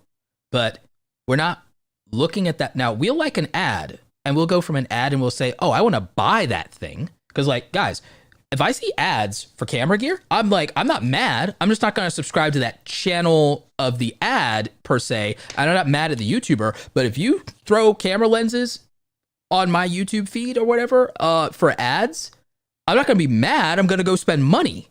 Like, let's be real. It's Roberto. I'm going to go buy the next camera that they put in front of me. We just know that's going to happen. But I'm not going to necessarily go to Sony or Nikon or Canon's YouTube channel and subscribe off of the back of that ad, even if they asked me to. I'll go and I'll buy their cameras, though. So just understand the psychology here. Understand what's happening here and why something would or would not work. It's not about hoping something works. It's about understanding why it would or wouldn't work. And thank you to my mods. Thank you to El Jefe, my head of security. Thank you for everything you're doing in the chat, homie. Appreciate you. Yeah, because most people who are popular say the best way to promote is ads. Who the hell says that? I've never heard any big YouTuber or YouTube expert ever say the best way to promote is ads. The best way to promote a product or service or business is ads. The best way to like promote as a creator? No. The best way to do things as a creator is to make content that would perform in either the YouTube homepage or YouTube search or suggested videos or through external shares and traffic on places like Reddit. Like, why would ads work? They sell things. That's why they exist.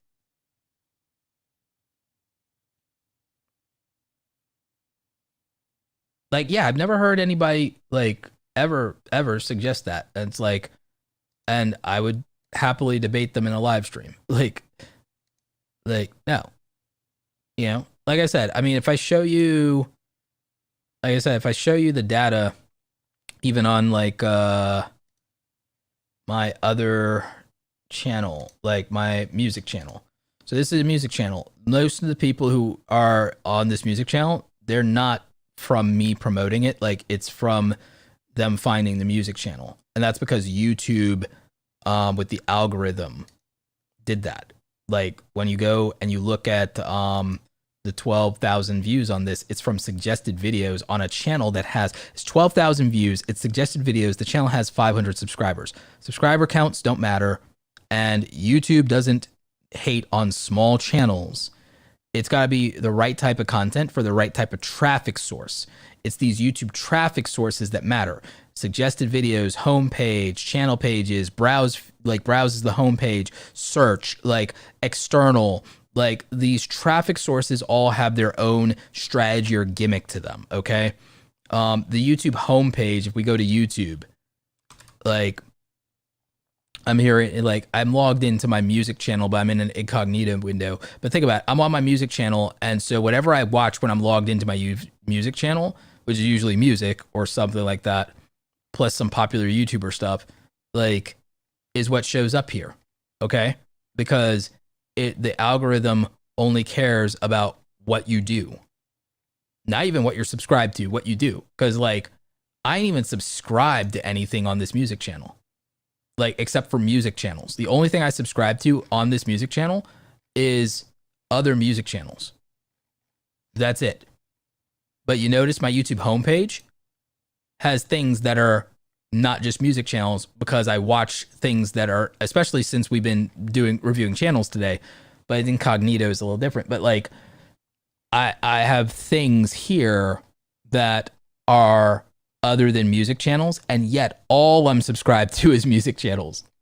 So that should indicate to you something about how the YouTube algorithm works. The same thing, like, again, 12,000 views, 10,000 unique viewers, 500 subscribed channel. Okay. A lot of your assumptions about how YouTube works will be wrong. And there's a reason for it.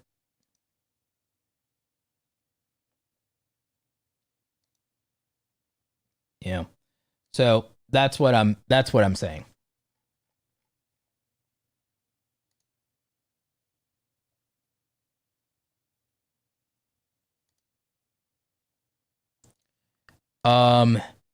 Your hair videos don't get that many views, but YouTube AdSense run on them, which makes it useless. I mean, you got to decide what you want to make.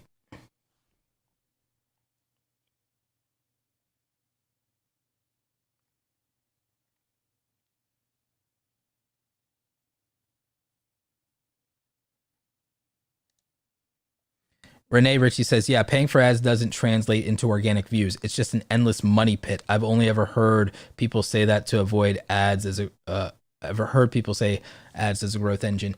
Yeah.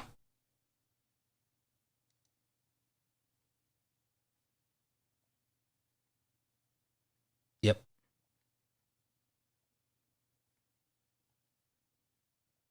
The adverts, not having ads on the, so like ASMR sometimes doesn't get monetized. You can always appeal it though. You can always appeal those. If it's a problem, you could always appeal it. But if the hair videos are getting views, I mean, you got to decide, are you doing something because it gets views? Are you doing something because it gets ad revenue? And again, whatever you want to do, I'm not hating on it. I'm just saying you got to decide. You got to decide whether or not, because like some content you want to make will get views but not run ads. You're right. Some things that you like that go big or go viral won't make any money. So you got to decide, whether or not your business model is that you're going to rely on YouTube or not, because you could always do a business model that doesn't rely on YouTube to make money, that can make you money off of those views. So that's something else to consider. What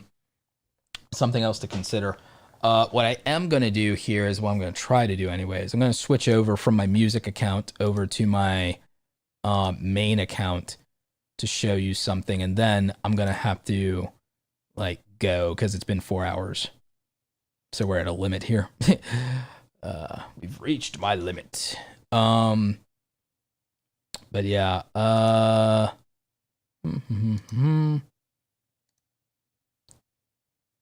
Let's see. All right. So if we go into my analytics, and I'm having a good January. Thank you for everybody who's helping me have a good January. Appreciate y'all.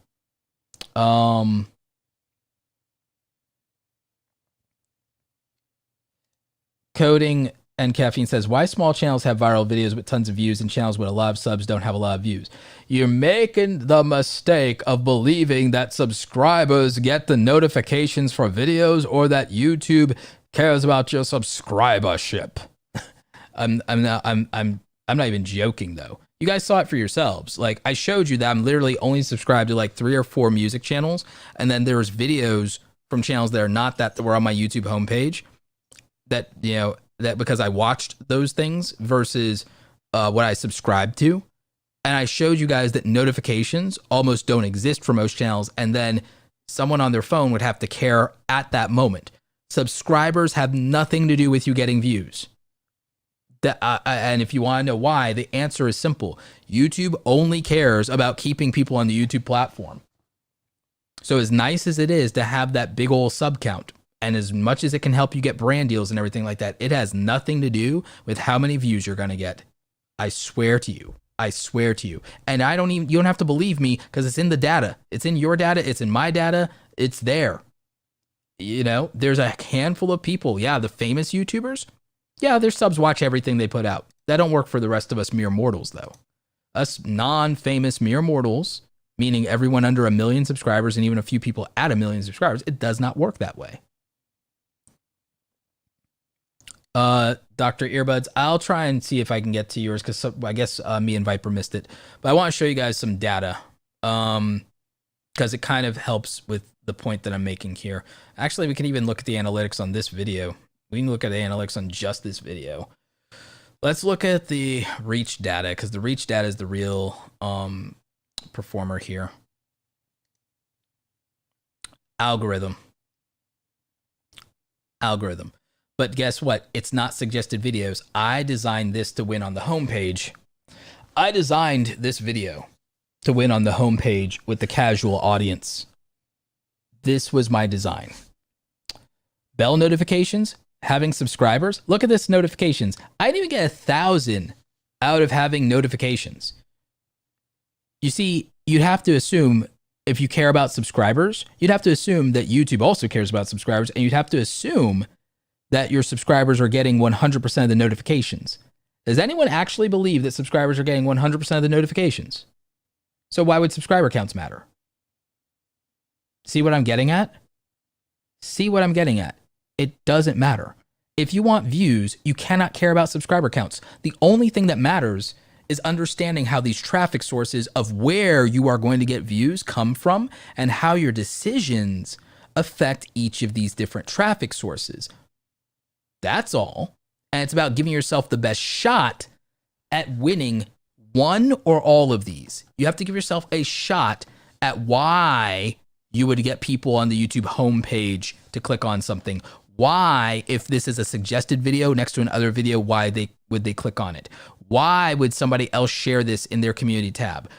Why would do you rank in search, and will you get clicked on that? For what search queries, for what questions, for what thing in search? You'd have to understand that and the viewer's psychology, the viewer's priorities, the viewer's anxiety, the viewer's excitement.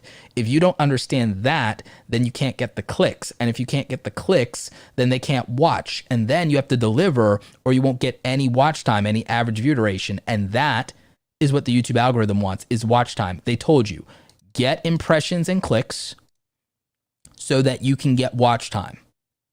That's all YouTube wants. And it says it right here.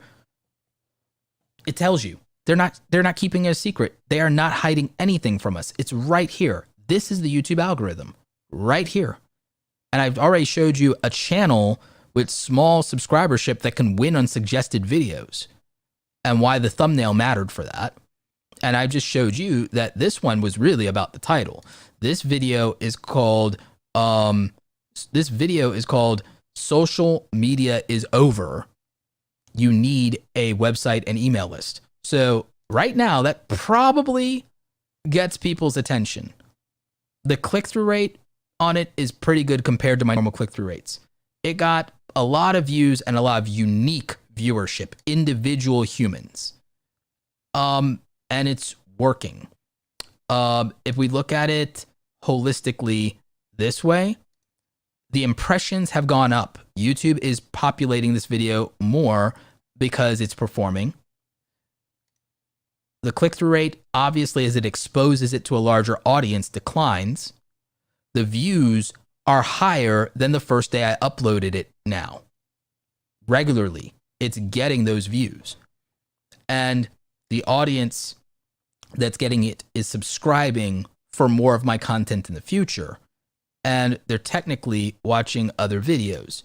So again, you have data. And look, non-subscribed was over 60% of the viewership was from non-subscribers. And it also resulted in me getting a crap ton of new subscribers.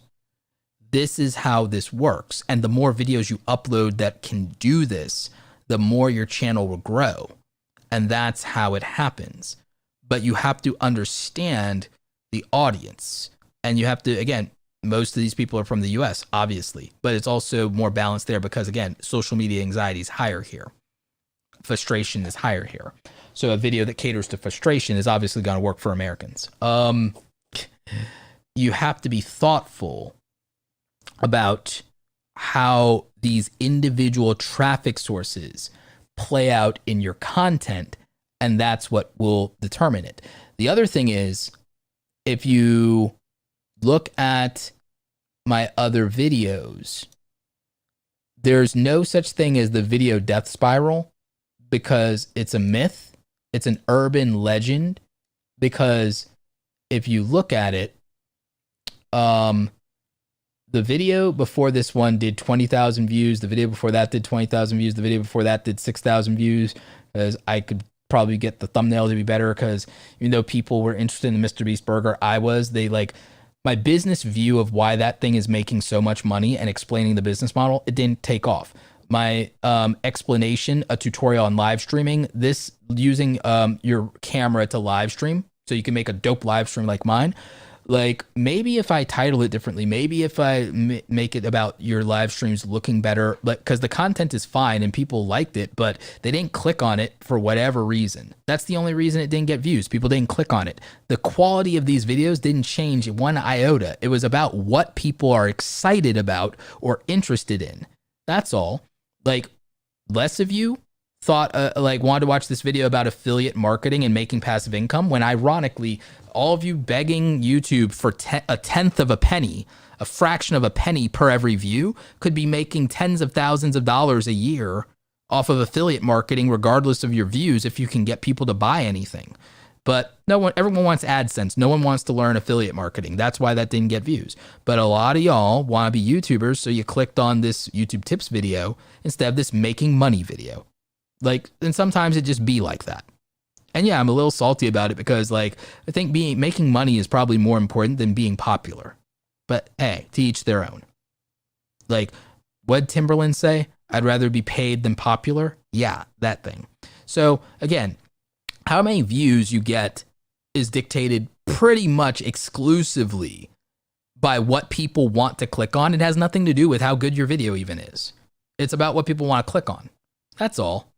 And you can somewhat control that with your topic choices, your timing of the market, your titles, and your thumbnails. And then you have to understand these different traffic sources. That's all. That's all it really came down to. The quality of my videos never actually changed between any of this. All that changed was the topic, the title, the thumbnail, and the timing.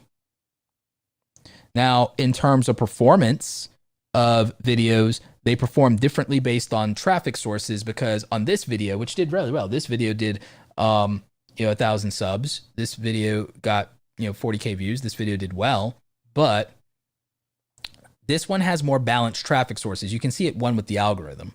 This has more balanced traffic sources though. This did more balance between the homepage and suggested videos. Again, and this video could still do very well over a long period of time.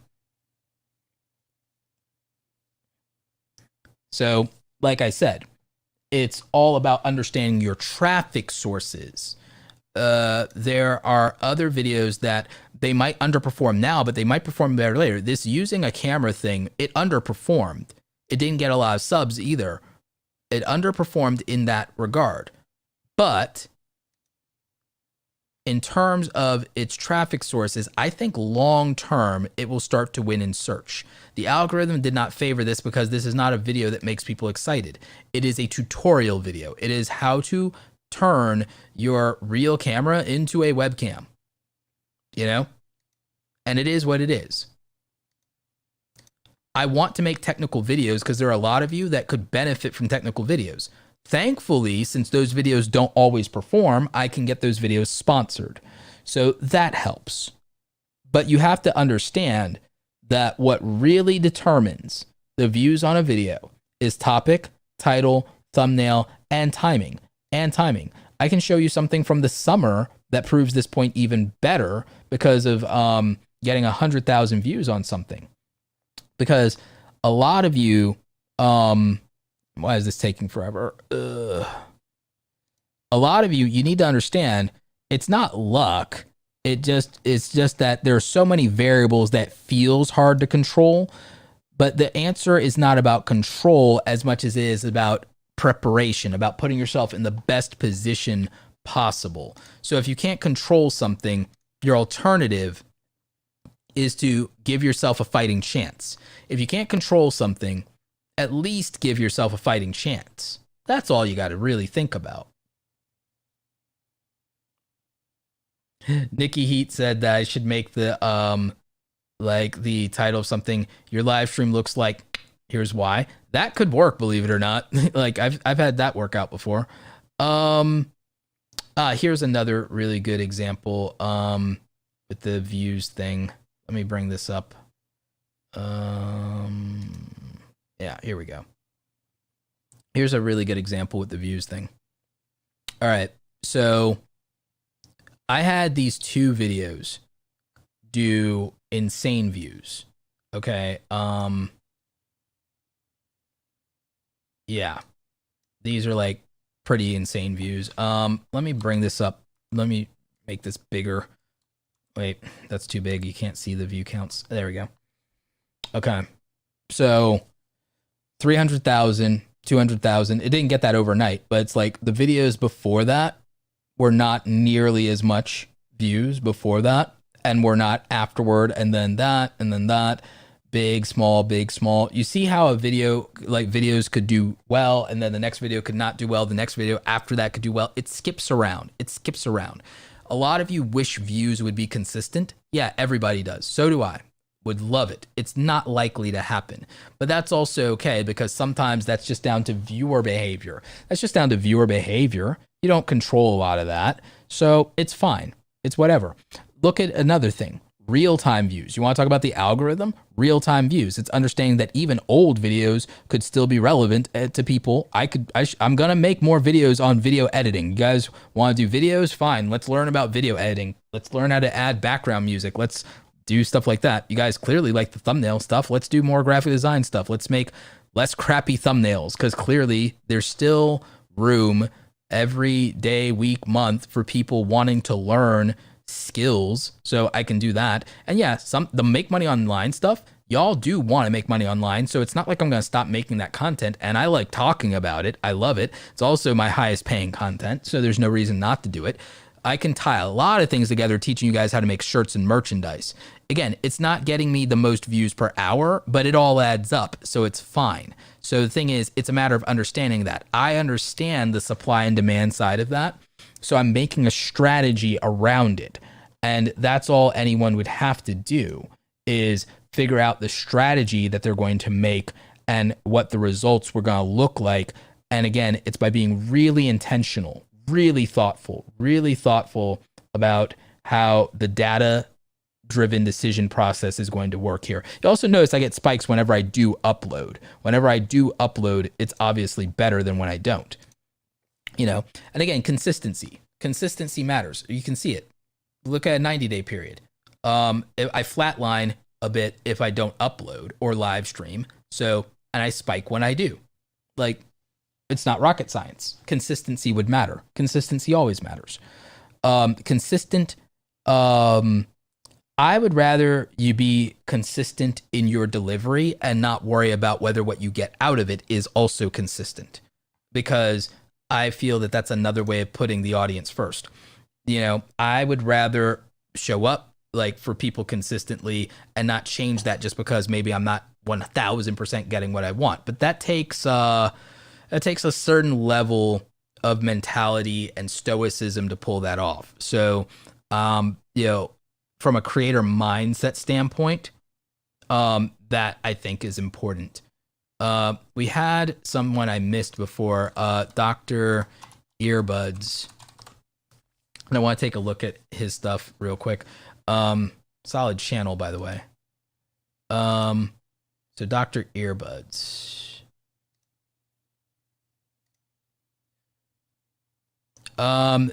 Banner could be better, homie. Put some branding in the banner there. I mean, I end up getting what your thing is about, but it's like earbuds aren't even in the banner. It's a phone. You know, you got some good popular videos. Thumbnail game needs help. Sometimes less than perfect thumbnails can work, and sometimes no frills thumbnails can work, but not always. I would recommend look at your most popular videos. Night and day difference. Like, somehow you stop making these kind of thumbnails, and I don't understand why. These thumbnails work so well for you. I would be doing those again. I'd be doing stuff like that. Also, you're in the earbuds and headbuds space and everything like that. Who's crushing it in that? El Jefe Reviews is crushing it. So El Jefe Reviews is crushing it on the same type of content. So this is the standard. I'm not saying copy El Jefe's thumbnails. I'm saying this is the standard. If I have to click on Dr. Earbud's thumbnails in my YouTube homepage or my YouTube search results, and then I see an El Jefe Reviews thumbnail instead, I'm going with El Jefe. So remember, that's the game. The real game is on the YouTube homepage. If given options, what do I click on? You know, think about it. Look at everything here competing for my attention. And not all of it is the same thing competing for my attention. It's about what do I prioritize right now? What do I care about YouTube drama right now? Do I want music? Which one do I want? Do I want lo-fi and chill, or do I want pop culture? Which one? Original, pop culture? Oh, pop culture? Oh, it's gonna be stuff I'm familiar with. Cool, click. That's why I'm losing on that one. Like, oh, am I excited about print on demand right now? It's like, don't mind if I do, Sarah from Wholesale Ted, you know? Do I care about what's going on in the world? Bo, like, lay it to me straight. Like, talk to me like I'm the everyman. Like, see what I'm saying? It's like decisions. There's a reason we click on things. Anyone who understands the psychology of why we click on things, the psychology of why we give things attention versus why we don't, what we prioritize, what we care about, can win on the YouTube homepage. But if you're not going to win on the YouTube homepage, then you have to consider, would I win in the YouTube search page? If you're not going to win on the YouTube search page, would I win if my video is suggested next to another video? If I can't do that, is this a video that somebody would share? Is this a video somebody would recommend and shout out through word of mouth? Is this a video that someone in the Reddit community would get some traction behind and could blow me up there? Think about it. You have to consider why you would get views and where they would come from and how that would happen. So, you know, again, if you put the audience first, if you use common sense, if you use creativity, if you create context, if you create value, you're going to succeed if you do it enough. You know, like, that's just real.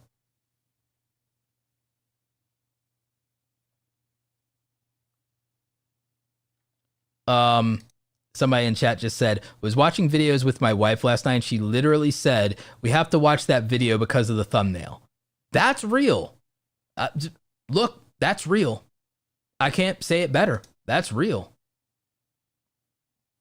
You know?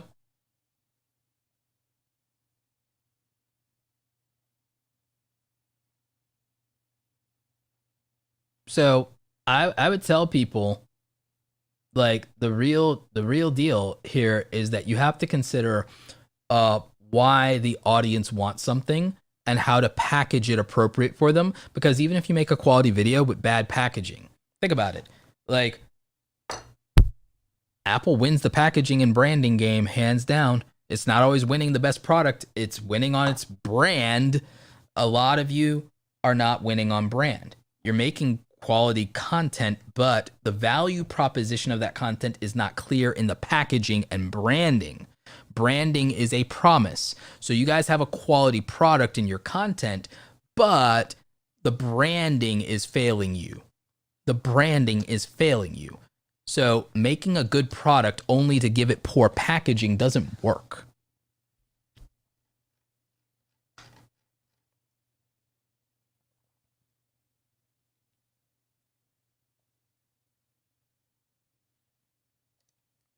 Can you speak on audience request? I get tons of requests for makeup, but then they are my lowest viewed videos because you're catering to the vocal minority instead of making a data-driven decision of what performed the best and what performed the best with people who didn't know who you are.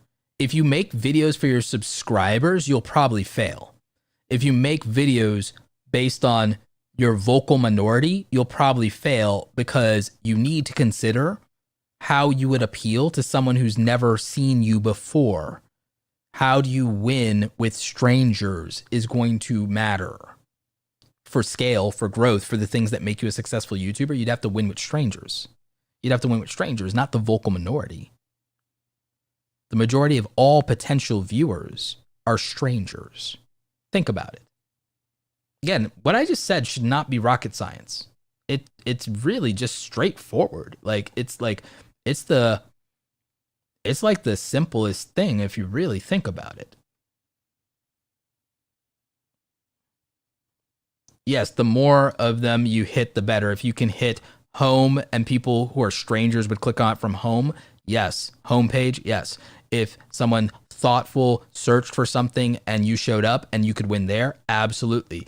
If someone recommended something, said, give that a shot next, in the next up in the suggested, yes. If you can win more of those things, it's better. But if you win any one of them enough, it would get you views. And I showed you that with data. You don't have to take my word for it. You just have to look at the data because I showed you the data. That's the key.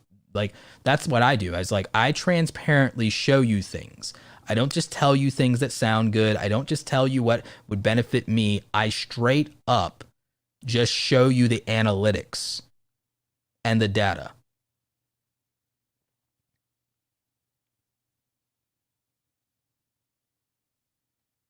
You know, so like, that's what I would say. If you can do that successfully, if you can make that work, then I think your channel has a better shot. If you can figure out that balance, and if you can figure out like the audience psychology and where your viewers are the most likely, excuse me. If you can figure out where the viewers are most likely to view content, like in terms of how they make a decision. Like if someone makes a decision around a product, right? Search Search is the answer if it's a product, right? Because like if I see something on Amazon, I'm gonna do a search before I buy it and see if there's like any YouTuber who did a review of that product. You know, if a YouTuber did a review of that product, then I'm more likely to end up, you know, finding that video through search than I am through my homepage.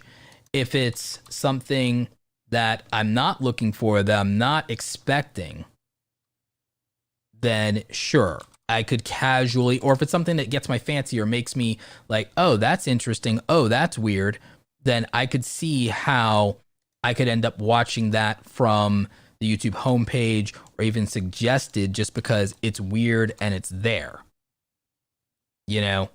But other than that, it'd be really difficult to just somehow automatically get to that kind of content. So like you have to figure out whether somebody's an intentional viewer or a casual viewer because they have a completely different psychology in the way that they are going to view and find their content and the way they're going to prioritize their content. And also you'd have to understand what is it they are going to watch? What is it that is going to be valuable to them? Not based on like just you, but like what is going to be valuable to them.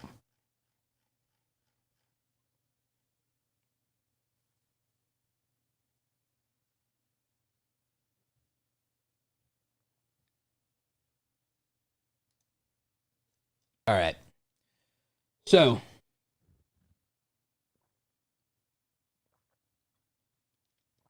Mitch says, don't use TubeBuddy for thumbnails. You should use Photoshop for thumbnails as far as I'm concerned. But I'll show you a trick with TubeBuddy most of y'all don't know. But this only is if you have a legend account. So you might need a legend account to be able to do this. In fact, you definitely need a legend account to be able to do this. But there's this tool called the Click Magnets tool. Okay. So this is the thing I was saving, and then I gotta end the stream because like I gotta go eat some real food and I gotta run here. But if you do this and you go to Element Inspector, it can tell you videos with a face versus not a face. Now I don't make that many videos without a face, so for me that's skewed.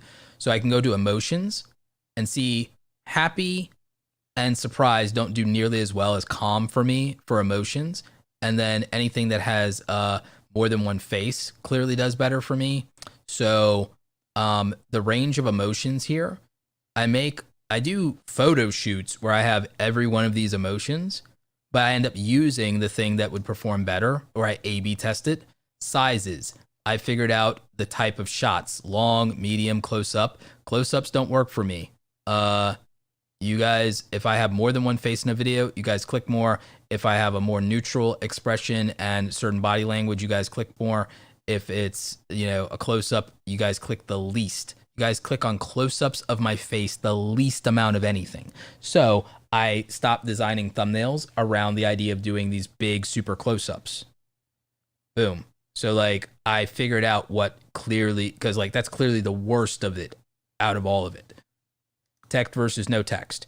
I started experimenting more with no text and seeing what that could do, sometimes using less and less, and I'm starting to understand what works. So this is a tool in TubeBuddy that is called the Element Inspector under the Click Magnet tool, and this happens if you have a TubeBuddy Legend account. So again, link to TubeBuddy is in the description down below. Use Roberto's Buddy as your code at checkout. Get 20% off of any TubeBuddy plan. But yeah, data. Malevolent Elephant, thinking about going daily. Am I insane in the membrane?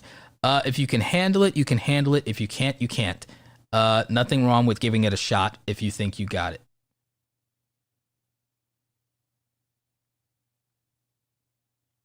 So yeah.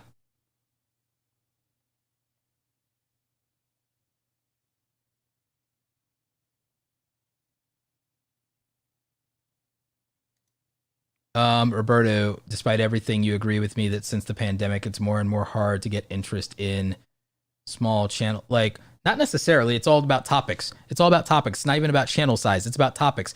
There are small channels who did the GameStop stuff this week and blew up off of that. There are channels who did stuff about, God, who was it who like somebody like, well, or even some of the election stuff or whatever, like topics. There's nothing wrong with being a small YouTuber, and that's not the answer to not getting views. And again, you could be a big YouTuber and not get views. It's like, stop worrying about it. Stop worrying about it. Just make content that people would actually click on. The end. Make content that people would actually click on. The end.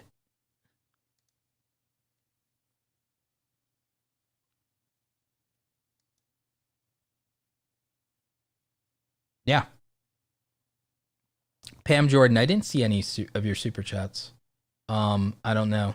I don't know why I didn't see any of your super chats. I'm not saying you didn't super chat. I'm not saying I don't know why I wouldn't have seen them. Let me check the thing here.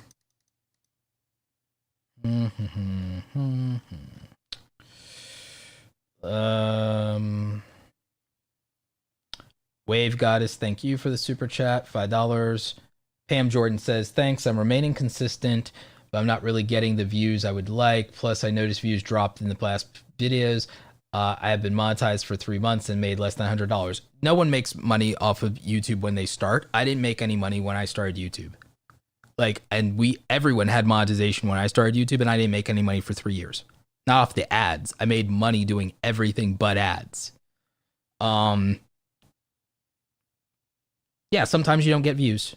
And if you're saying the views that you would like, I'm not getting the views I would like. Not every upload. That's how it happens. That's what YouTube is. And you just have to learn how to live with it. Because what you want to make will not always be what the audience wants to watch. It be like that sometimes. Like, it really, that's just how it is. And if you're doing like a family vlog channel of some kind, then yeah, what you want to make or what you want to express or what living your life might look like, or if you're doing personal vlogs or whatever, like, yeah, if you're doing anything personal on YouTube, then don't take it personally that people may not be interested. Like, because that's literally in real life. In real life, most of our friends and family, like, if we were not their friends and family, they would not be interested in anything we have to say or do. Let's be very clear. Let's be very real about that. Most of us, if our friends and family were perfect strangers, they would not entertain any of our shenanigans. They would not give a crap what we're about because they're not interested in it. They humor us. No one on the internet is going to humor us. When we accept that, everything is easier to take less personally. Everything is easier to take less personally when you realize that nobody in the internet is going to humor you. Your friends and family only humor you because they're your friends and family. I've learned, like, my friends and family aren't into any of the nerdy, geeky stuff that I'm into. They tolerate it because I'm their family member. They're not into any of that. Like, you know, like, you realize how many like girlfriends like would sit there and sit through like a Marvel movie or something like that because, like, you know, that's the deal. Like, they weren't into it at all, but they were supportive. You know, like, that's what it is. The difference is we come to the internet and we expect this abundance of acceptance and support that we have no reason to have that expectation. Have high standards and low expectations, and things tend to work out better. And if we want attention, then we have to do the things that clearly have gotten attention, would merit attention, and that people want to give attention to. And if we don't, we can't ever complain. That's all. That's all it is. And that sounds really harsh, but I'm being literally just the most real with you that anyone can be. Like, because that's how it is.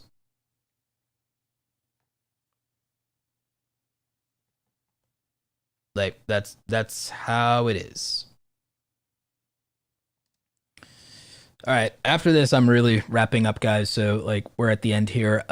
Sabrina says, question, I got a vid with 25K views and gained 200 subs, but the rest of my vids average 200, 300. What do you think the next step for me should be? I would try to understand why that video did so well and whether the reason behind it doing so well is something in your control. There are videos that might blow up or might even go viral that replicating those circumstances is not controllable. Understanding them may not yield any way to execute on that again, which is not the same thing as saying it's luck. Just like luck is stupid. There's no but just because something happened doesn't make it luck, and understanding something doesn't mean you can always reproduce the conditions that created it. So that's what we have to understand, and then we just have to focus on what we can control. So rather than chase that viral success just because, ooh, I got that, I would just focus on maintaining what you can be consistent at and what you enjoy doing and what does work well enough. And that's what I would do. Like, I can't chase my most viral success in life or videos or anything. And it'd be ridiculous to not get all the things that I could get by not chasing that and doing things that are more interesting to me or that might give me another opportunity. So I just wouldn't worry about it, to be honest.